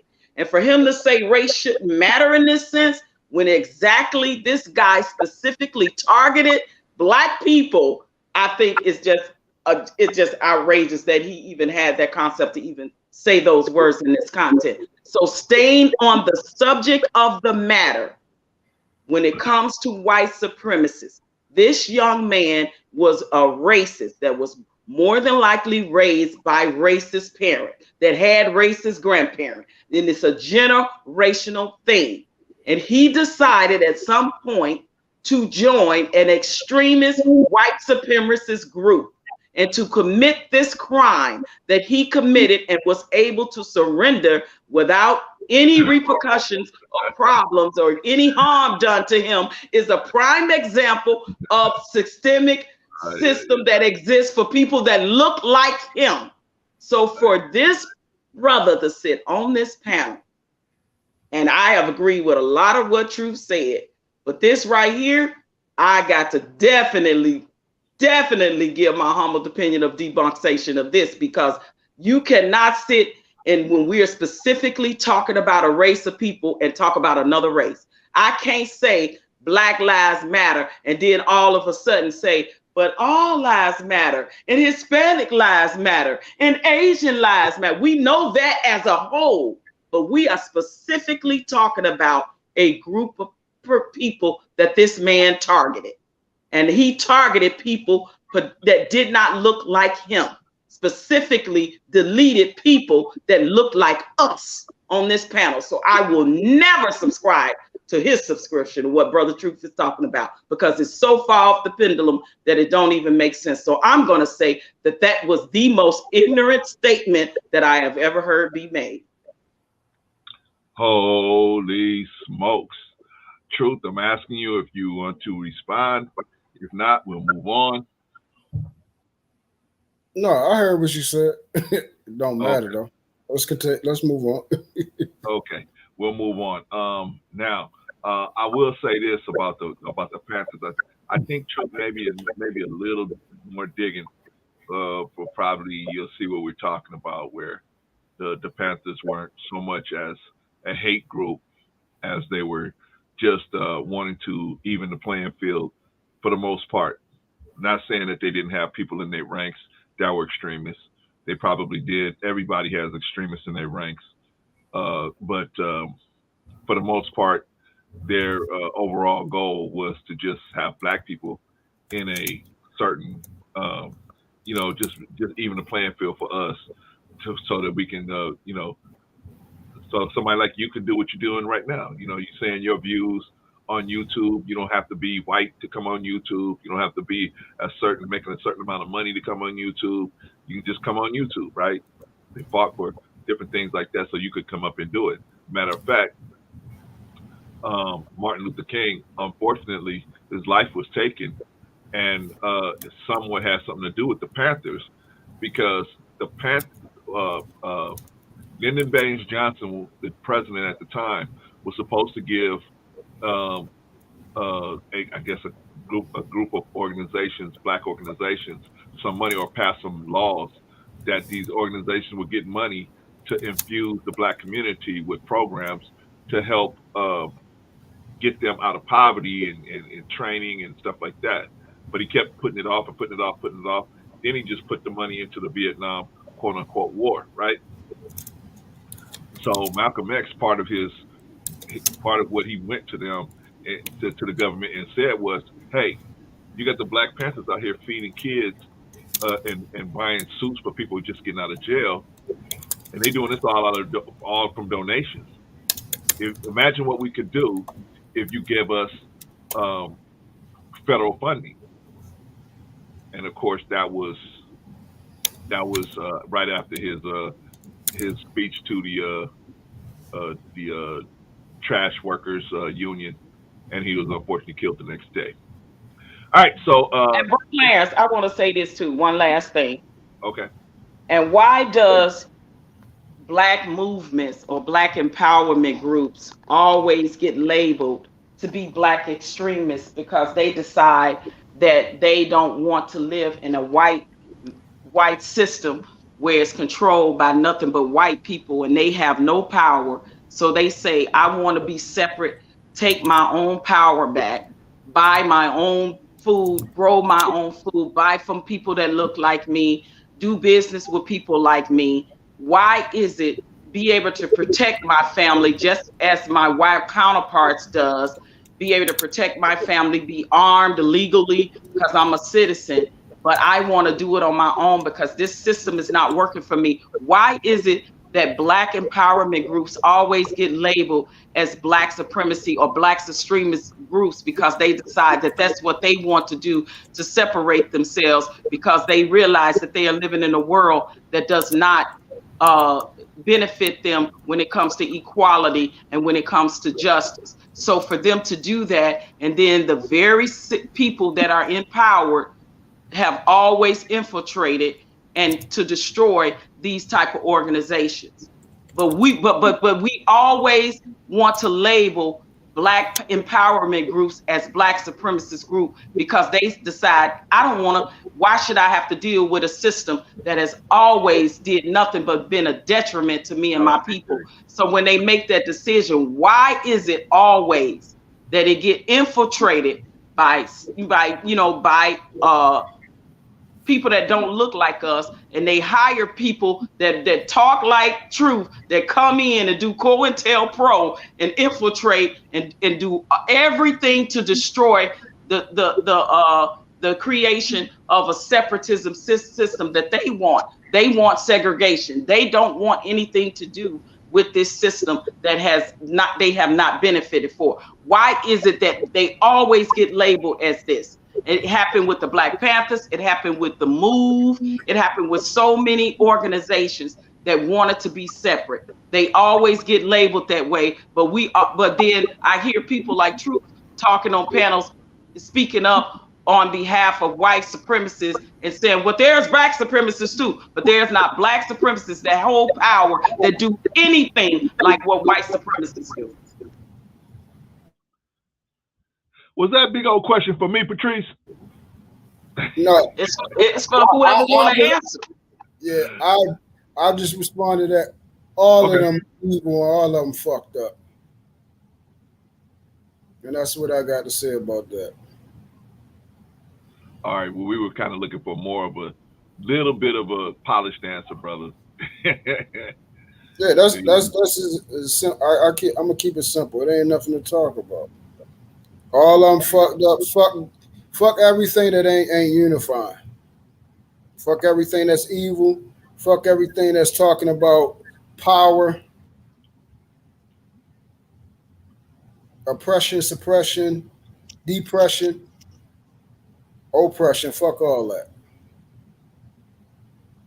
So, because I'm looking at it like this, like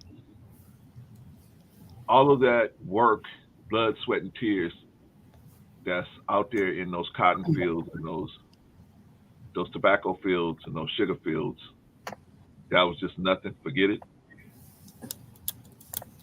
Meanwhile, let me say it like this. Meanwhile, white people will go to a mountain and they will remember their history. They put people's faces on mountains. They Slave sure owners, let you remember the they won't let Holocaust. you They don't forget it. forget that. They'll put it in front of the DC. They put monuments in front of DC. And the Jews do the same thing. They don't let no time go by without telling you, oh, here's a Holocaust museum over here. There's a Holocaust museum over there. So I say if they can remember their history and it, it's not oppressive for them to remember their history, what's so wrong about us remembering our history and us trying to learn from that, right? And trying to move forward so we don't repeat that situation. I think most of us that are into remembering the ancestors and remember that struggle, I don't think we're trying to just say woe is us. I think most of us are saying, okay, let's remember that so we don't never forget that we walked past there, right? Because if we forget, we might find ourselves back in that same situation or worse if we take our foot off the gas. And that's how everybody. I think that's how everybody else thinks about it as well. Well, this is what I said is the biggest fear of white supremacist groups. The biggest fear, and I told you, I said brother Farrakhan said this, and it's not just go for just white supremacists. I think it Fraud. goes for a lot of white people as a whole. Their biggest fear is thinking that if black people get in power and hold any power over them, that we will do to them what they done to us as far as ancestry wise. That's what I think the biggest fear of a lot of white supremacists is, and a lot of white people in general is. That is why the fear of black people getting into any kind of power is their biggest fear. Well, let me bring Mr. Best in the World into the conversation. Mr. B, how you doing, brother? Hey, peace and love, family. What's going on? Let me give a shout out to everybody on the panel. Truth is never favored. Blood in. What's going on, family? Blood in, brother. What's going on, OG brother? Patrice. Oh my What's God. up? What's up, my brother? How you I'm always honored to sit on the panel with OG Patrice. My God. And Bro doing? Likewise. Clarence. Bro Likewise. Clarence. What's Oh going on, man, brother? you are What's going on? incredible, man. Salute to you. Salute to you. Salute to you Um, too, brother. I'm such a fan of all y'all. But believe it or not, I am. But you know what I mean? And I want to give a shout out to my brothers in the chat, man. Be easy that do, Big Rick Slash. We got some big things coming. I ain't gonna really say much. Want to shout out Sister Anifa too. I see you out there. I want to say this. I think that, there's a great expression that says if we don't remember our past, we are doomed to repeat it. You know what I'm saying? So we have to understand our past. We have to understand, what has happened to us in this country. We have to understand that we don't want that to happen again. You know what I'm saying? So we got to be aware. We got to be conscious, and we got to understand that this system was never made for us. It was never made for us to be at our best, and it wasn't made for us to ever have anything. We were brought here as free labor. We was looked at as less than human, and that's how they wanted it. You know what I'm saying? And they still are trying to figure out how we even escape. They still trying to figure that out. You know what I'm saying? 'Cause that was never the plan. It was never planned for us to escape. It was never a plan for us to have any type of rights or anything. Agreed. As you said, they have monuments everywhere. They got their face on mountains and everything. Right. You know what I mean? Because they want you to know that this is theirs. Right. You know what I mean? If I own an ant farm, I'm not letting the ants take over my house. It's not happening. Right. You know what I'm saying? I'm keeping the ants under pressure. And they're gonna always keep us under pressure. That's just the natural facts of it. You know what I mean? And I'm not gonna get out. I'm not gonna get into religion and all that. Like everybody believe what they believe. Y'all all good. It is what it is. All I'm gonna say is this, right? At the end of the day, you know what I mean? Certain things are just plain to see. And the biggest thing that's plain to see is that they're not for us. You know what I mean? And time again, they commit these heinous crimes against us. You know what I mean? They go into our churches, they go into our banks, they go into everything that we do. They done bombed us, they done did everything to us, lynched us, sick dogs on us, did all these things to us. You know what I mean? Hung us, you know what I mean? Castrated us, burnt us. They did all these things to us, to us. You know what I mean? You know, and then when they can't have organizations like the KKK, then they get the police. You know what I mean? And then they have a slogan to protect and serve. No, you're protecting and serving your agenda. It ain't to protect and serve us. Not at all. Now we got to keep that in mind. We got to understand what this is about. You know what I'm saying?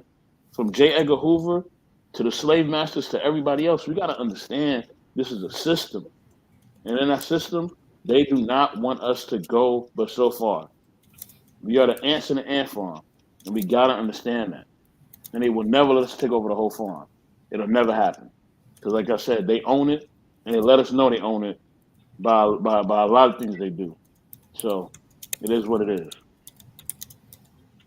Hey, brother Clarence, I want to say something. Okay, go ahead, man. Yeah. Well, best in the world. This one, I have a question.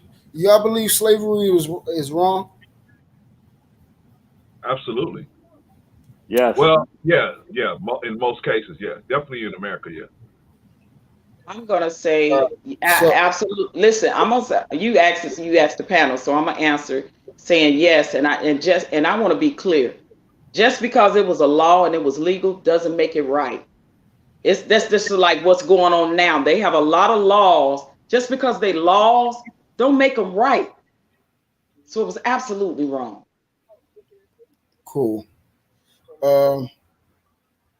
That part I don't agree with about the laws and everything like that. I don't give a fuck about the government's laws and everything like that. I depend on God's laws first, and then delegate it after that. Then the laws of the land.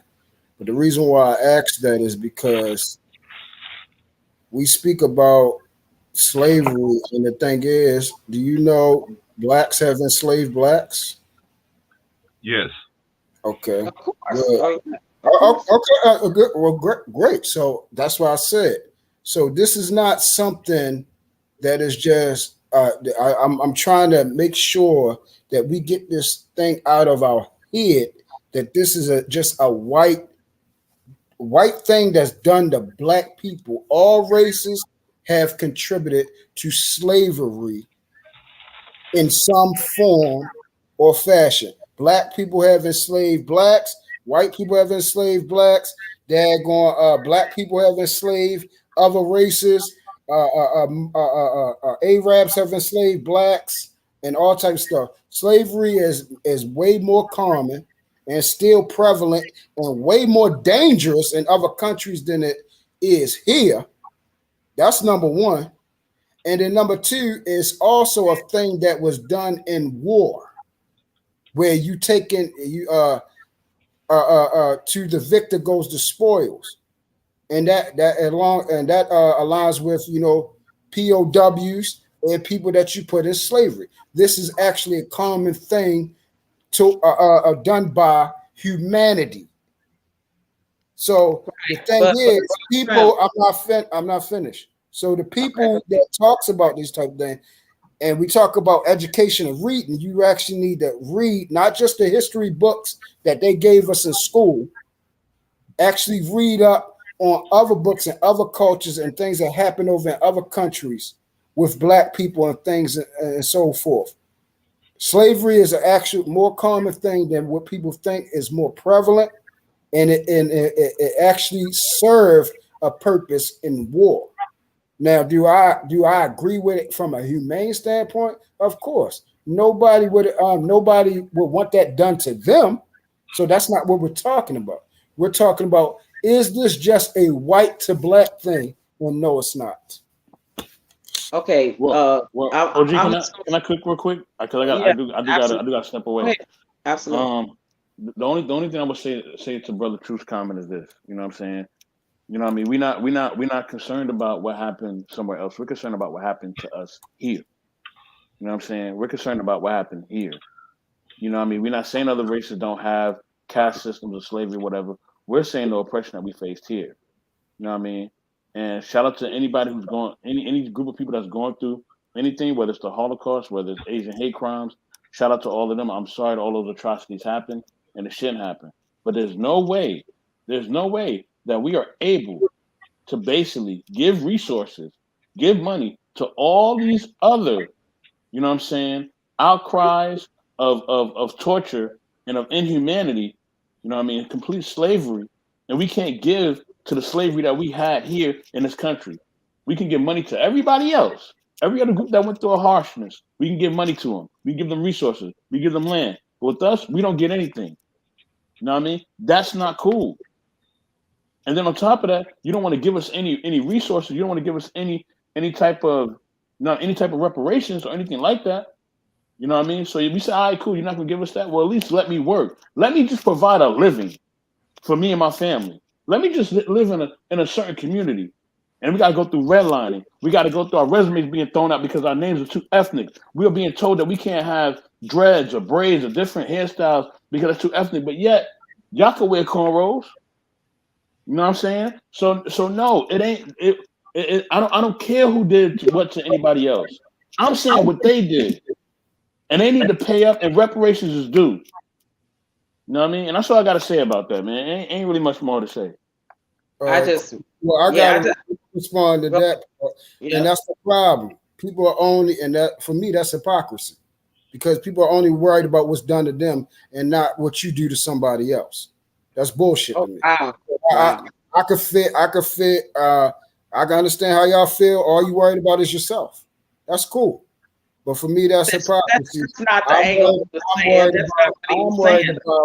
I'm worried about what's done on both sides. And when you're talking about learning about your history, you should know about your whole history before you came to this land and all the things that was done. And who actually brought you over here? Was it the Europeans? Or was it the Arabs? See, it's a lot of stuff that people need to understand. And also, was you already over here? Because a lot of people was depending on where you African descent, or some people was actually their descendants are from this land.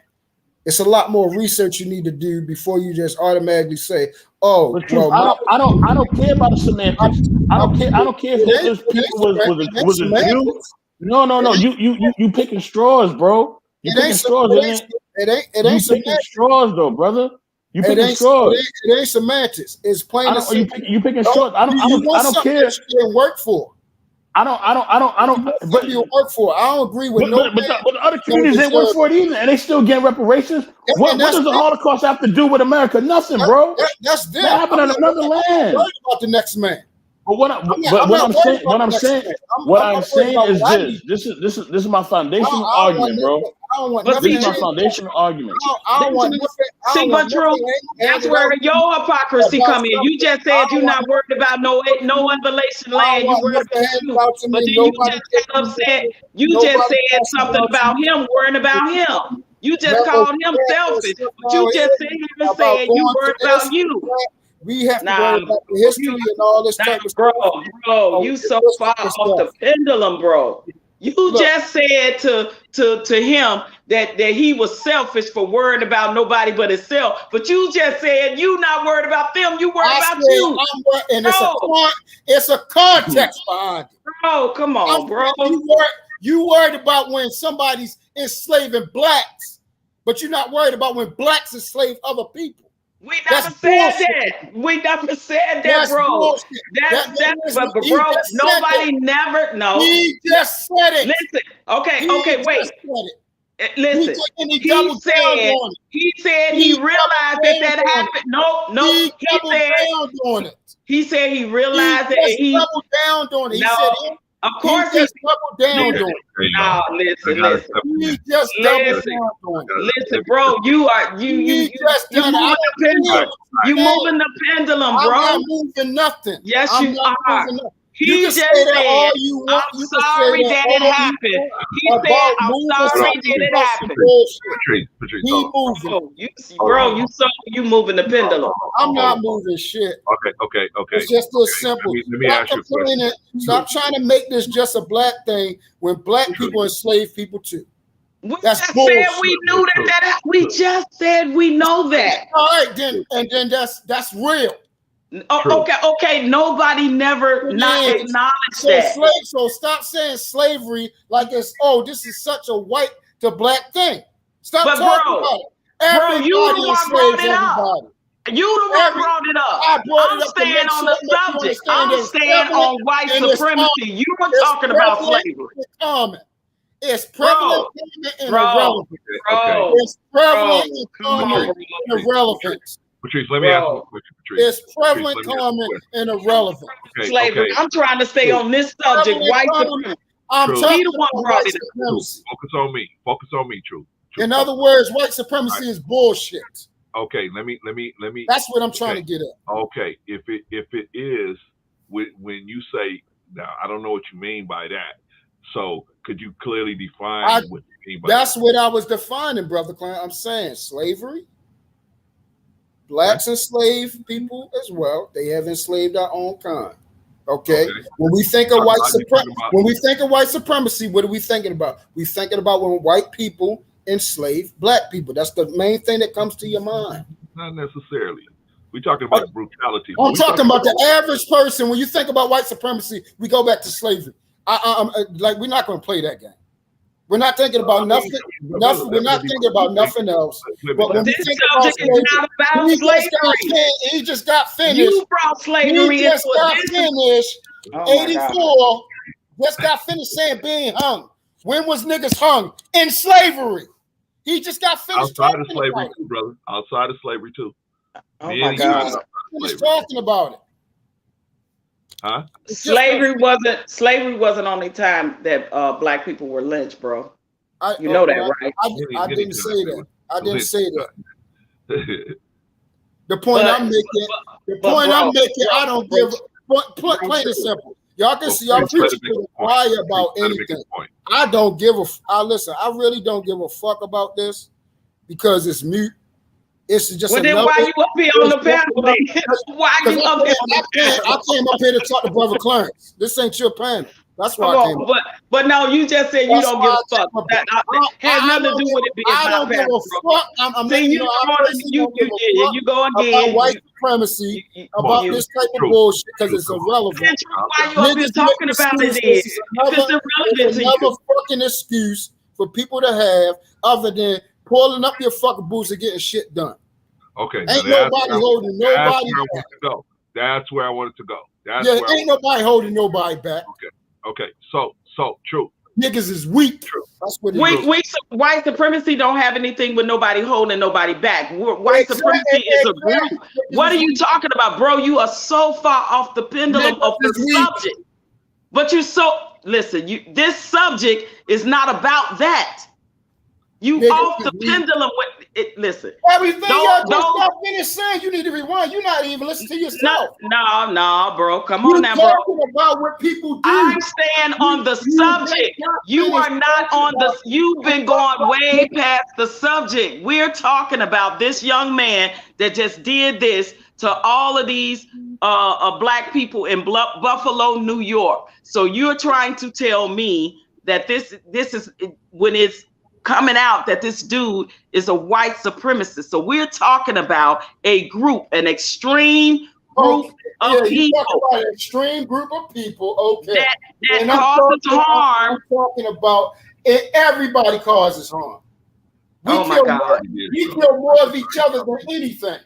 Okay, so bro, but that is a different subject. Do you understand that? That matters. It is it's a different subject. Us doing us is a different subject from this subject. I'm trying to stay on the subject. It matters. You okay again? You sound like those people that say Black Lives Matter, then you holler, "Well, all lives matter." Oh yeah, I We do. never Fuck said Black it Lives didn't. Matter. Fuck We Black Lives never Matter. said it did Fuck not Black Lives matter. Matter. You're right. We I am one. specifically talking about I am this one of young them. Fuck man. Black Lives Matter. Black Lives Okay, Matter was produced by a bunch of fat black lesbians. okay, That's what right, it but was. bro, but what I'm saying where you On moving the fucking needle is, abomination corruption bro, that got rich off bro, of idiots. They got rich bro, off of, they sitting good and bro, looking good off emotional fucking bro, ignorant stupid people. They living in a mansion off of y'all bro, ignorant asses. Let me ask a bro, question. bro. They Let me ask a living question. in a mansion off of I y'all ignorant asses. Wait a minute. Is this my panel? Is this my panel? Can I ask a question? I know y'all been going at it for about 20 minutes. Can I ask a quick question? Right? Okay. Thank you, ladies and gentlemen.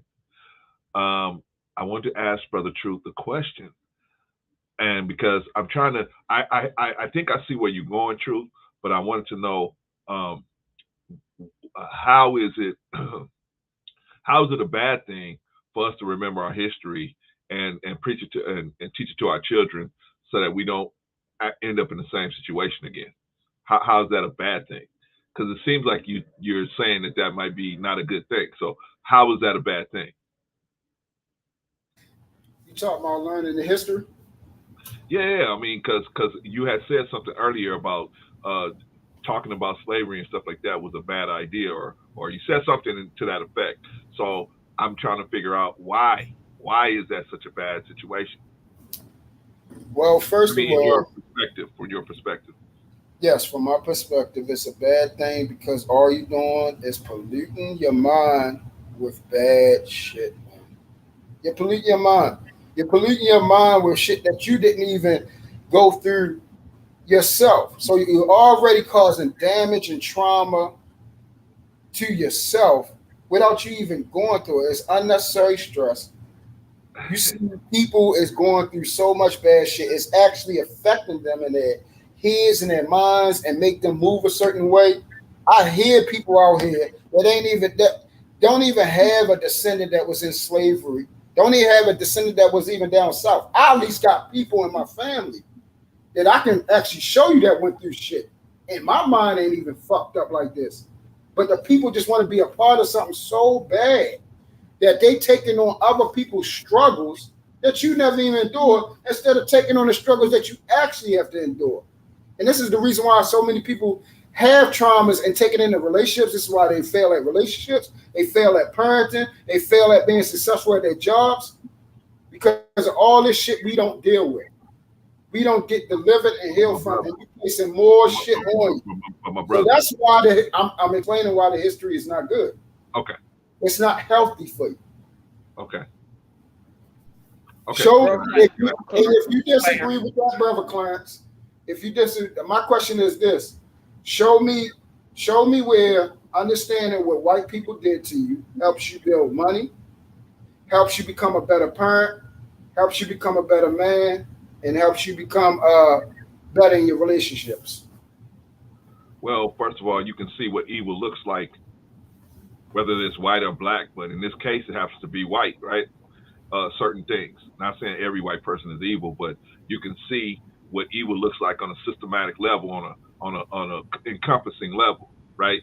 Where just because you have a certain skin color, you are expected to be of a certain intellect, and you're supposed to be of a certain uh, you're only supposed to go so far in life, right? Now, if we play that down and say, well, black people own slaves too, and we try to play that down, the reality is, for on the most part, that's not what happened. The reality is, the most part, it was slaves. Now, if you're going to say that history is no good, then we might as well burn all the Bibles too, right? Show me where the Bible is going to help you if you don't take it seriously. And so, same thing I'm saying with the history here. We have to take this history seriously so we can get the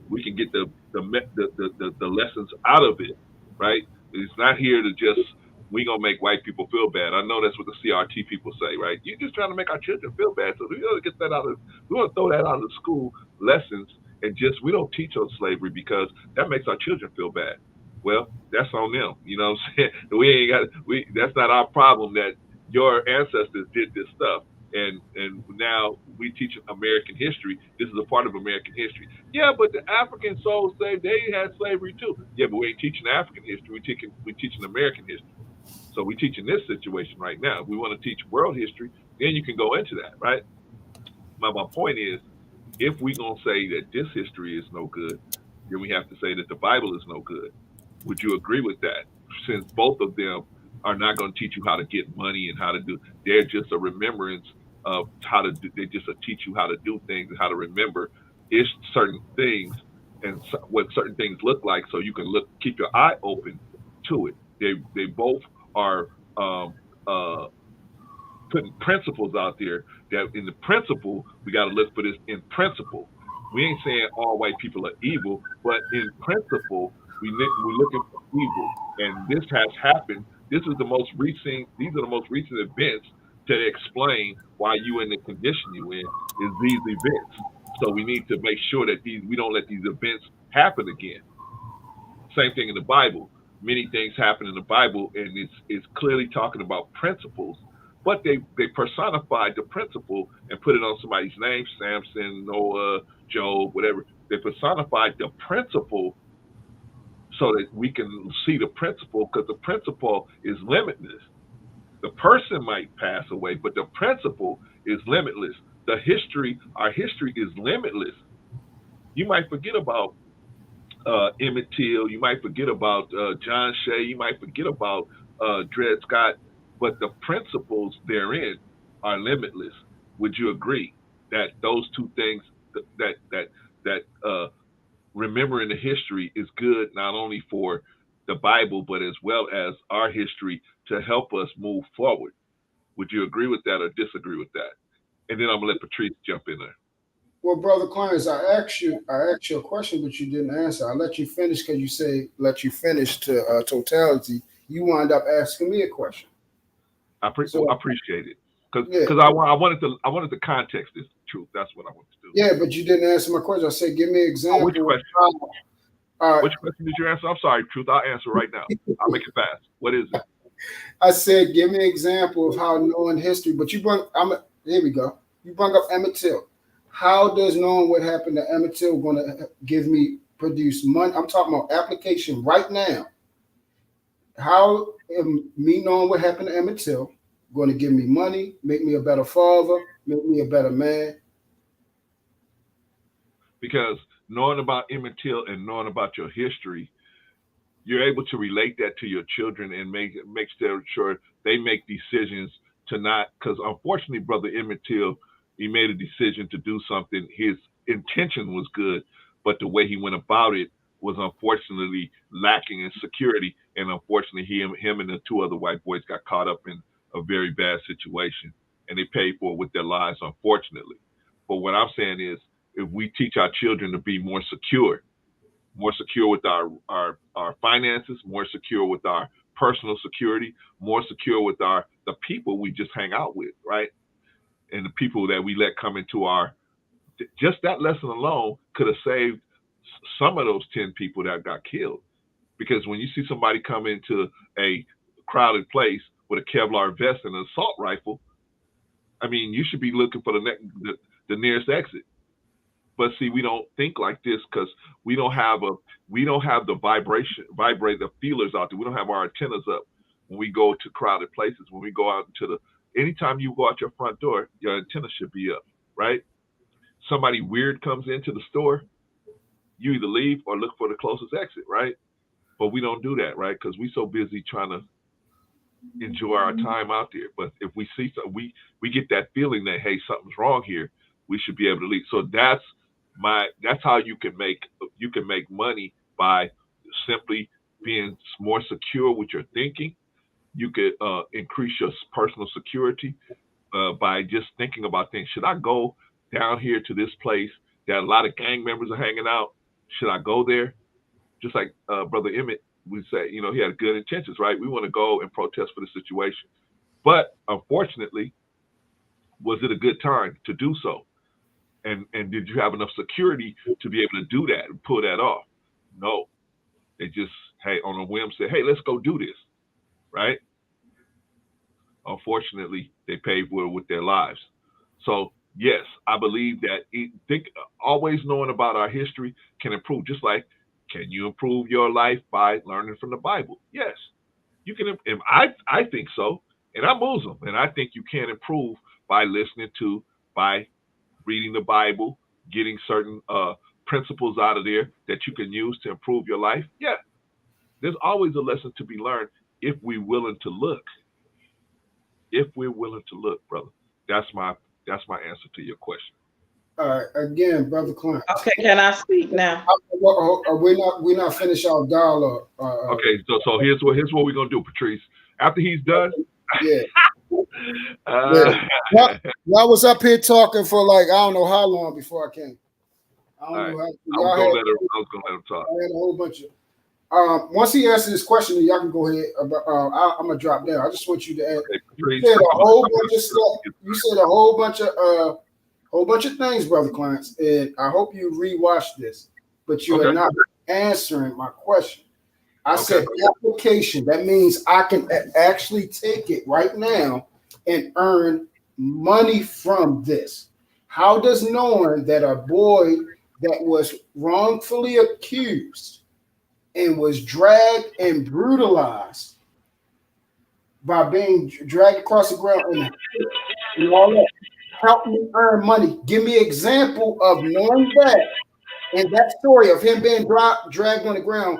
How does being dragged on the ground, tied to a truck, being wrongfully accused help you earn money? Help me to understand that. Okay. Like I said, there's a lesson in everything. If you can't see it, you can't see it. I can't say that that situation is the roadway to learn how to do NFTs. I can't say that.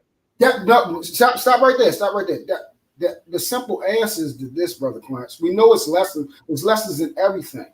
What I'm asking you something specific for a reason. I'm backing you in the corner.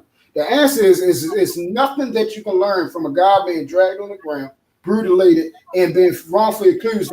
No, there's not nothing true. You said to learn how to make money. I didn't finish. Now that time you didn't let me finish. That time you didn't let me finish. Now I didn't finish my stuff. Okay. See, I just let you finish, but now you're doing with it what you said. I did. You're changing the question, true. If you let me finish, you'll see I didn't change nothing. Okay. I'm very consistent. Okay. Again, how does my face being slammed on the ground and dragged and brutalated help me earn money? How does me being tied to a truck or car, whatever vehicle it was, how does me being wrongfully accused for sexually being sexually perverse to a woman help me put money in my pocket? Not the lesson. Help me actually get $1 in my pocket. I want you to show me one dime that will go in my pocket from knowing that. The answer, I can answer. The answer is no. And I could say the same. Oh, no, hold on. That was the one for the money. Now, how does that, knowing that somebody slammed on the ground and wrongfully accused and dragged and brutalated, and how bad he looked, help me to be a better father? How does that internalize in my mind help me to be a better dad on that simple premise? Nothing else. I'm talking about what happened to him. How does that constitute giving me a good thing about children? Because that gives you lessons that you can teach your children, brother. But if you don't see it, I understand. Clarence, come on. It's not that I don't see less. You're not listening, and you're not going to listen. OG, please, you're not going to rush me off or nothing. So. I'm not rushing you. I'm talking about him. I ain't talking to you. I'm talking to him. Not going to happen. So, again, Brother Clarence, I understand, and I said this for a million times. There's lessons behind everything. Lessons. Okay. I'm talking about what's called application. I'm talking about what's called application. Application means something I can do right now. Okay. How does me knowing that story, which I already know, produces me being a better father and produces me being a better man? The answer truthfully, and I'm not talking about the surrounding lessons. I'm talking about just off of the simple case of what happened to him. Like if I was on the back of the truck watching that. The answer is nothing. You could create lessons around it. Like, hey, you need to be more careful in watching your children and stuff like that. You need to teach your child how to be better approaching women and what not to say and stuff like that. That's lessons around it. I'm talking about that specific act of that, what happened to that boy, which was horrific.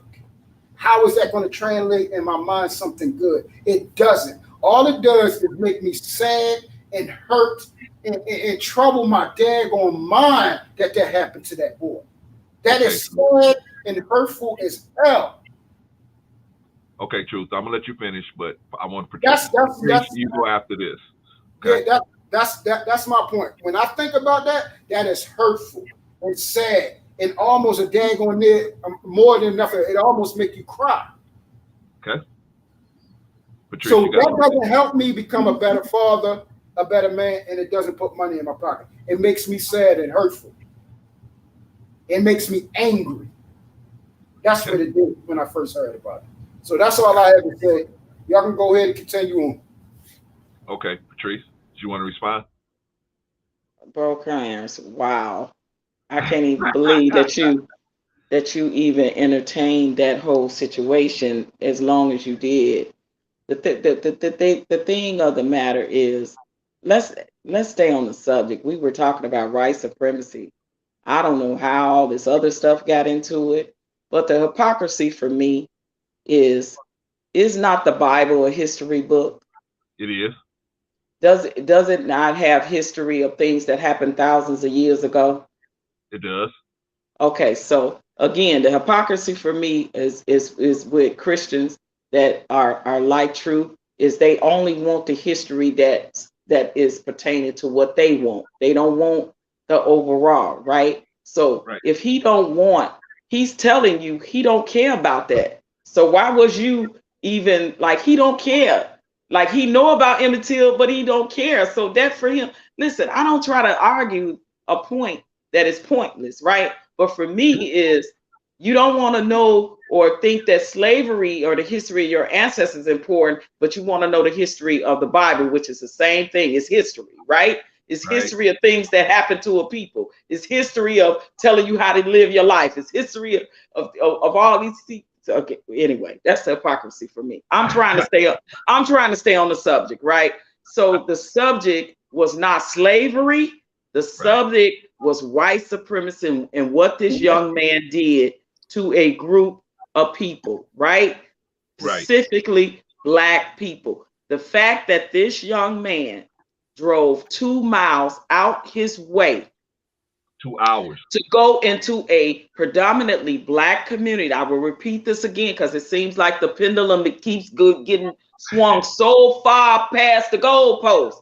The fact that he did this to prove a point of going into a predominantly Black community as a extreme white supremacist to kill people that look like us, for me, is a problem.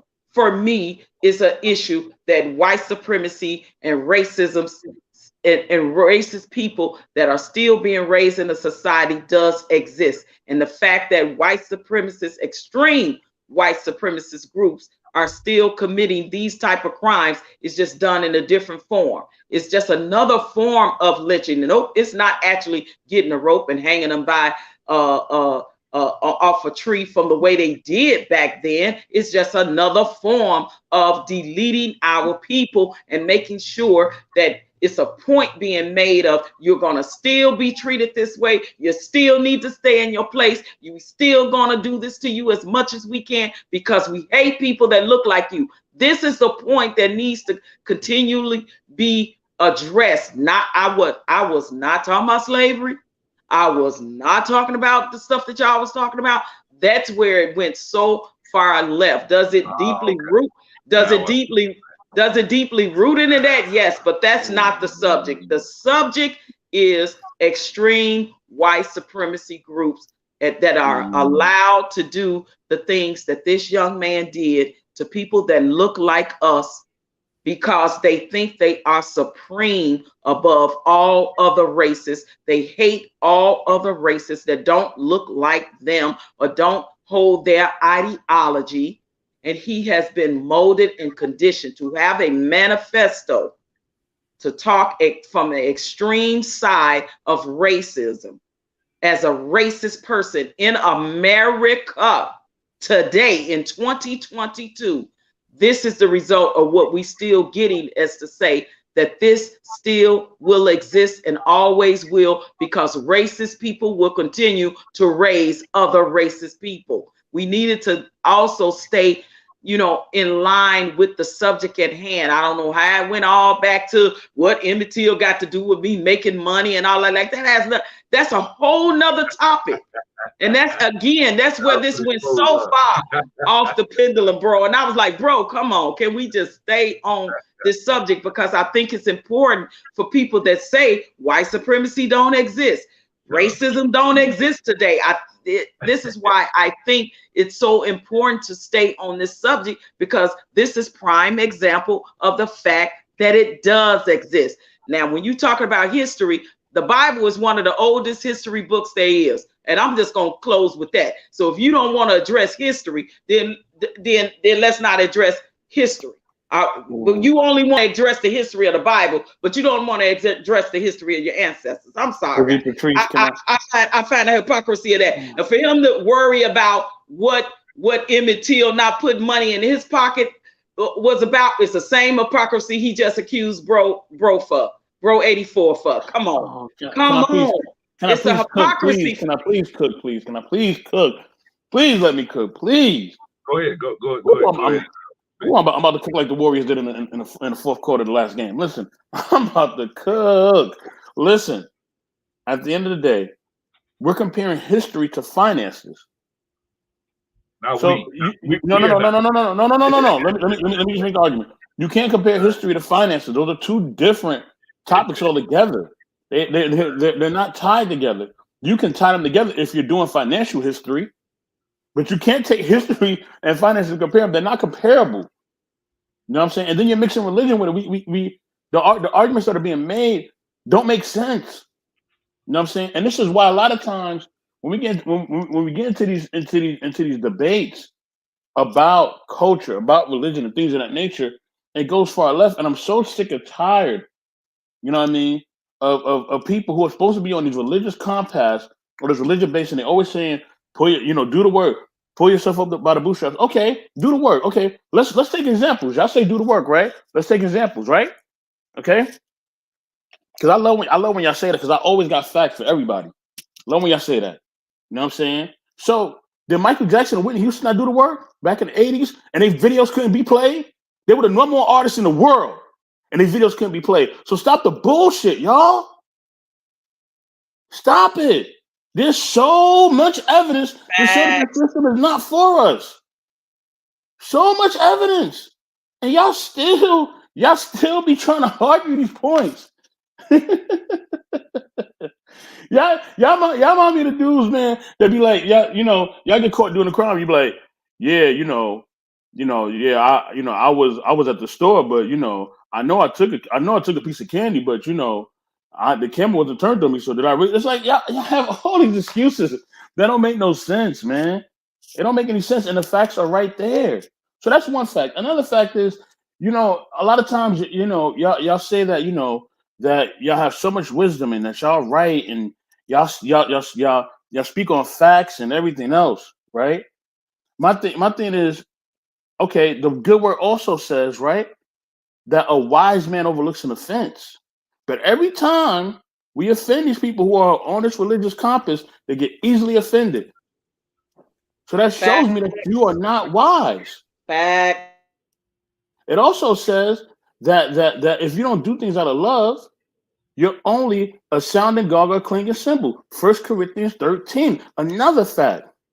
Which is why I don't like most Christians, because the thing is, when I was really into Christianity, what they don't know, I read New Testament, Old Testament, front to back multiple times. So when you want to do the religious thing with me, you're playing with a Jedi Master. I'm a Jedi Master with it, and I'm speaking straight facts. I'm not speaking from emotion. You know what I'm saying? The only thing I ask for us to do is to look. Hold on. The only thing that I'm asking is that we just look at facts of the situation. Yes, it is a fact that there was African people who had slaves. That is a fact. Okay? It is a fact that other cultures had slaves and other atrocities. That is a fact. You know what I mean? We're not denying none of that. We're saying when it comes to here, we talking about right here. What happened to us? Why couldn't our videos be played? Why are we victims of redlining? No matter how much money we make, we still being redlined. I can't move into the community because they redlining me. You know what I'm saying? I can't get this job because I have a certain name. You know what I mean? Or I can't get a bank loan because of who I am ethnically. I have all the money, my credit's good. You don't want to give me a loan from a bank? Why? Why can't I get a loan? Oh, I know why I can't get a loan. I know. It's clear. And they've been passing rules and regulations, you know what I mean, for years, for hundreds of years to hold us back.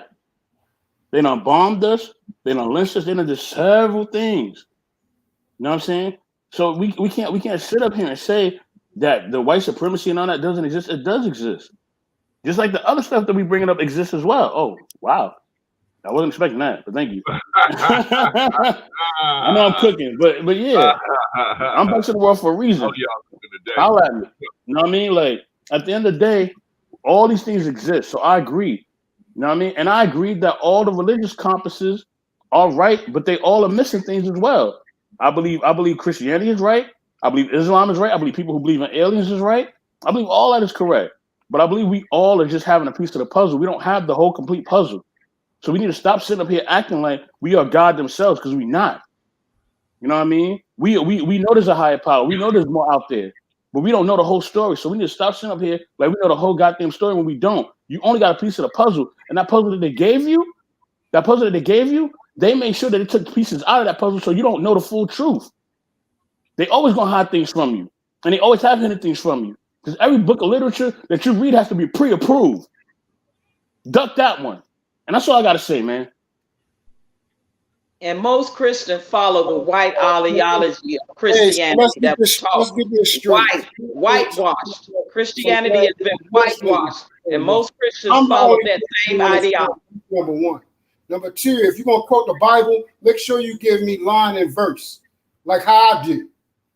Don't talk about the word if you really don't know it, because I can't. Please let me know what you was talking about, because I can't even recall what you're talking about. Was there in Proverbs? Was there in Psalms? Where is it? Give me line and verse. Give me line. Accuracy matters. Authenticity when you speak matters. See, that's one thing. So, hold on. Yeah, I love when y'all do that. Y'all always do that. Y'all always ask what scripture it is. Y'all always ask what book of scripture it is when somebody posts the word. I just told you what 1 Corinthians 13 was. I don't have to give you the full 1 Corinthians 13. I just told you where to find it. I told you wise men overlooks to the fish. I told you that was in Proverbs. Y'all always do that. If you just don't serve, if you don't serve God, you don't serve God. Don't worry about what we do. You feel what I'm saying? Those of us who are, bro, you have not read the Bible more than me, bro. Stop. It's just that simple. You Stop, bro. Christians, all right, gentlemen. Don't ever, nobody on this motherfucker could come at me about the Bible, because I actually lived that shit. I read it faithfully, not all the time. So the Bible also says, how can blessings come out your mouth and curses come out the same mouth? How can blessings come out the mouth and curses come out the same mouth? I'll Google all this right now. We want to go down this road? I will Google every single scripture. I'll Google every single scripture I said. See, that's the thing. You want me to do it? I will Google every single thing I'm saying. It's in my heart. I don't Google mine, shorty. Because I'm lined up with the source. I'm lined up with the source. Look. True. Just because you memorize it doesn't mean Doesn't mean you know everything because you memorize and you could quote Bible scripture just because you memorized it. It doesn't mean that nobody else doesn't know the Bible, bro. It doesn't matter about mean that. it's not about knowing the Bible. It's about serving. It's about It serving. doesn't mean that nobody else serves just because you're a Christian and they not. One thing about us, that's hypocrisy. That's hypocrisy. One thing about us, when we don't say, we don't mention certain things. The Bible is not the whole truth. We don't talk about other books and everything like that. We serve one God, not multiple gods. Is everything you read pre-approved? Is everything you read pre-approved? Does somebody else have to prove it before you read it? That's all I want to know. It's proven. God proved it. Does everything that you read pre-approved? Does somebody else have to prove it? It's been proven by God. Okay, I'm gonna have to pull some people down, right? Because I need to get control of this situation. Sorry about that, Mr. B. None of y'all niggas Christians. I'm gonna pull you down to the truth. If you can't control yourself, I'm gonna have to pull you down, brother. So I don't want to. Don't ever come at me about this. I live it. Okay. I'm gonna pull you down, truth. Okay, and that's the righteous indignation for me. That to me, you to get angry and not to hold a healthy dialogue with people just because you are Christian, bro. Who cares? I was a Christian too, but I'm not finna sit up here and curse and judge nobody based off because you want it to be one-sided, bro. That's not fair. Just because you know scripture and can read scripture does not mean nobody else up here on this panel don't know it. Patrice, I had to stop you, okay? But that's not fair because you let him go on, and you got other guests up here. You pull him up and still let him go on and on when Jay been waiting. I'm trying to let Jay get in now, Patrice.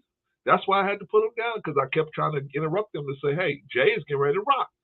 But they wouldn't, they had got into it, but it got between them where the rest of us wasn't even on the panel, right? But I'm gonna bring them back up if they can, respect the order that we're gonna go in. Now we're gonna go in. Okay, I'm gonna go to Jay, then Marcus, then back to you. Okay, all right. So, Mr. B, are you okay, man? Or I'm not mad about anything. That's what it is. I'm just having a debate. No. I just need you to respect the fact that when I'm asking, ain't nobody mad but Truth. He don't want mad. Okay, Patrice. No, I'm good. I'm straight. I'm straight. You good? Okay. What I need y'all to, just like I would do if I was on KNR. Shout out to KNR, by the way. Yo, brother Flans, you know what this is? What is this? First of all, let me tell you something, brother. Truth, I love you, man. I love you on my heart, bro. I got my respect and love for you. You 284, you 2 OG Patrice, of course, when I say that. But you know what's so funny about this whole thing right now? I just got off the phone with my best friend, and we were just talking about this, like feelings versus logic, and we had I swear to you right now, just now, I got off the phone with him just now, and it's ironic that we're doing this right now because I understand every person is holding on to what they believe, facts versus faith, whatever. And I personally don't like those because and here's what I'm gonna say because I see both sides. I am a former Christian. I used to think the way Truth thinks. Ain't nothing wrong with that if you still believe it. I can understand the mind of a Christian why they think it. On the other hand, I see things differently a little bit now, but I still see that side regardless. So I'm like neutral in this sense. But when it comes to this whole, like, it's like people putting their dicks up to see who has the bigger stick, and it's just like I've talked to some Christians who really believe what they believe in, and we can have civil conversation. It could be, and I know people I know there are strict brothers like Truth who do live it. I do know them, but the thing is, you gotta understand to hear both sides. If you just, I'm gonna be real. If you just yelling back and forth, that's not progressive conversation. And the biggest thing is, and this ain't to clown anybody here, 84, what we get done talking about just last week on your stream about people acting like not like adults about this when you had to shut shit down in your stream. You remember that? Yeah, but me and Truth just debate. I'm not mad No, at no, Truth, no, no, man. no, He know no, what no, it no, is. no, no. You're debating. No, no, no, no. Yeah. You're debating. This With the ain't thing. no. No, whoa, no. What I'm saying, is both of you guys have a point. This is going far past it. This is going far Truth is up here past calling it. people names and being disrespectful. That's way past that. You are disrespectful now, Truth. You're being disrespectful. Y'all disrespecting me. Nobody disrespected you, I'm bro. not Nobody disrespecting you, bro. called you I'm a not disrespecting name. you, bro. That's not true, bro. You You know I don't you get down with that, bro. lying now. You straight out lying. Don't I don't get speak down on with me. that, bro. You know that. You know I don't get Y'all down like that, talking bro. about Christians, this Christian. Man, either say my name or don't speak on me at all. I do not play that shit. Are you Nah, not a bro, Christian? Bro, I'm not Are you not a disrespecting you, Christian? bro. I don't owe no like all this shit. I don't I'm not play that disrespecting shit, you, man. bro. Okay. I'm not disrespecting you, bro. Okay, we're just trying to we're just having conversation, y'all. We can disagree That's with what I'm each trying other. to get right and now. we can just Yeah, have a conversation. disagree. We can disagree. It was cool earlier. It was cool. We can go back and forth about the white person and everything, and I'm gonna say what I want, and I'm gonna say what I say, and y'all say what y'all want to say. But once y'all start personalizing, I'm not fucking playing about that shit. I'm not personalizing Because nothing, you bro. personalized it. OG, let me. Can I speak as a man, please? Can I speak as a man? Go ahead, 84. Go ahead, 84. I'll say something. Hold on. Truth.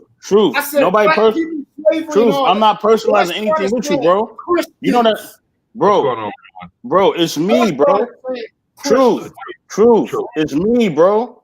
Okay. You know how I get down. I don't do that. Okay. Stop with the sub. Just say, hey, truth is this, that. Don't say Christian. Say truth. Wait. I don't do subs, bro. If I want to slide on you, I'll slide. Okay. I don't do no subs. I got wait, bro. Clarence, let me speak my piece, please. Please. I'm not mad. Listen, I'll slide on anybody, whether it's the network, whether it's the. I'm not even gonna say their names, but them other brothers I was beefing, I got everybody's phone number. I don't fear no man, bro. Let's not even go there, because I don't fear no man. My dad is 6'4", 300 solid. Done did about 25 years in a pen, hard time, and he respect me. I don't fear no man. Let me finish, bro. I'm not mad. Let me finish. I'm not mad, bro. Let me just finish, bro. Clarence, I just want him to understand where I stand. I'm not dodging no sage. You know what I mean? I'm not dodging no smoke. None of that. You know what I mean? Truth, you know I'm not like that. If I want to talk to you, I hit you directly. I got your number, bro. We don't have some conversation. I'm saying like all this shit. You have my actual number. Like don't come on and say that stuff. If you gotta say that shit, say that to me. That's how I handle that shit. Say that shit to me. You got a problem with me about how I live my life? Come talk to me directly. I don't have a problem with the way you live your life, bro. Nobody speak on me about I actually live this shit. So I don't know. Bro, I lived it too, bro. Hold on. Hold on. It ain't lived it. I actually live it. This is my lifestyle. I'll let you talk. Who I am. I'm not. I don't have different goals. I don't have different ideologies. I don't believe in a whole bunch of different things. I don't have faith in man. Well, okay, true. Hold on. But that's y'all. But that doesn't mean you get to disrespect other people, brother. That doesn't mean that. Like if I don't believe it, I disrespect is much more than a cuss word. Okay, hold on, Truth. In your opinion. But no, it is. Disrespect it only matters. Wait. Truth. Your intent is not the only thing that judges whether something is disrespectful or not. It's not only your intent; it's how it lands. So how it lands on somebody, even though you may not have been intended. Intent matters more than anything. It doesn't matter more than anything. It just matters. It does. Your intention, you can do something nice, but meant something bad. The intent of something. What you do, brother, you can do a good deed. If I'm a gang member and I intend to kill one person, I kill the other person. I didn't intend to kill them, but I'm still gonna get brought up with charges of murder. That's what I'm saying. The point. You intend to kill somebody. Okay, but listen, brother, you have to admit that you were pretty disrespectful to people that didn't. Oh, I know I was disrespectful. I intended to, because I'm not going. Nobody disrespected me. I told people this. I'm not saying it's right plain that and simple, anybody don't just wait, disrespect brother. me, Listen, and it's cool. but listen, brother. I'm gonna You let can you. disagree with me. You can say, I'm gonna let you you know, respond. To what I'm everything was cool. She said I didn't know what I was talking about. That was I cool. gotta mute you, brother. Okay, so I'm gonna let you respond to what I'm saying, but what I gotta say is this: you were pretty disrespectful to some people, to a lot of the people, especially the people that were just talking about the history of You ain't Black people. disrespect me. I don't feel disrespected. You ain't No, I'm disrespect me. talking about, well, not you, but Mr. B, but I'm talking about the people that were believing in the that are follow the history of our people in this country. Yeah. But I'm saying, but it's saying it wasn't right for you to do that. It's not right for people to be disrespecting you. So I understand why you're stepping out and saying, "Hey, I've been disrespected." But I also, in the same breath, I want you to understand that you also was disrespectful. If you don't want people to disrespect you, brother, you can't make blanket statements out here and disrespect other people just because they think differently than you. That's the whole point of this situation here that I'm trying to teach. I hear you, brother. I hear you, brother Clint. But you're not gonna say that I didn't hear them disrespect me. All right. No. I'm not saying. My perception is my reality. Come on now. Nobody disrespect Hold on. Can I speak for myself as a man? Can I please speak for myself as a man? That's all I ask. I'm not mad at nothing. Can I please speak for myself as a man, please? There was some Can I please? It is what it very is. disrespectful to the truth. There's some people in the chat that was very disrespectful to the truth. I'm not talking about everybody. It's a whole bunch of bitch ass people. Well, true. You gotta stop it too, man. If you want it to stop coming your way, you gotta. No, I don't want it to stop. I give people whatever they want. Okay, well, brother, then you can't get mad when people disrespect you. Listen, I'm not. Hey, I'm cool with it. I'm cool with it. I'm gonna keep You don't disrespecting. sound like it, brother. And I'm gonna keep calling them bitches. I'm saying they can say the same thing. But you don't want to stop it. Would you teach this lesson to your children? Would you teach this lesson to your children to be like this, to respond like this in a situation like this? Well, first of all, my children know not to play with people, and they know not to let nobody play with them. Okay, but this is what you're doing. Well, I just told you, my children know not to let people play with them. It's just okay. I believe you're a better. Can I please speak to for myself as a man, please? A lot of people do all this shit on here. Fuck you two. Please. I don't do all this talk. If you got my number, hold on, y'all. Hold on, y'all. Hold on, truth. Hold on. At the end of the day, at the end of the day, I wasn't even responding to anything you said, bro. I'm a fucking G. I wasn't responding to anything you said, bro. I was responding to what OG Patrice was saying about the white supremacy argument, and she talked about religion and everything else, and then I expanded on it. I know where it started from. I said it started. She the one that took it, talking about Christians and stuff. That's when it got disrespectful.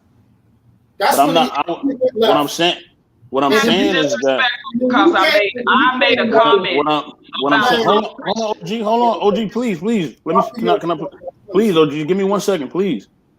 You know what I'm saying? Listen, like I said, bro, if I had a problem with you, I hit you direct. You know what I'm saying? You already know that. I hit everybody direct. And anybody in the chat can say, I hit you personally, NIG, Instagram, whatever you got, I hit you personally, bro. I don't dodge nobody. I don't care how gangster somebody claims to be. I don't care about none of that shit. Your side got guns, my side got guns. Everybody got guns. So what? We supposed to be big and that's supposed to be men, bro. It don't matter about that. Hold on, let me finish, bro, Clarence. Let me finish. At the end of the day, all that. I'm gonna leave the weaponry out of it. No, but I'm saying no. But everybody's talking like gangster stuff. We don't even need to go there with that, y'all. We don't even go there with that truth because at the end of the day, you got people that get busy. I got people that get busy, bro. It's not about that, bro. What it's about is that we just trying to have just a regular conversation about stuff. And like I said, you already know me, bro. If I had an issue with you, I would hit you direct. Yeah, that's why I just texted you. But you didn't answer my phone, so I came up on here and said what I had to say. Because I'm on a panel. I'm not going to answer a phone call in the middle of a panel and me talking. Bro, you could have muted it. What's the name? So I wouldn't have said what I said on here. I'd have came and said it on the phone, but you didn't answer. So. All right, well, you know what I mean? I'm sorry I'm sorry that you felt like I disrespected you, bro. Because you know me. That ain't even how I rock, bro. You know what I'm saying? I don't even tolerate disrespect at all. So, yeah, man.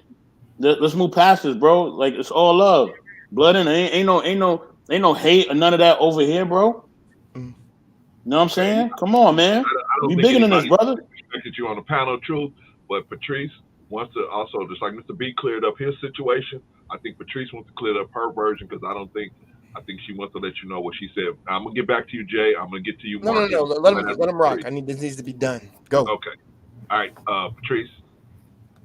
Yeah, I wanted to be clear on what I said. When I said Christians, I spoke truth specifically in the same sentence because he talked about his Christianity. He started talking about the Bible and things like that. And I said, so is the Bible not a history book? I say, so when Christians say that, Christians like truth, that's exactly what I said. I called his name because I was specifically talking about him because he was specifically talking about the Bible. And I said, is the Bible not a history book? So it's okay to learn that part of the history, but be total disenfranchised from the other part of your history. So I say, so I don't address people that say they want to know this history, but not that history. And then I start talking about the white supremacy stuff. So I want to be clear on what I said about that. And when I speak on Christians, I don't mean all Christians. I mean the Christians that it apply to, the Christians that get very indignant and want to give you their righteous indignation because you disagree with them.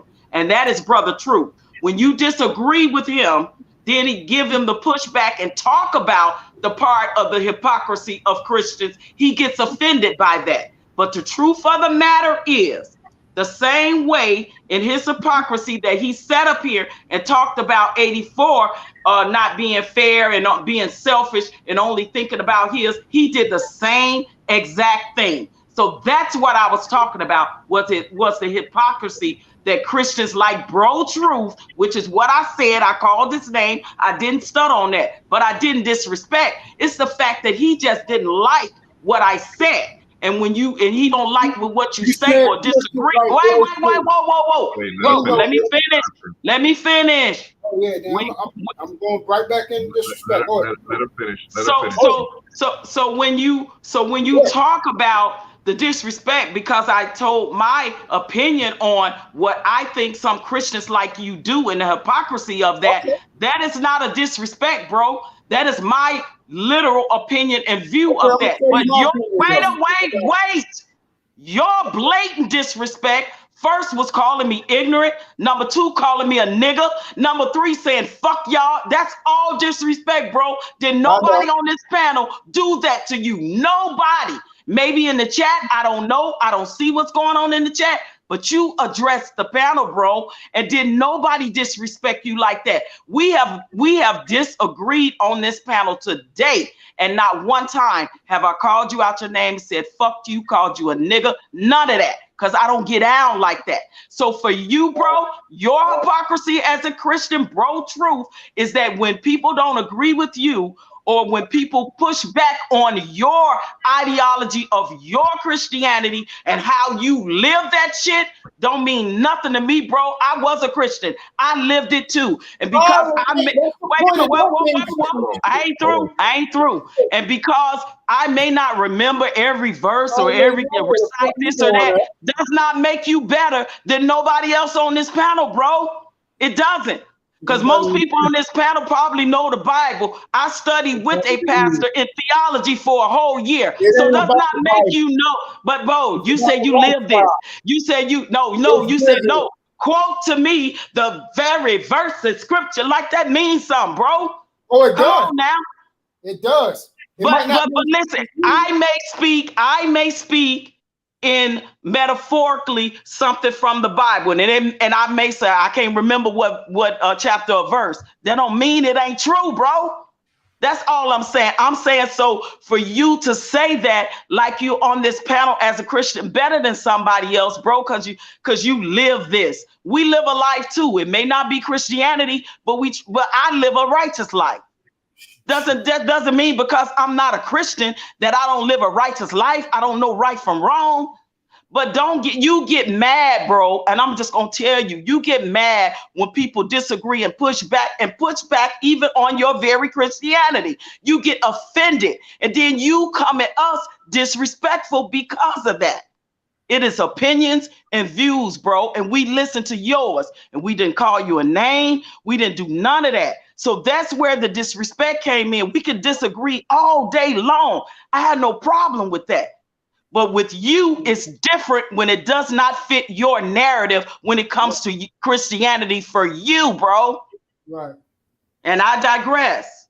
Right. And well, this is what I got to say. Again, it was all good. I don't care about disagreeing. Once you personalize, like you said it with my name. So again, disrespect is much more than calling somebody niggas, bitches, all that shit. It's intent, it's tone, it's other words. You can call somebody a fool. You call somebody a fool for being disrespect. That's still disrespect. You call somebody a fool, you call somebody ignorant, you call somebody anything for being it's still disrespect. It doesn't matter how you say it.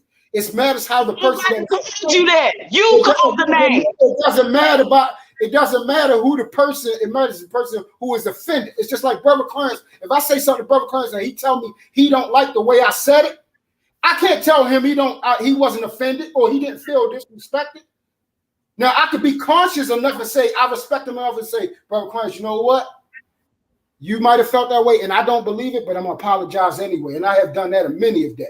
Did that today? Exactly. I've done it a many a day. Nobody disrespected you. Exactly, but people like you who think they do everything right all the daggone time and think nobody disrespected you, bro. She never said that. True. She never said that. True.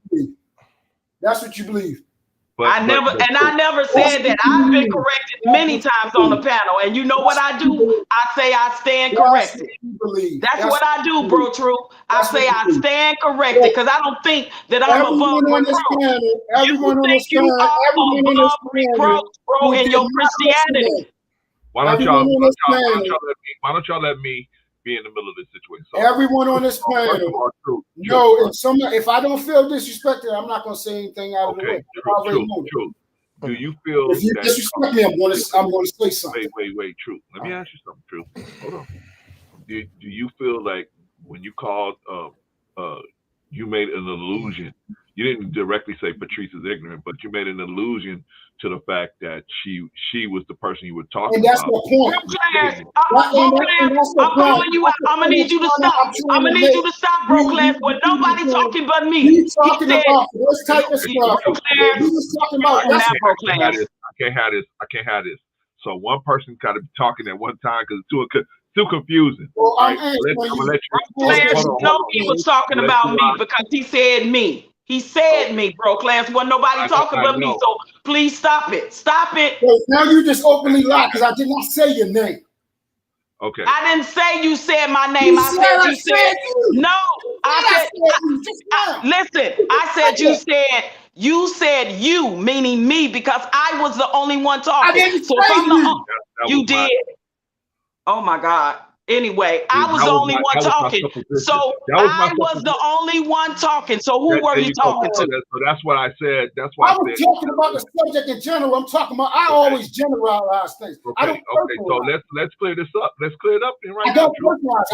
Everybody knows how I feel. I generalize things. True.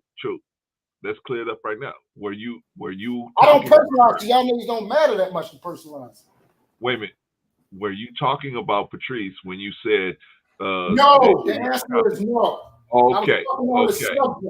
Can you see how when he called me ignorant? Remember, I said I'm not gonna call him ignorant like he called me. You gonna say he wasn't talking to me? Come on, bro, Clarence. Y'all need to stop it. Both of y'all caping. Y'all both of y'all capping big time. Wait, Patrice. Let me ask him the question. Let me at least ask him what's going on. Right? I mean, we got to walk down this path of logic so that we can finally come to an agreement on what happened and what we're gonna do. Now, you say you wasn't talking about Patrice. Is that right? True. Say what? You said you weren't talking about Patrice. The way it looked to me like you were talking about Patrice, obviously it looked like that to Patrice. But you're saying you weren't talking about Patrice when you said what you said, right?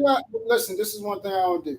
If she believes that I was talking about it, I'll argue on somebody's POV. Oh my God! Their perception is their reality. So if she believes that, then okay, I agree with it. Okay, if she believes that, I can't take her offense away. If she felt, and this is the point I'm trying to make, if she felt disrespected from that, I can't say, oh, I didn't disrespect you. I didn't say that. But You didn't hear me say that. just like you apologize to me, brother. Can you? Bro, apologize? no. Bro, Clarence, I don't need that. I don't need that. Oh, you wasn't going to get one. The fact of the matter is, when I was talking, he came up on the panel and said, "You're ignorant." And you said, I'm going to give Patrice a chance to rebuttal. And I said, I'm not going to call this brother ignorant like he just called me. I'm going to call his opinions and views ignorant. Is that not what I said, bro, Clarence? And I was the only one talking. That's what you said. That is what you said. But I don't have to agree or admit to whatever the hell you talking about. But Truth, I was the only one talking. So who were you talking to? Oh my God! Stop it! I'm talking generalizations. What are you talking about? Stop it! Let's move on because this is going nowhere. What's wrong with people? I mean, let's move on. Listen, everybody up here know me. If I got something bad to say about you, I don't do subs at all. I never. Oh my God! Moving the pendulum again. I would have said Patrice is ignorant. All right, y'all. You moving the needle again, bro. I know I'm moving the needle. Let's move on to Jay. And then we're going to move on to B, and then we're going to have some closing remarks. You don't hear me? Jay, and you and anybody else that got a problem. Straight like that. True. I can't have you talk. Bro, Clarence, are you serious right now? I can't have you talk like that, True. I can't. So I'm going to need you to. I'm trying to get another man to move against a man. No. She didn't do anything. Not when a man is disrespecting a woman. Hold on. You ain't no woman. I'm more woman than you will ever be. Hey, then you will ever be man. Then you will ever be man. Don't forget that. I gotta put you down. I can't. Now you gonna say this brother ain't disrespectful? Come on now. Now what happened then? What did all of that deserve that then? Come on, bro. You know he capping like I don't know what. Stop it. I never said he wasn't disrespectful. As a matter of fact, you heard me trying to get him to see that he was just as disrespectful as some of the people that was in the chat was being disrespectful to him. That's what I was trying to get him to see. I never said he wasn't disrespectful. But anyway, he took it out on us on the panel. We didn't disrespect him. That was the whole thing, bro. Clarence. I agree. That was the whole thing. Come on, right is right and wrong is wrong. I agree to a certain extent. He can't stand for nobody to call him out on his hypocrisy. He cannot. He sat up here and talked about 84 and how selfish he was and how he only thought about him. But then he sat up here and say to you, well, why should I worry about Emmett Till if they put no money in my pocket? Come on, bro. Stop it with the goddamn hypocrisy. These goddamn people on these channels be killing me with that bullshit. I can deal with the hypocrisy, but I can't deal with it disrespecting you. I can't deal with that. That is what I will put him down for because I know he knows better than that. And when he calms down, he'll think about it and he'll say, you know what, maybe I was out of line doing that. But right now he's probably a little hot because he was getting attacked in the chat. So and then he probably felt like everybody was against him.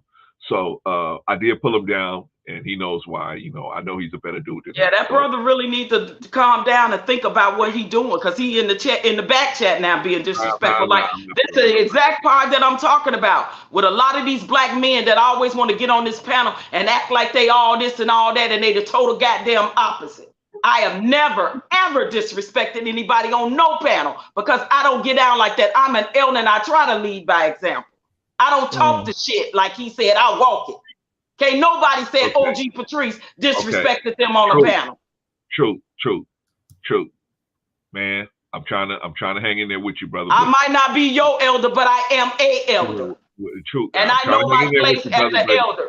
I don't disrespect young people. I try to help them. I don't try to disrespect. I try to help them. Hold on, Patrice.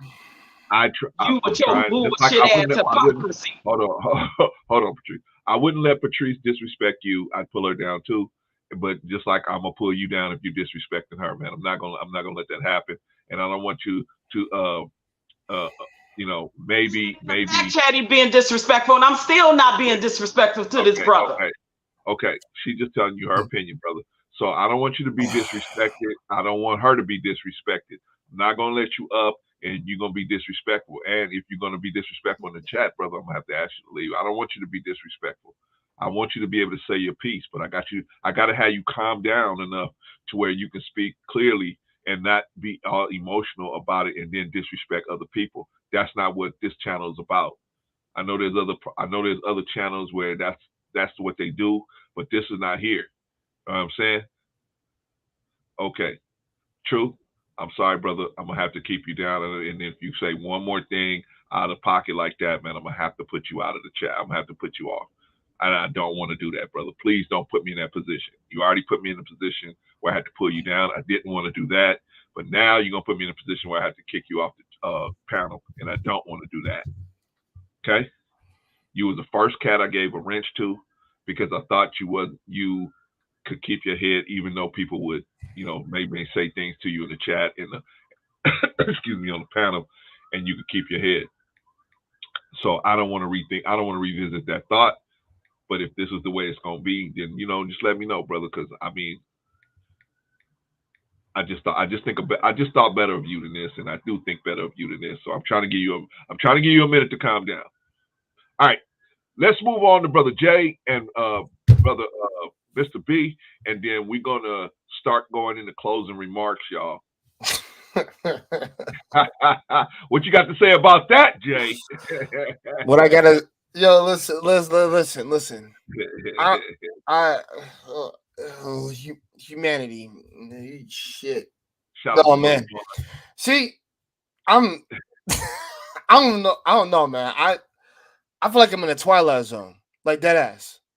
I ain't gonna lie. I feel like I'm in a Twilight Zone, and oh my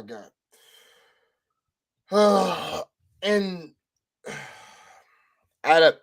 funny enough, OG, and don't worry, I'm not gonna bring this up. We'll talk about this shit later. This ain't got nothing to do with this, but it's a similar situation 2 weeks ago, what a certain lady I had to deal with. But all in all, let me say this. God damn it. Let me answer Brother Clancy's shit. Let me ask you a question. I'm gonna try. Hey, listen. Okay. I'm laughing inside right out my head to not freaking to follow into the thing. Can you hear me, Brother Clancy? Can you hear me? Hold on. I ask you a question. Go ahead, sir. Can you hear me? Okay. Can you hear me? I can hear you, but can you hear me? I want to ask you a question. Okay, I want to ask you a quick question, and then I'll let you rock. Please, sir. If you got to a place where maybe you overstepped yourself, would you be in a position where you felt like, hey, well, you know what? Maybe I overstepped myself. Maybe I need to back up off of something I said. Could you do that? Yes. And the reason why I could I'm gonna ask us all, and I'll ask Truth the same thing if he calm down. I'll ask him the same thing. No, the reason why I can do it is because I realize if I've messed up, then I can look back on that. Because I'll tell you this, I know when I'm the cause of something. Trust me, I'm 30 years old, guys. I've had enough years to live to understand if I'm the cause of something or if I did something wrong, especially one of my boys. Easy, I can do that. We'll be like, yo, Jay, you was kind of tripping, bro. You shouldn't have done that. Okay. I told you, my boys put me in check, and they G-check me. I G-check them all the time. That's where it should be. And the thing, and that's why I love them, because they can rear my head in if I'm not in my right mind right now because I'm so angry. I can't do things right. And I've done it before. The difference is I'm a lot better at it now. Got professional help, and I have my brotherhood. That's all I need. That's all I freaking need. Okay. And if me and OG ever got a conversation, if I ever said anything, OG, you let me know. I will listen to you since I listen to my elders. Yes. And if I said something that was out of bounds, I will apologize to you personally. I will do that. Anybody I will do that with. Because I don't start shit with nobody. I don't start shit in general. The difference is, can we be reasonable and have a progressive conversation? That's all I really give a damn about. Mm-hmm. This is me incarnate with my streams. Can we freaking have a progressive stream and actually have a progressive conversation and not let the bullshit eat us alive? Because this shit is a demon, god damn it. It's like a cancer. And you feed into it, not knowing not knowing if y'all gonna come out just be cool at the end. All I care about is that we can have differences. That we ain't gotta agree. It's cool. I'm cool with that. Me and my brothers, we agree, disagree sometimes about certain things, but it's always how we see things and how we let other people get their point across. I can listen. Listen, I'll be honest. I can listen to my boy 15 minutes get his point across. I can write it word for word what he said, and then after that, I can call out each point thoroughly. And it's just a matter of me. I'm gonna be real, and ain't nobody even gonna like this. And I'm not saying this is disrespectful, guys, but I've said this before. Whenever someone's making a point when Brother Clarence is talking, I literally, whatever I think goes to the back of my head so I can hear what he has to say. Because I have to get off my point so I can hear what he's saying, because it might be crucial to what we both have in common. I'm cool with that. I'm cool with doing that. I'm not gonna forget my point. It's just a matter if it's a long-winded one. Of course, I'll shorten it up. But it's just a matter of you having to hear the other person and have the courtesy and respect towards each other to hear each other. And I know some people want to get their point across.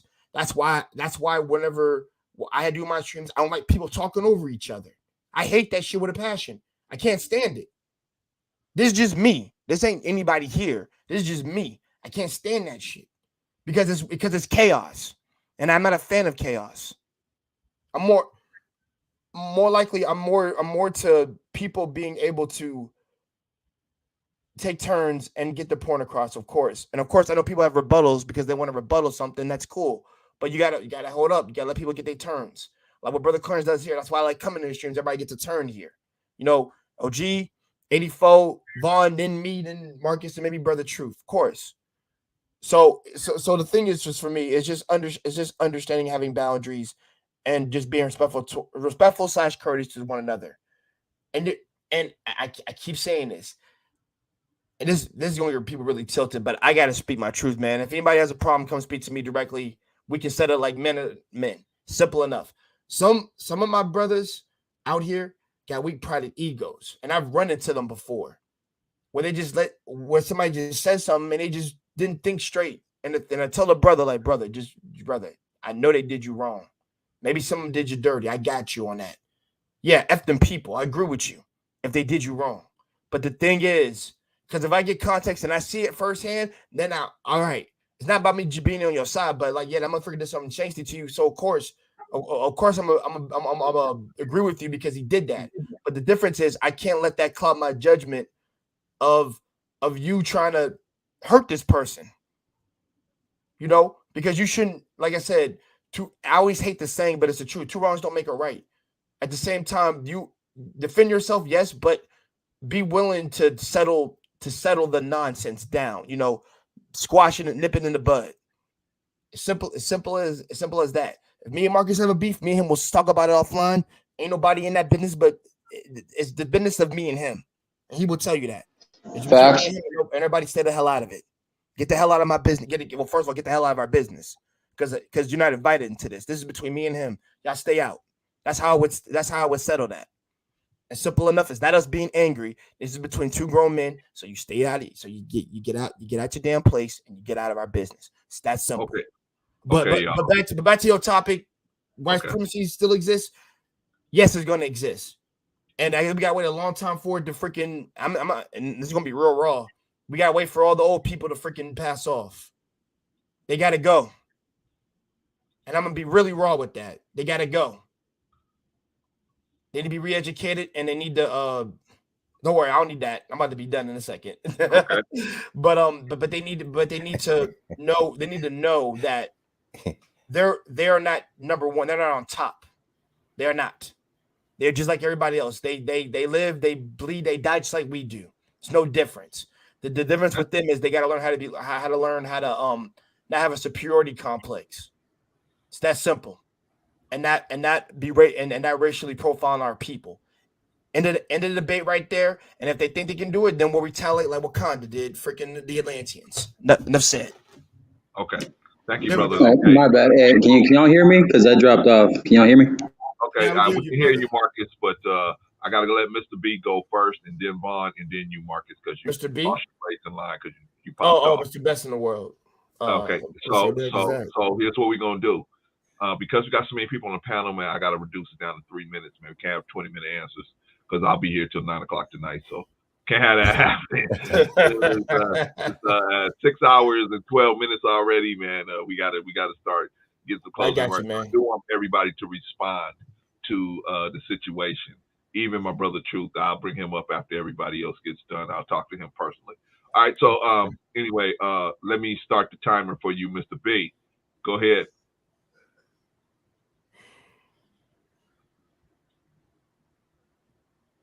Mr. Best? Mr. Best, are you there? Mr. Best? Probably left to the facilities. Okay, probably out to the facilities. Okay, let me move on to Vaughn. Vaughn, are you there? Yes, sir. Can you hear me? Shout out to Vaughn, baby. Shout out to Vaughn. Okay, yes, we can hear you just fine, my What is brother. going on, man? I've been listening for the past 20 minutes, maybe 30 minutes tops at the most. I had it on my stream because I was doing some other things, but I just had it on so you can get the watch hours. And I said, well, let me try to come on toward the end because I have an obligation at around, another 45 minutes. Of course. But what I'm hearing, man, it's very disheartening. Very, very disheartening. We need to learn how to address and approach and speak to each other. And because we have differences of opinions, it does not mean that you have to fly off the handle. And see, this is the mistake we make, and we undermine the very principle that we're trying to present to other people as Christians, because I'm a Christian as well. You see what I'm saying? So I have to understand that there's a certain approach that I have to take, whether I agree or whether you agree with me or not. I'm not here to force you into my narrative. You see what I'm saying? And I'm not here to cuss you out because you somehow have said something to me that I felt in some way was disrespectful. Now, I've been disrespected on many hands, but that does not mean that I have to undermine my own character by stepping off of my square just because you want to act a fool. You see? And so as men, and especially when we relate to women, there's a certain amount of self-discipline that we need to have when we're speaking to these females. You see what I'm saying? And you need to speak to them in the same manner in which you would speak to your own mother if you have respect for them. And so what I'm hearing, I'm not really liking what I'm hearing. And I really, I'm coming in late, so I don't want to make it sound like I'm judging anybody. But from what I heard, I do know, with the wisdom that I believe that I have, that the conversation could have gone differently.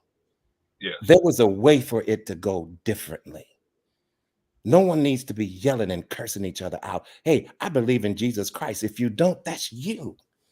Right. Now, I can share my faith with you, but I'm not going to browbeat you with it and curse you out just because you disagree. And sometimes we need to, as men, we need to learn how to shut things down. You see what I'm saying? Me and OG Patrice have had conversations about her differences with Christianity before. There's no love lost there. I respect this woman. Right. You see, I don't come at her with that approach of, I'm going to browbeat you over the head with it.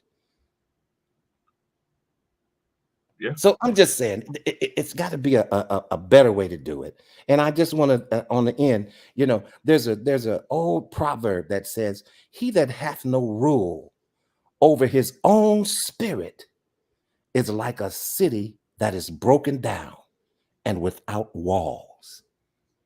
You see what I'm saying? Yeah. And you guys can kind of take that and see what you get out of it. But we have to govern ourselves. Gentlemen, come on. We have to govern ourselves. All right. I appreciate that, Vaughn. Thank you, brother. Thank you, Vaughn. Salute to you, bro. Good to see you up here.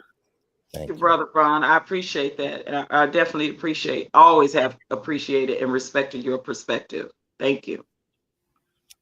Who's next at the Vaughn? Marcus, come on up, man. What's up? How's everybody doing? What up, man? What up, Mr. Best? Like you in the well. Yeah, no, I just wanted to say, man. What's good, Marcus? How are you? Salute. Good. How's everybody doing? I don't like seeing this kind of stuff, especially coming from all the people that are on the panel. Some were just disagreeing, some were arguing, but I think there's just like a big misunderstanding from what I was observing from it.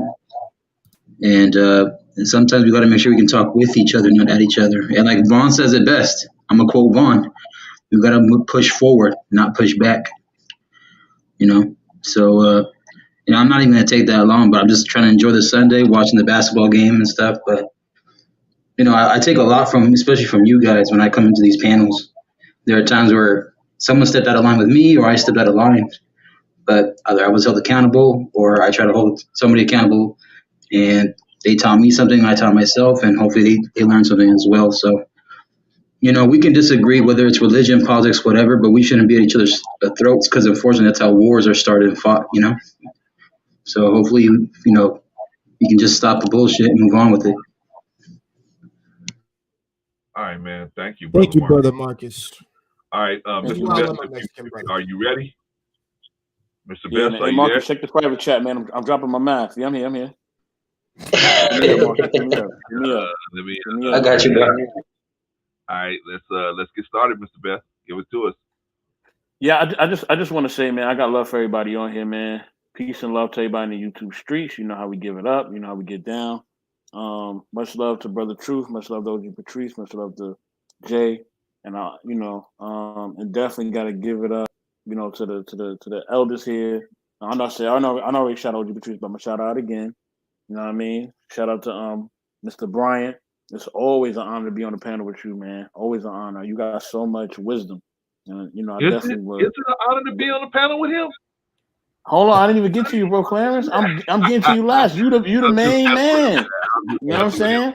Yeah. And bro, Clarence, man, you already know, man. You give so much wisdom to us young dudes. You always try to pull us from. You always try to pull us from the hellfire. You know what I'm saying? A lot of old dudes don't do that, man. I mess with him all the time. I mess Yeah, with him all the time. I know. But what I'm saying, bro, Clarence, is that you always try to pull the young cats away from the hellfire, man, because you know how crazy it is out here, and you've been through it and you've seen it. You know what I mean? And we definitely are respectful of that. We definitely appreciate that, bro. And definitely shout out to my young dudes too, brother Marcus, brother Jay. You know what I mean? You know what's going on, man. Rookie in the building. Yeah, Ricky in the building. Yeah, you know what I mean? But yeah, man. B, thanks. Yeah, much love to all y'all. You know what it is, man. You always can hit me up. You know what it is. Much love. I appreciate you, man. Appreciate you. All right, Patrice, you want to make any comments at this time? Yeah, I just want to make a final comment. I appreciate you, bro, Clarence. I got mad love for you. We can go.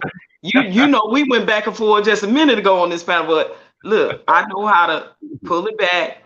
I know that I did get loud. I spoke out of turn. I want to apologize for that, for my part in that, because I know you had to mute me. And I know that when I get passionate, I go into my bag with it, but I'm never disrespectful to anyone.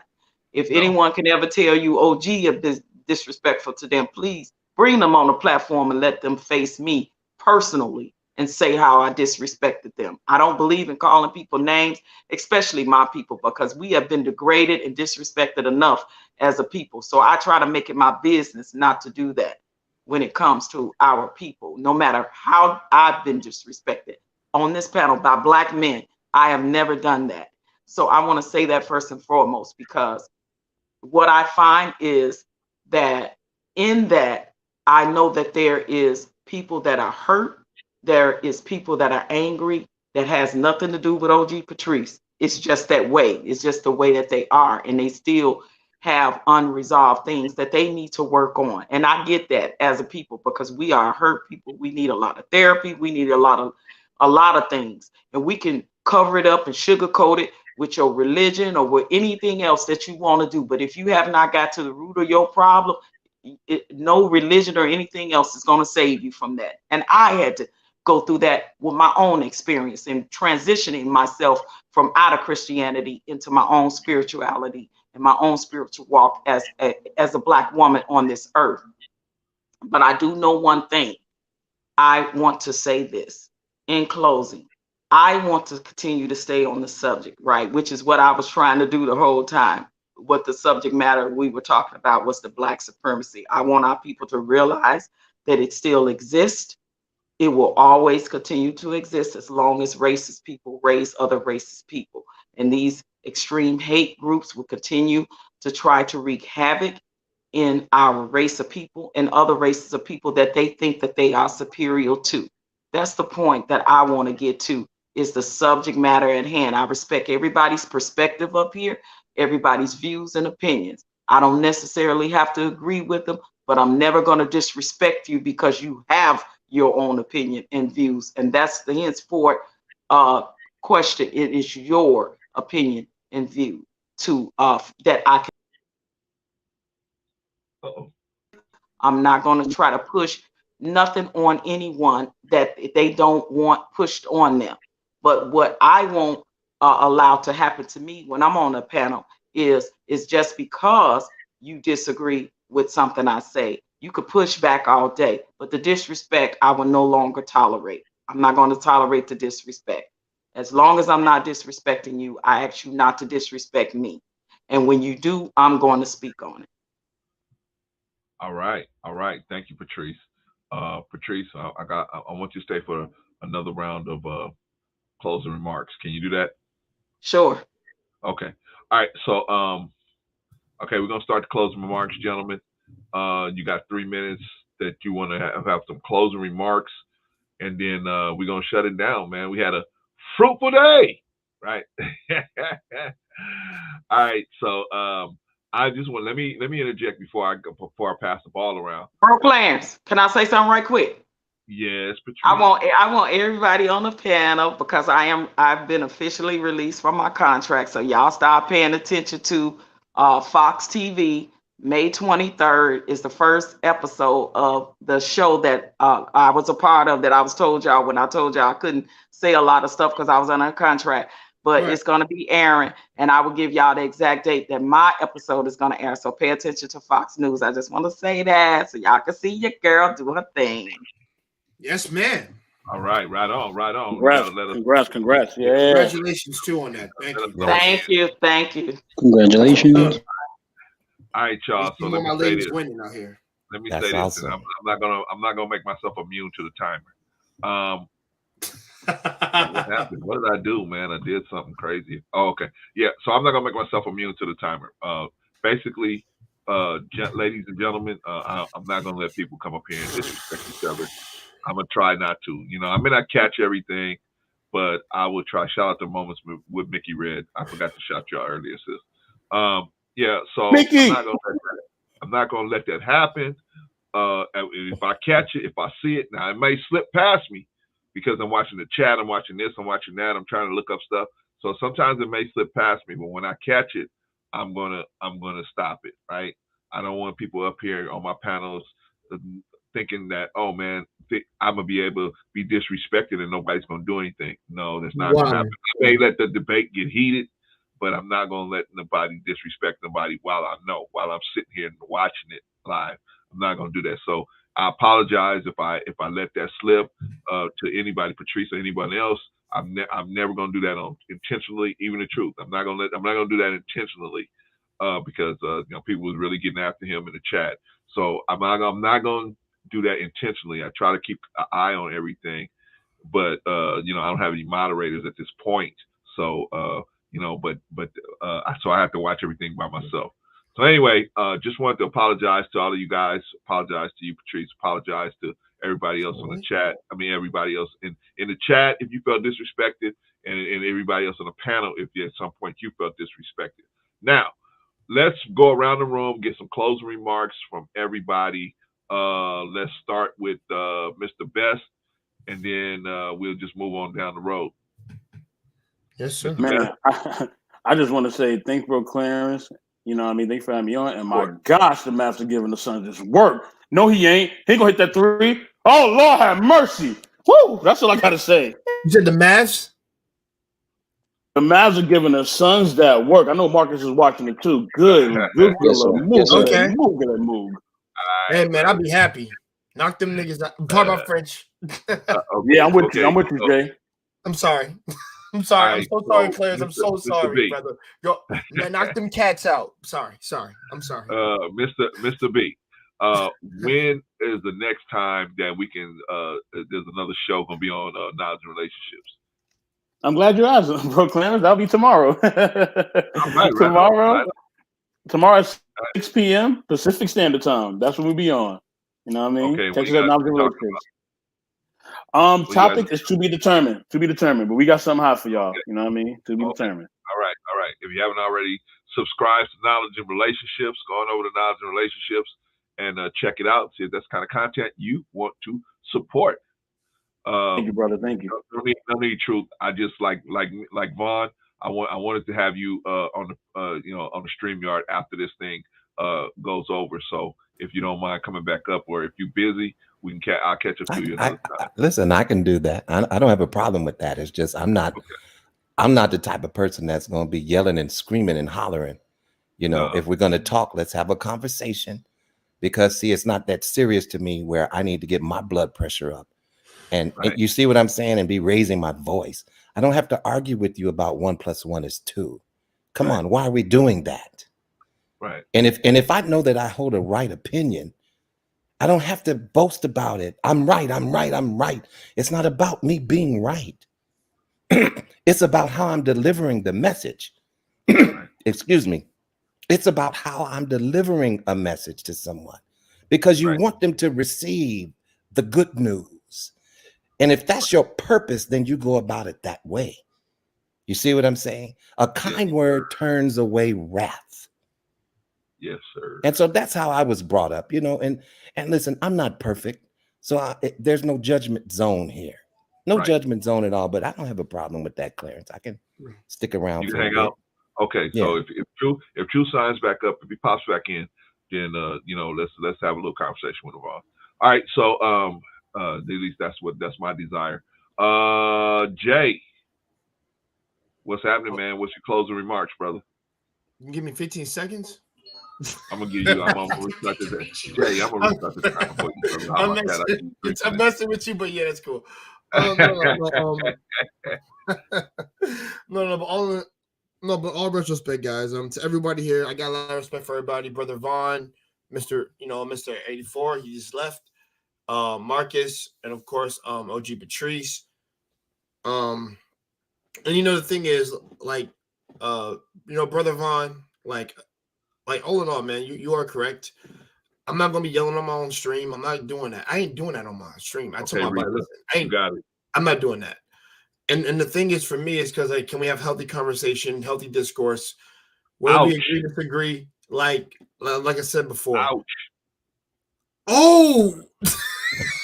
Ouch. I love when you say this during my turn, man. Give me the freaking. Oh, sorry, man. Sorry, Jay. You shouldn't have posted that up, man. I'm like, yo, man. I know you were talking about something real important, right, Jay? Sorry. Now you gotta let the brother redeem his time. But hold on, but Brother Vaughn, I agree with you, sir. And hopefully I can interview you one day. I want to set something up with you so you get because I don't want you moderating my chat. I want you to be on the panel so you can spit some wisdom to these young men out here. I know. Well, I mean, I can share what I know.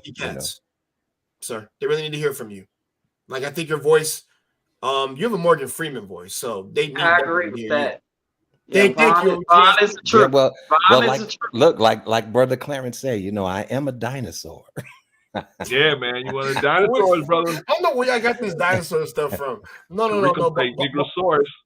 Yeah, exactly. But all in all, Brother Clarence, like I said, I think what your stream is, you understand that you have an image that you have to put out, and your image comes from one of honesty and experience. You and Rico both. That's why I like coming to y'all stuff. I really like y'all wisdom, and I need to hear it because I sound like my uncles and my dad. So of course I definitely need to hear it.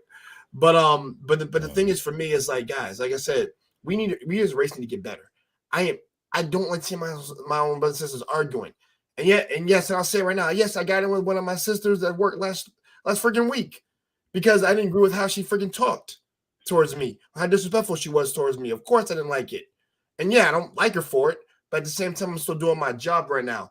But if they do it again, I'm out because you don't disrespect me at all. If you want to talk, we can talk. I'm fine with that. That's cool. But the thing is, I hate having to be the better person, but I gotta understand you gotta learn how to let shit go sometimes. It's the order of life, And that's how you better as a person with each experience. I'm 30 damn years old. I ain't trying to be in my 40s still grumpy and mad. That's stupid to me. That is stupid. That's gonna put me in the grave quicker. No, not me. You ain't getting me. Not like that. I'm going out on my terms, at my time, at my discretion. I ain't letting anger and wrath control me. I ain't letting the woman get me out of control. Ain't no offense to OG when I say that. I'm talking about any woman, any man get me out of my comfort zone. That ain't happening. Unless they physically put hands on me, then that gentleman shit is dropped. Pardon my French on that. Other than that, we gotta, like I said, we gotta be careful about, the things that we're trying to tell people. You gotta be able to sit down and just listen to other people. Like I said, I hate to say get out your feelings. I can't determine how you feel, but at the same time, like I said, if someone was said or misunderstood, miscommunication happens in arguments or conversations. This happens. This ain't science. So you always gotta take a step back, but like, yo, maybe I didn't say the right thing. That's my fault. I should have illustrated that better. But all in all, like I said, just be understanding towards one another. Simple, plain, and clean. Just understand that. Brother Vaughn, you rock. OG Patrice, I love to interview you one day too, sister. And Brother Clarence, you are awesome. Just make sure Rico don't drink too much. I love the man. When's the next stream over there at Jay Takashi, brother? When's the next chill cut? I'm gonna be real with y'all guys. I've been investing. There will be a chill out next week. Hopefully, I can get OG on that. That would be nice. And Brother Vaughn. Yeah, I'll definitely let you know. I'll just put your email in the private chat, and I'll send you I'll send you a text and a message, or at least like that, so I can have you on, because I kind of want the OGs to talk about their wisdom on that, because I really want to hear what you have to say, because I think you guys are a good chance for me to better my life before I enter a certain age, so I could just be more relaxed as I dwindle into the older age. We already got the bumps on our head. You don't need to get no more. Rico gonna tell me to drink. Just count the bumps on our head, brother. Exactly. So his wife said I'll do the best, but he got Brother some experience. Brother Jay, thank you. I appreciate the ones that do take the wisdom of us elders, because we come from a place of experience, right? And the bumps we got, we trying to avoid you guys from getting the bumps, going through the bumps and the bruises that we had to go through. So when I sit on panels and I say the things that I say the things I say from life experiences and from results that I've seen that have happened from other people. And I understand. I come from an era where we respect the elders, period. It didn't matter that they were not my blood elder. It was just a fact that I respected my elders, period. And that is a lost art with some people. And it's unfortunate. But the ones that take this milk, listen, take the milk, grow from it. That's all I can say to that. Thank you. I really appreciate it. Thank you. No, thank you. Like I said, I got slapped in church, and I'll say this before I go, Brother Clarence. Trust me. Everybody who's a 91 kid, whenever your parents knew everybody in the church and you disrespect one of them people in the church, know that your ass was going to get whooped after church or in church. Yeah. Please know that didn't happen. So don't get it twisted, dog. I know what she's talking about, because I remember. I don't forget. Yeah. Please understand that. Yeah. Disrespect cousin Bobby over there, or sister or sister Patrice over there. See if your mama and your dad, or definitely your daddy, don't whack or tell. I know what she's talking about. That was not fun. So I'm about to give my kids the freaking crash course in that when I have them. Yeah, you don't gonna do that, because I'm gonna whoop your tail right after work. Now your mama, it's gonna be me, because I'm more pissed than she is. So you gotta be careful. But thank you guys. I really appreciate y'all wisdom. I wish y'all a blessed day at all. And Brother Vaughn, man, like I said, you gotta talk to Morgan Freeman, man. Maybe he can get you in the movie, man. Wow. Jay, my email is in the back. My email is in the back. I got you. Just copy the paste on the email. Y'all have a blessed night, all right? I appreciate you, man. I'll pull you down, but I appreciate you, brother. All right, yeah, Vaughn, man. That voice, man, smooth like a baby's butt, man. Wow, really? I think you might get into you might want to get into I don't know, brother. You might be like me. I don't have a face for TV, man. I got a face for radio. So I got a face for radio, you know, But but Bro Vaughn, that's why he is in Life or Death. He's in the voice, he's doing the voiceover of the graphic novel with Frank Gooden. That's why, yep. because okay, his voice okay. is smooth as silk. And I'm telling you, he's doing an awesome job. An Thank you. awesome job. Thank Excellent you. pick. You too. Excellent I mean, pick. Patrice, you got it down pat. So You mean Patrice Thank you. can act? but Can Patrice is act? man, she plays the major role in that Life or Death project that we're still working on. You know, we took a little hiatus, but we're gonna come back again. When will we be coming back, Patrice? Vaughn, I was just gonna go get the movie just to see her not as an avatar, just to see her as a real person. But she cammed up for me a little while ago. Oh yeah, yeah. I'll be camming up more now that I'm released from the contract. I can cam up more, so that's not a problem. Now I can go get it because Vaughn said you can actually act, Patrice. I knew you could sing, but I know you Well, can't. bro, Clarence, listen, when I used to act up when I was little, my mom used to pop me upside the head and say, act like you got some sense. So I act. That's when I started acting. So in other words, you really didn't have no sense. You were just Yeah, I acting had no like sense you at had. first. Then she slapped me and said, act like you got some sense. So that's when I started acting. All right, Vaughn, I'm gonna give you 3 minutes, brother. You go ahead and rock, man. Let me know what your thoughts were and what your closing remarks are. Truth hasn't come back in, man, so you can hang for just a minute. We'll see if Oh he comes yeah, through. no, definitely I will. No, you know, I don't have too many closing remarks. It's just, you know, when I pull up and hear that, you know, and then, you know, it's involving all of the people that you know God gave me a heart for. You know what I'm saying? Like Yes. truth and OG Patrice and you know, and different ones. So when I pull up and see, you know, there's a lot of discourse going on and just, you know, wildness, it doesn't do my heart well, because I think that, you know, we as a people could do better Right. as to how we relate to each other. And that's Right. the problem. You know, that's the problem. And I used to be like that too when I was younger. Hold on. I used to be like that too when I was younger. But you know, as I became more mature, I learned how to deal with my temperament more. Now, the way that I deal with the female is, hey, I'm not going to argue. And I've been married for 20 years. So listen, you know, I had to learn the art of conversation. know, Are you brother, kidding I me? know. You see what I'm saying? Me and my wife, we don't have great arguments like that. Right. You know, and if I feel like it's going there, you know, I know how to shut it down respectfully, Right. and maybe we can reapproach it later. Right. You know, but 2-1, I'm pretty much not a later type of person. I like to deal with the issue at hand, and let's squash that now. You know what I'm saying?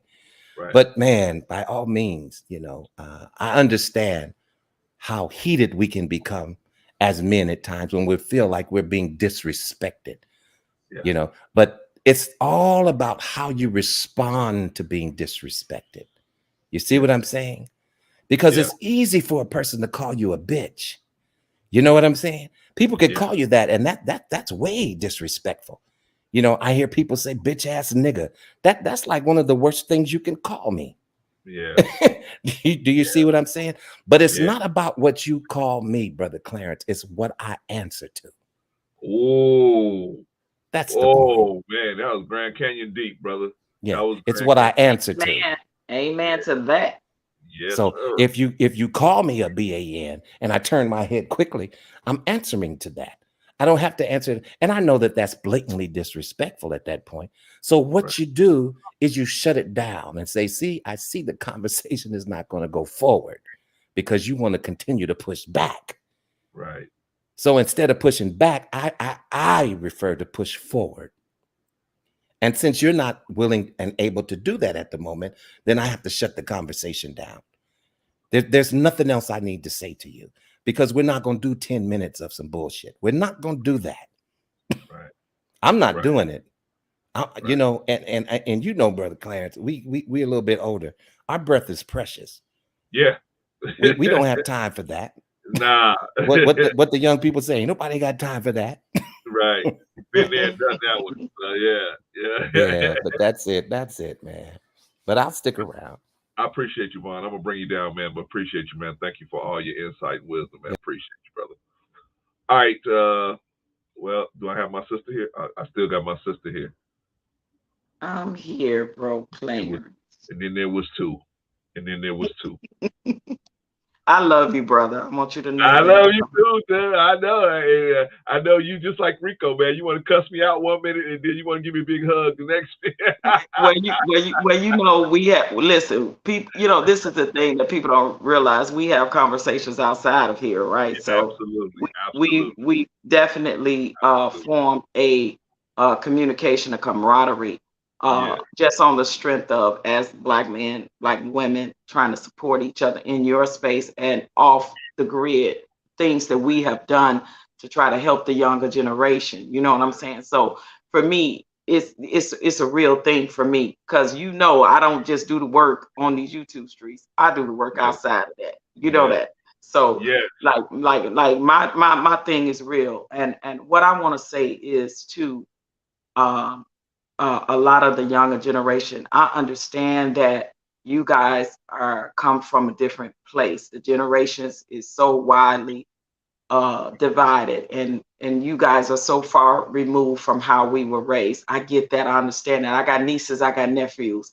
and when I have conversations with them and they give me pushback, I give them pushback. But I also try to think of where they are right now in the moment in their lives and what they're going through. But I always give them history lessons, because no matter what, everything comes back full circle. When you try to tell them something from your experience, and that's a history lesson moment, and they don't listen, and sometimes they do and sometimes they don't. But when they don't and they make their bed hard, they have to lie in it, then they come back and say, Auntie, you was right, or whatever the situation. So this is why I'm in the spaces that I'm in. It's because I know I've told people, if you do this now, this is going to be the result. It's nothing good going to come from that.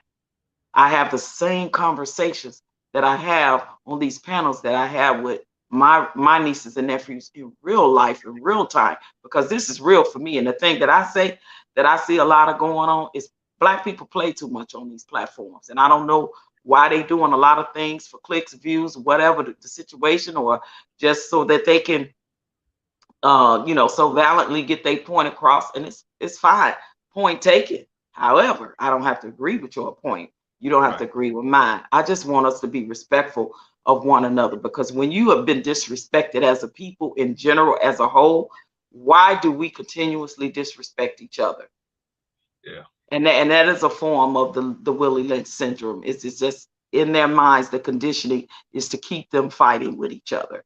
And that is the very thing that we should not do with one another.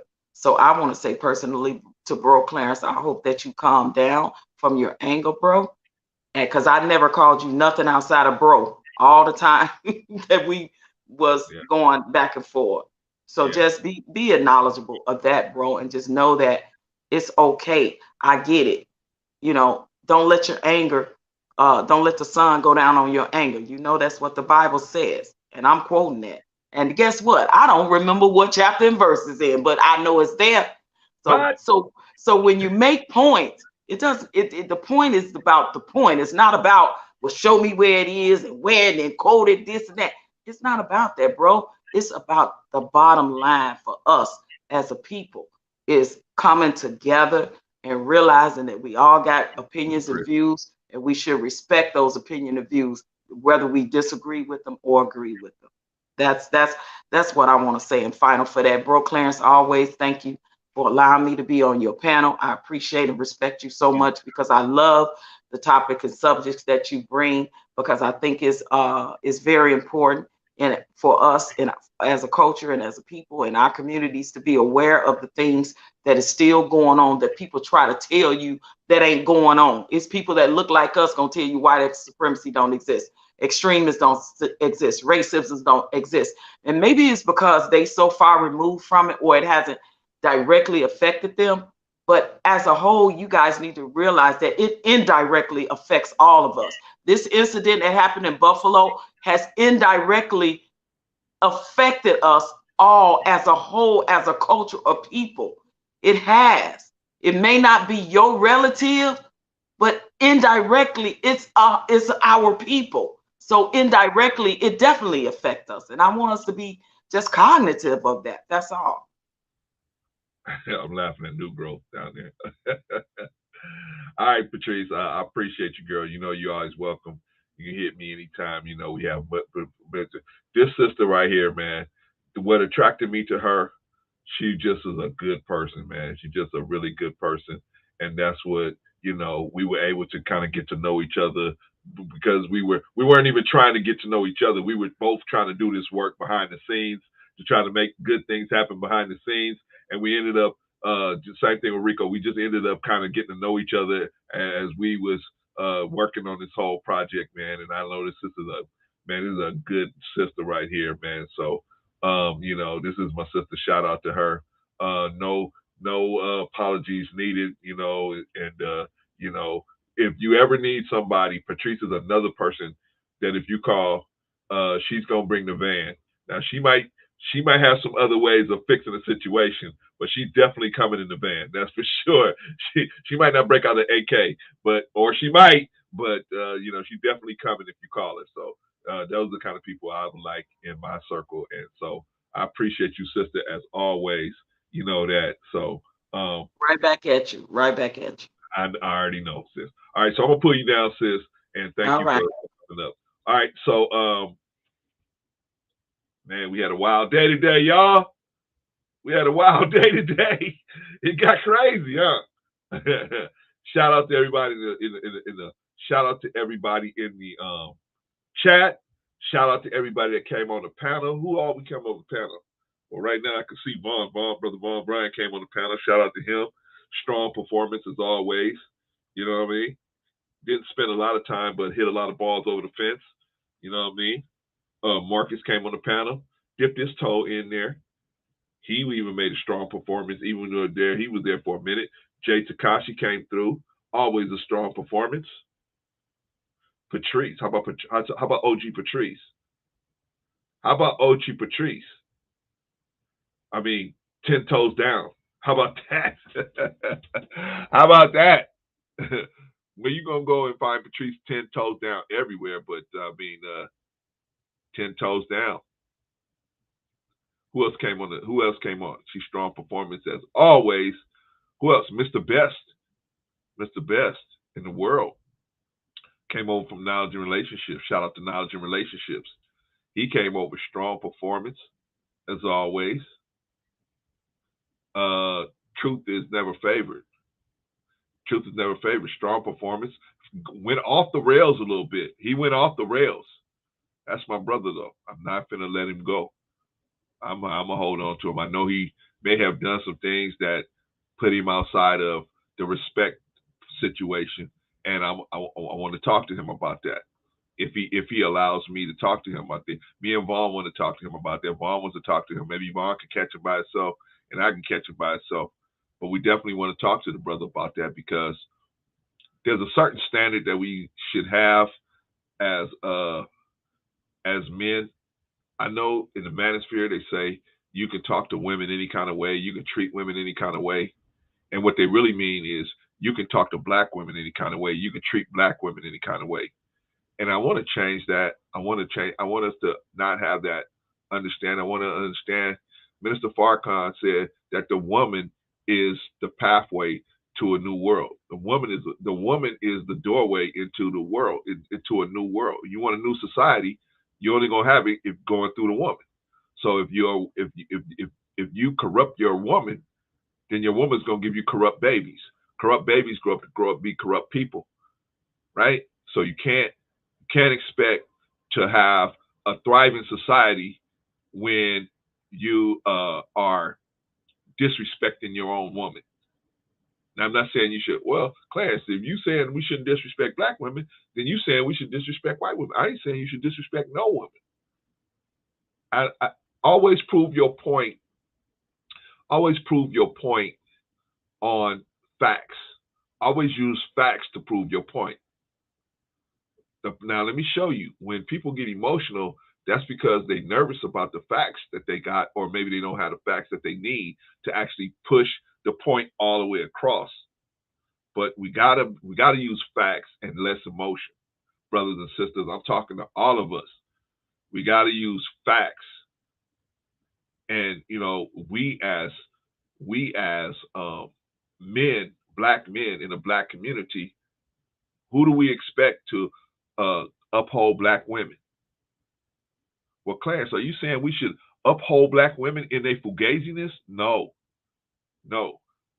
But we certainly shouldn't blast them on public. We should pull them in the back, and talk to them. Now, if they don't want to listen, they run out there, then that's on them. But to publicly say they bees and hoes and they 304s and all this, to me, I don't see how we're gonna build a community. Well, put it like this: if we're not building our community, we're building somebody else's community. How about, let me say it like that? If you're not with this program, you're with that program, right?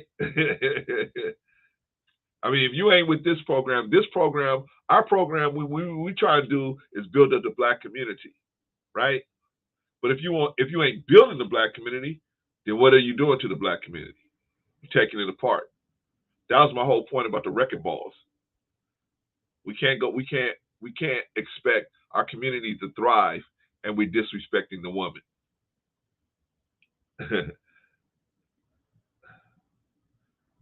This is what I'm talking about, Truth. You don't have to respond to everybody's issue, man. You don't have to respond. As a matter of fact, I wish you would click back on the link and come back in. Myself and Brother Vaughn would like to just spend a few minutes talking to you, brother. Just a few minutes, man. I mean, if you got the time. If you don't, I understand. Or if you're not in the mind to do it, I understand. But we leaving the door open for you. I know people say all the time, well, you older guys don't try to talk to us. Please believe it. We try to talk to as many people who want to listen. But the other, the people that we talking to got to want to listen to what we saying, right? They got to be of a mind to listen to what we trying to say, right? I've talked to many people, and I've given them advice, and they go right out and do the opposite. And then and you know what they say at the end of that? They say, "Oh, none of the elders want to say anything. None of the elders want to do anything." We go, what? Especially me and Rico. Me and Rico go, what? We sat down with you and had this conversation with you in the beginning. Before it was a beginning, we had this conversation with you. And now you doing this? We already told you what to do. But they'll say, hey, nobody is trying to help me do this, get this right. No, we sat you down and talked to you.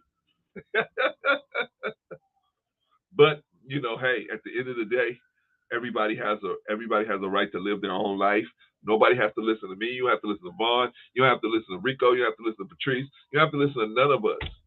You can go out here and do what you want. You grown. You can go out here and do what you want. That's the good thing about YouTube is it's full of grown people. We're not influencing. Well, some children are on here, but I mean, most of the people on here are grown. Most of the people on YouTube are grown. Call you, okay? I'll definitely call. I'll break a call out to you, Vaughn. Yeah, because I definitely want to talk to you, brother, because I know you're way better than that. What you displayed to us today. So I know that, and I know you just got caught up, and so I want people to see you, the other side of you, brother, because I know that you have a street side, and I agree, and I get that, but I still want you to be able to show the other side of that. And this was my point with other content creators, where I tried to get them to see. I hope you are in agreement with that, because I do think that you're way more than what you displayed today. Anyway, but we gotta look at the black woman as somebody who we need to. Now, should we protect the black woman? We should, if we can. Now, if a black woman is going into some type of a line of work or some type of relationship that you have counseled her and you told her, hey, this is not going to work out, how can you protect somebody? You can only protect the people that listen to you. If you don't protect the people that listen, if the people that you try to protect ain't going to listen to you, If I tell my son don't run out in the street, and he run out the street anyway, he get hit by a car, I can't protect him if he don't listen to me. You can only protect people that's going to listen to you, right? So you can only protect, so as far as protecting black women, you can only protect the black women that's willing to listen to you. Can't protect black women that don't listen to you. The only thing you can do is try to encourage them to do the right thing. And how do we encourage that? Like Brother Vaughn was saying, let's be the example of what we're talking about. Let's be the example of what we're talking about. If we won't expect righteous behavior from other people, let us exude righteous behavior. I got you. I got you, Truth. I'm gonna bust you a call, brother. I'm gonna bust you a call when I get done with this. All right. So and I appreciate you for opening the door for me to make that call to you, brother. Appreciate you. OG Patricia, I appreciate the ones that do listen. Appreciate us elders in the space. We can bring some food for thought to the table, experience, perspective. Yeah. But you know, like I know with Patrice, because we both, you, me, and Rico have been on those phone calls where we try to sit people down and talk to them, and they just go do their own thing. And at the end, they say, none of these elders won't help me. You, hey, we were right there in the beginning, right? Truth said, you got my number, everything ain't for everybody. I got you, Truth. I got you, man. We can talk one-on-one, definitely. And you know my word is bond, brother. If I tell you we can talk one-on-one, ain't gonna be no conference calls or this and that, ain't none of that. We'll talk one-on-one. All right, so anyway, yeah, we gotta learn how to approach, respect each other. Not only just the men respecting the women, but the women respecting the men as well. We gotta try to work for it. Thank you, Sister Annie. I appreciate you. I'm trying. I'm not perfect, but I'm trying. I'm trying to have us be able to have these tough discussions. Today, well, that was a tough discussion to have, right? We talked about many things that people don't like to talk about: white supremacy, religion. We talked about a lot of things that black people really don't agree on, right? We really don't. We don't have a monolithic viewpoint of those two things, man. So we're gonna have differences of opinion. Now the question is, how are we gonna relate to each other? Are we gonna be respectful to each other? Or are we going to be disrespect each other and have the conversation break down? And so what I try to do to the people is shout out Brother Marcus. So what I try to do is try to have it so that you guys can see that even though I may disagree, I've disagreed with Chaotic, I've disagreed with Truth, I've disagreed with Rico, I've disagreed with just about everybody that came up here, right? But there's a special way I'm going to disagree with the females other than the males. And the males, we're going to go at it different. But you see, maybe me and Patrice might disagree. But I ain't going to be all up in Patrice's face. No, why? Number one, I have mad respect for her. Number two, I wouldn't approach a female like that. She's a female.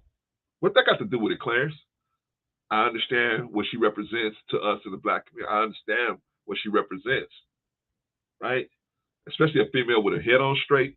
How many black females do you see with their head on straight? Not a lot of them, right? Just like you see them about in here. You see a lot of black women with their head on straight in here. Why? Because we try to teach y'all different things, right? Try to experience different things up in here, right? But ain't a lot of females, ain't a lot of blacks, ain't a lot of sisters out there with their head on straight. So they need to have a place where there's a place to see that number one, you can stand up for yourself, right? That's what Patrice represents. You can stand up for yourself. And number two, you need to see that a place where, hey, we're not going to allow nobody to disrespect no sister, not the sisterhood. But Clarence, that don't matter. No, we're not allowing that. Now, I'm not allowing disrespect between the brothers, but I'll let them flex on each other a little more. But the sisterhood, we're not doing that. We're not doing that. That's not. I don't want nobody coming from a Brother Clarence channel and saying, "Yeah, man, he let them sisters get kicked all around there." No. Go to Kevin Samuel's old videos. You want to see sisters getting kicked around, but not here. We're not doing that here. We're not doing that here. And Farida, You make another now, Farida, I don't mind you disagreeing with truth, but if you keep gaslighting the man, I'm gonna have to block you because you threw the first punch. So I mean I can't get mad at Truth for having an issue with the way you coming at him, right? I understand that you feel that way, but let's not gaslight each other, okay? Because I don't want Truth to be gaslit into some other stuff, and he's already in the zone right now. Let me talk to him, Farida. Let me talk to him, okay? Shout out to Farida. Let me talk to Truth, and let me see if we can come to some kind of agreement, right? Shout out to my brother Vaughn. Okay, what else? What else happened today? Brother Vaughn says, please continue to maintain a decorum of respect for those who are in the chat and those who are on the panel. Thank you, Brother Vaughn. Appreciate that, man. I'm gonna tell y'all what happens to the fellows in the chat. What happens is when you guys start being rough in the chat, the sisters will leave the chat because they will say, I don't want to get into it with no men, right?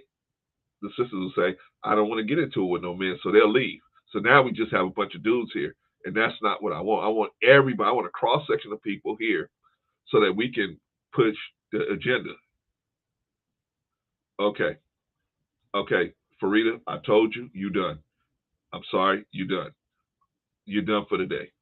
All right, Brother Vaughn, man.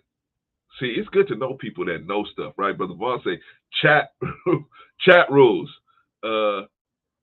Respect the host, panel, and chat. Stay on topic. If you're off topic or disrespected, you will be put in timeout for 300 seconds. No second warnings. 5, enjoy the show. Thank you, Brother Vaughn. Appreciate that, man. Appreciate you. See, we connected for a reason, brother. Appreciate that. I need a little help every now and then, man. A lot of help all the times, but every bit I can. And everybody wants Vaughn. Everybody wants Vaughn to be their moderator, man. I'm coming over here. I don't want to put you to work, Vaughn. I want you to come over here and just be a commentator or be in the chat or whatever you want to do, but I ain't trying to put you to work over here, man. I know you work over there in the other shows, and I appreciate everything you do over there. I appreciate that work. I mean, people like yourself don't get enough credit for keeping the chat moving. See, people that's watching and just in the chat, they don't realize all the work you got to do, especially like I only got like 16, 17 people. But when you got like 50 people, 100 people in the chat, man, it's so much you got to watch. You got to watch everything that's going on in the chat, right? It's hard to watch that and then stay on topic on the screen and then start looking stuff up when the pastor say, well, what is this definition is? No. Shout out to Truth there, man. I warned her, man. I said, hey, let's not do this. But I'm tired of warning people, and they think because I try to be nice to people that everybody thinks that I'm just going to allow it to continue. No, I'm not. I'm not letting nobody be disrespected, Truth included. Not letting nobody just gonna be disrespected or gaslit. That's the issue. Well, I don't know if that's the issue, Truth. That's not my issue. My issue is I don't care if it's a man or a female. I'm not gonna let nobody come here and gaslight nobody else. I'm not gonna let that happen here. You know what I'm saying? You got facts, you're welcome to bring your facts up here. But if you ain't got no facts and you just gonna attack people because hey, they did something wrong, hell shit. If I go back a week, I'll find something you did wrong. So we can't be up here like, oh, well, this person is a bad person because they did this, and that person's a bad person because they did that, but I'm good. No. You can tell me, Brother Clarence, Truth disrespected the sister. What you gonna do about it? That I can live with. I can't live with you coming up here gaslighting the man. I ain't gonna let that happen. Anyway, but Truth. What we talking about is, you're right. Respect needs to be reciprocal. Now, here's the issue. You follow the faith of Christianity. What is called Christianity? I follow the faith of Islam. Very similar, very similar. And what they have in common is the redemption. Redemption is the key, the focal point of the issue. It's the focal point, right? Now, the question is, what should we do to our brother that step on us? What should we do, right? Jesus said we should turn 70 times 7 times, right? We should turn the other cheek. That's what he said, allegedly, right? According to the book, allegedly. What should we do? What should we do? Should we let it get to such a point where it has turned into something so humongous that it's now we gotta deal with, we gotta put our own family members down? We gotta lay our own family members down on the battlefield? I told you guys the story of Prophet Muhammad, peace be upon him. He won a great battle, Him and his followers, they won a great battle. His followers were rejoicing. We won, yeah, we won. They look around, where's the prophet? Where's the prophet? They look down on the battlefield. Guess who's down on the battlefield crying his eyes out? They run down there. Prophet. Dear prophet, thank you, Brother Vaughn. Appreciate you, man. Dear prophet, what's the matter? We won this great battle. We won. Why are you crying, dear prophet? He said, I had to kill some of my own family members to win this war. Is it really worth it? I had to lay down some of my own family members. He walked around the battlefield looking at people that his family members that he had to lay down. See, sometimes we got to look at a situation and say, is it really worth it? Is it really worth it? Or can, like Vaughn said, can this be handled in another way? Can this be handled another way? Right? Today we had a strong discussion. You guys want a part 2? I'll give you a part 2. Let me figure out when we're going to do a part 2, and let's do a part 2. And this time I'll probably have Rico on here too. So, it'll get even uglier, right? It'll get even uglier, but I'll try to rein it back in. You know what I mean? With the guys, I usually let the guys get a little hotter and go at each other a little hotter, But I always want us to remember that when we have a woman on the panel, that we gotta respect that, because the woman is the way to a new civilization. You're only gonna get a new civilization through your woman. And if your woman is corrupted because you calling her bitches and hoes, then you're gonna corrupt. What kind of vessel? If a vessel is corrupted, then that which flows from the vessel will also be corrupted. Does that make sense? There's another Islamic saying. If a vessel is made for dishonor, don't blame the vessel, don't blame the clay, blame the potter. Because it was the potter who formed the clay. The potter made the clay. The potter took the clay and formed it into what he wanted it to be. So who's responsible? Not the clay, the potter. And check this out. Y'all really want something? The Honorable Elijah Muhammad, in his illuminating book, as Dr. Collins used to call it, his illuminating book called Message to the Black Man, he said there is no bad black woman. Check that back. He said, every black woman that you see that's out of sorts out here, there's a black man behind it. There's a man behind that. Every woman that you see that's out of sorts, there's a man behind that. Father, brother, cousin, friend, coworker, boss, somebody. There's some man behind the reason why that woman is out of sorts.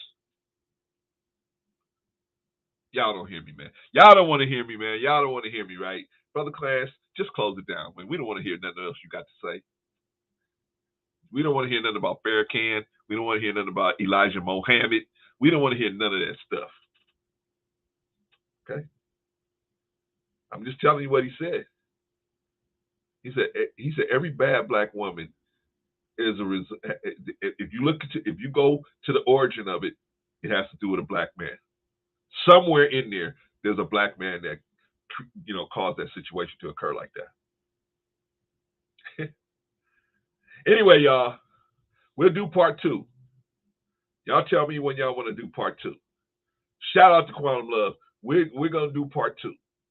Okay, about racism and is white supremacy still alive and racism and all that. We'll have that discussion later. We'll bring Patrice back. We'll bring all the players back. Everybody who wants to come back is going to be welcome to come back, as long as we be respectful. As long as we be respectful. Brother Sim says the woman is God. Some display that, some display that, some don't. But we should treat them highly. Well, we got to treat them, Brother Sim. We gotta realize that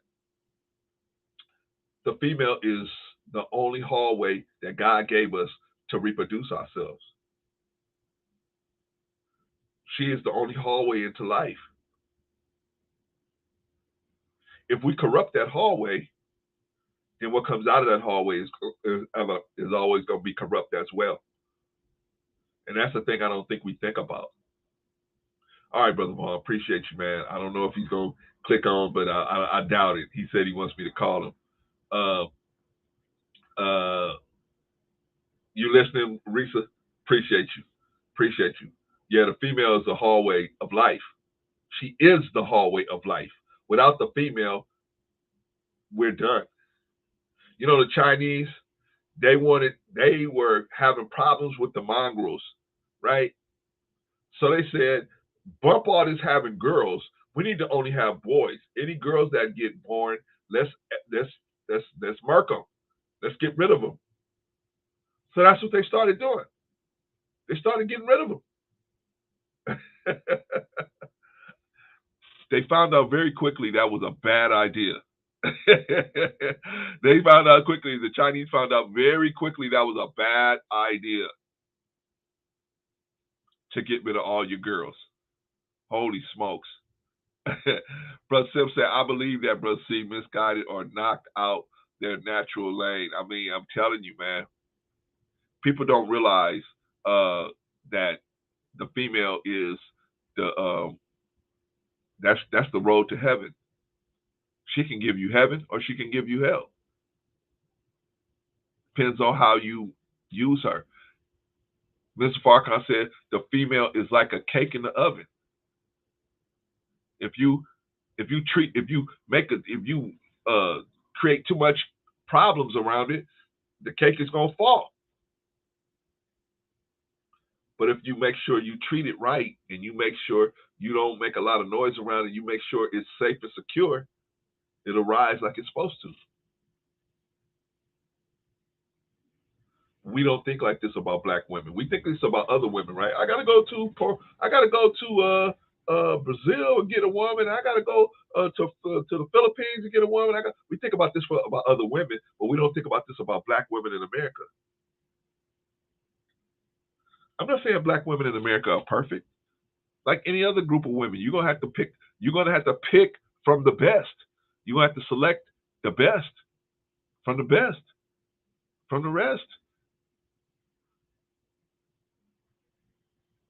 But that don't mean we disrespect our sisters, man. That don't mean that. That don't mean that.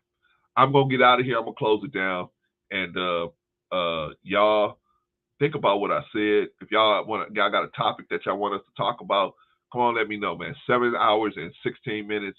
Come on, man. The old man is tired. The old man is hungry. I got a veggie sandwich over there that I'm trying to get to, and I'm talking to y'all because I love y'all. I want y'all to hear what I said. Brother Sister Quantum said, shout out to the NOI. Yeah, shout out to the NOI. Peace to the NOI. You know what I'm saying? They're not perfect. just like any other group. They're not perfect, but at least they trying. They trying, right? Yeah. So I'm gonna end it right here. And anything y'all got? Any suggestions y'all have for us as what we want to talk about? You guys already told me you want a part 2. Okay, I'm gonna give you a part 2. But any other things y'all want us to talk about? Any other topics? Patrice will send me topics all the time. Patrice will send me topics, email, text. You know what I'm saying? Patrice will say, "Hey, Clarence, why don't you guys do something on this?" And so, I say, okay, well, or maybe I might miss it because Rico will come in between that time and say, hey, let's do this. And so that might happen. So, yeah, Patrice sends me stuff all the time. So y'all can do the same thing. All right, y'all, I'm going to end it. Everybody have the rest of your Sunday. Remember what you learned here, man. Respect is key. Respect is everything. If I was for 7 hours, you saw a whole lot of stuff. But what you need to remember about the 7 hours that you just saw, respect is key. Respect yourself and respect everybody else. And I'll guarantee you, you will get much farther down the road than pushing back on everybody with disrespect. Push back with facts, and everybody can respect the facts. All right, y'all. Peace.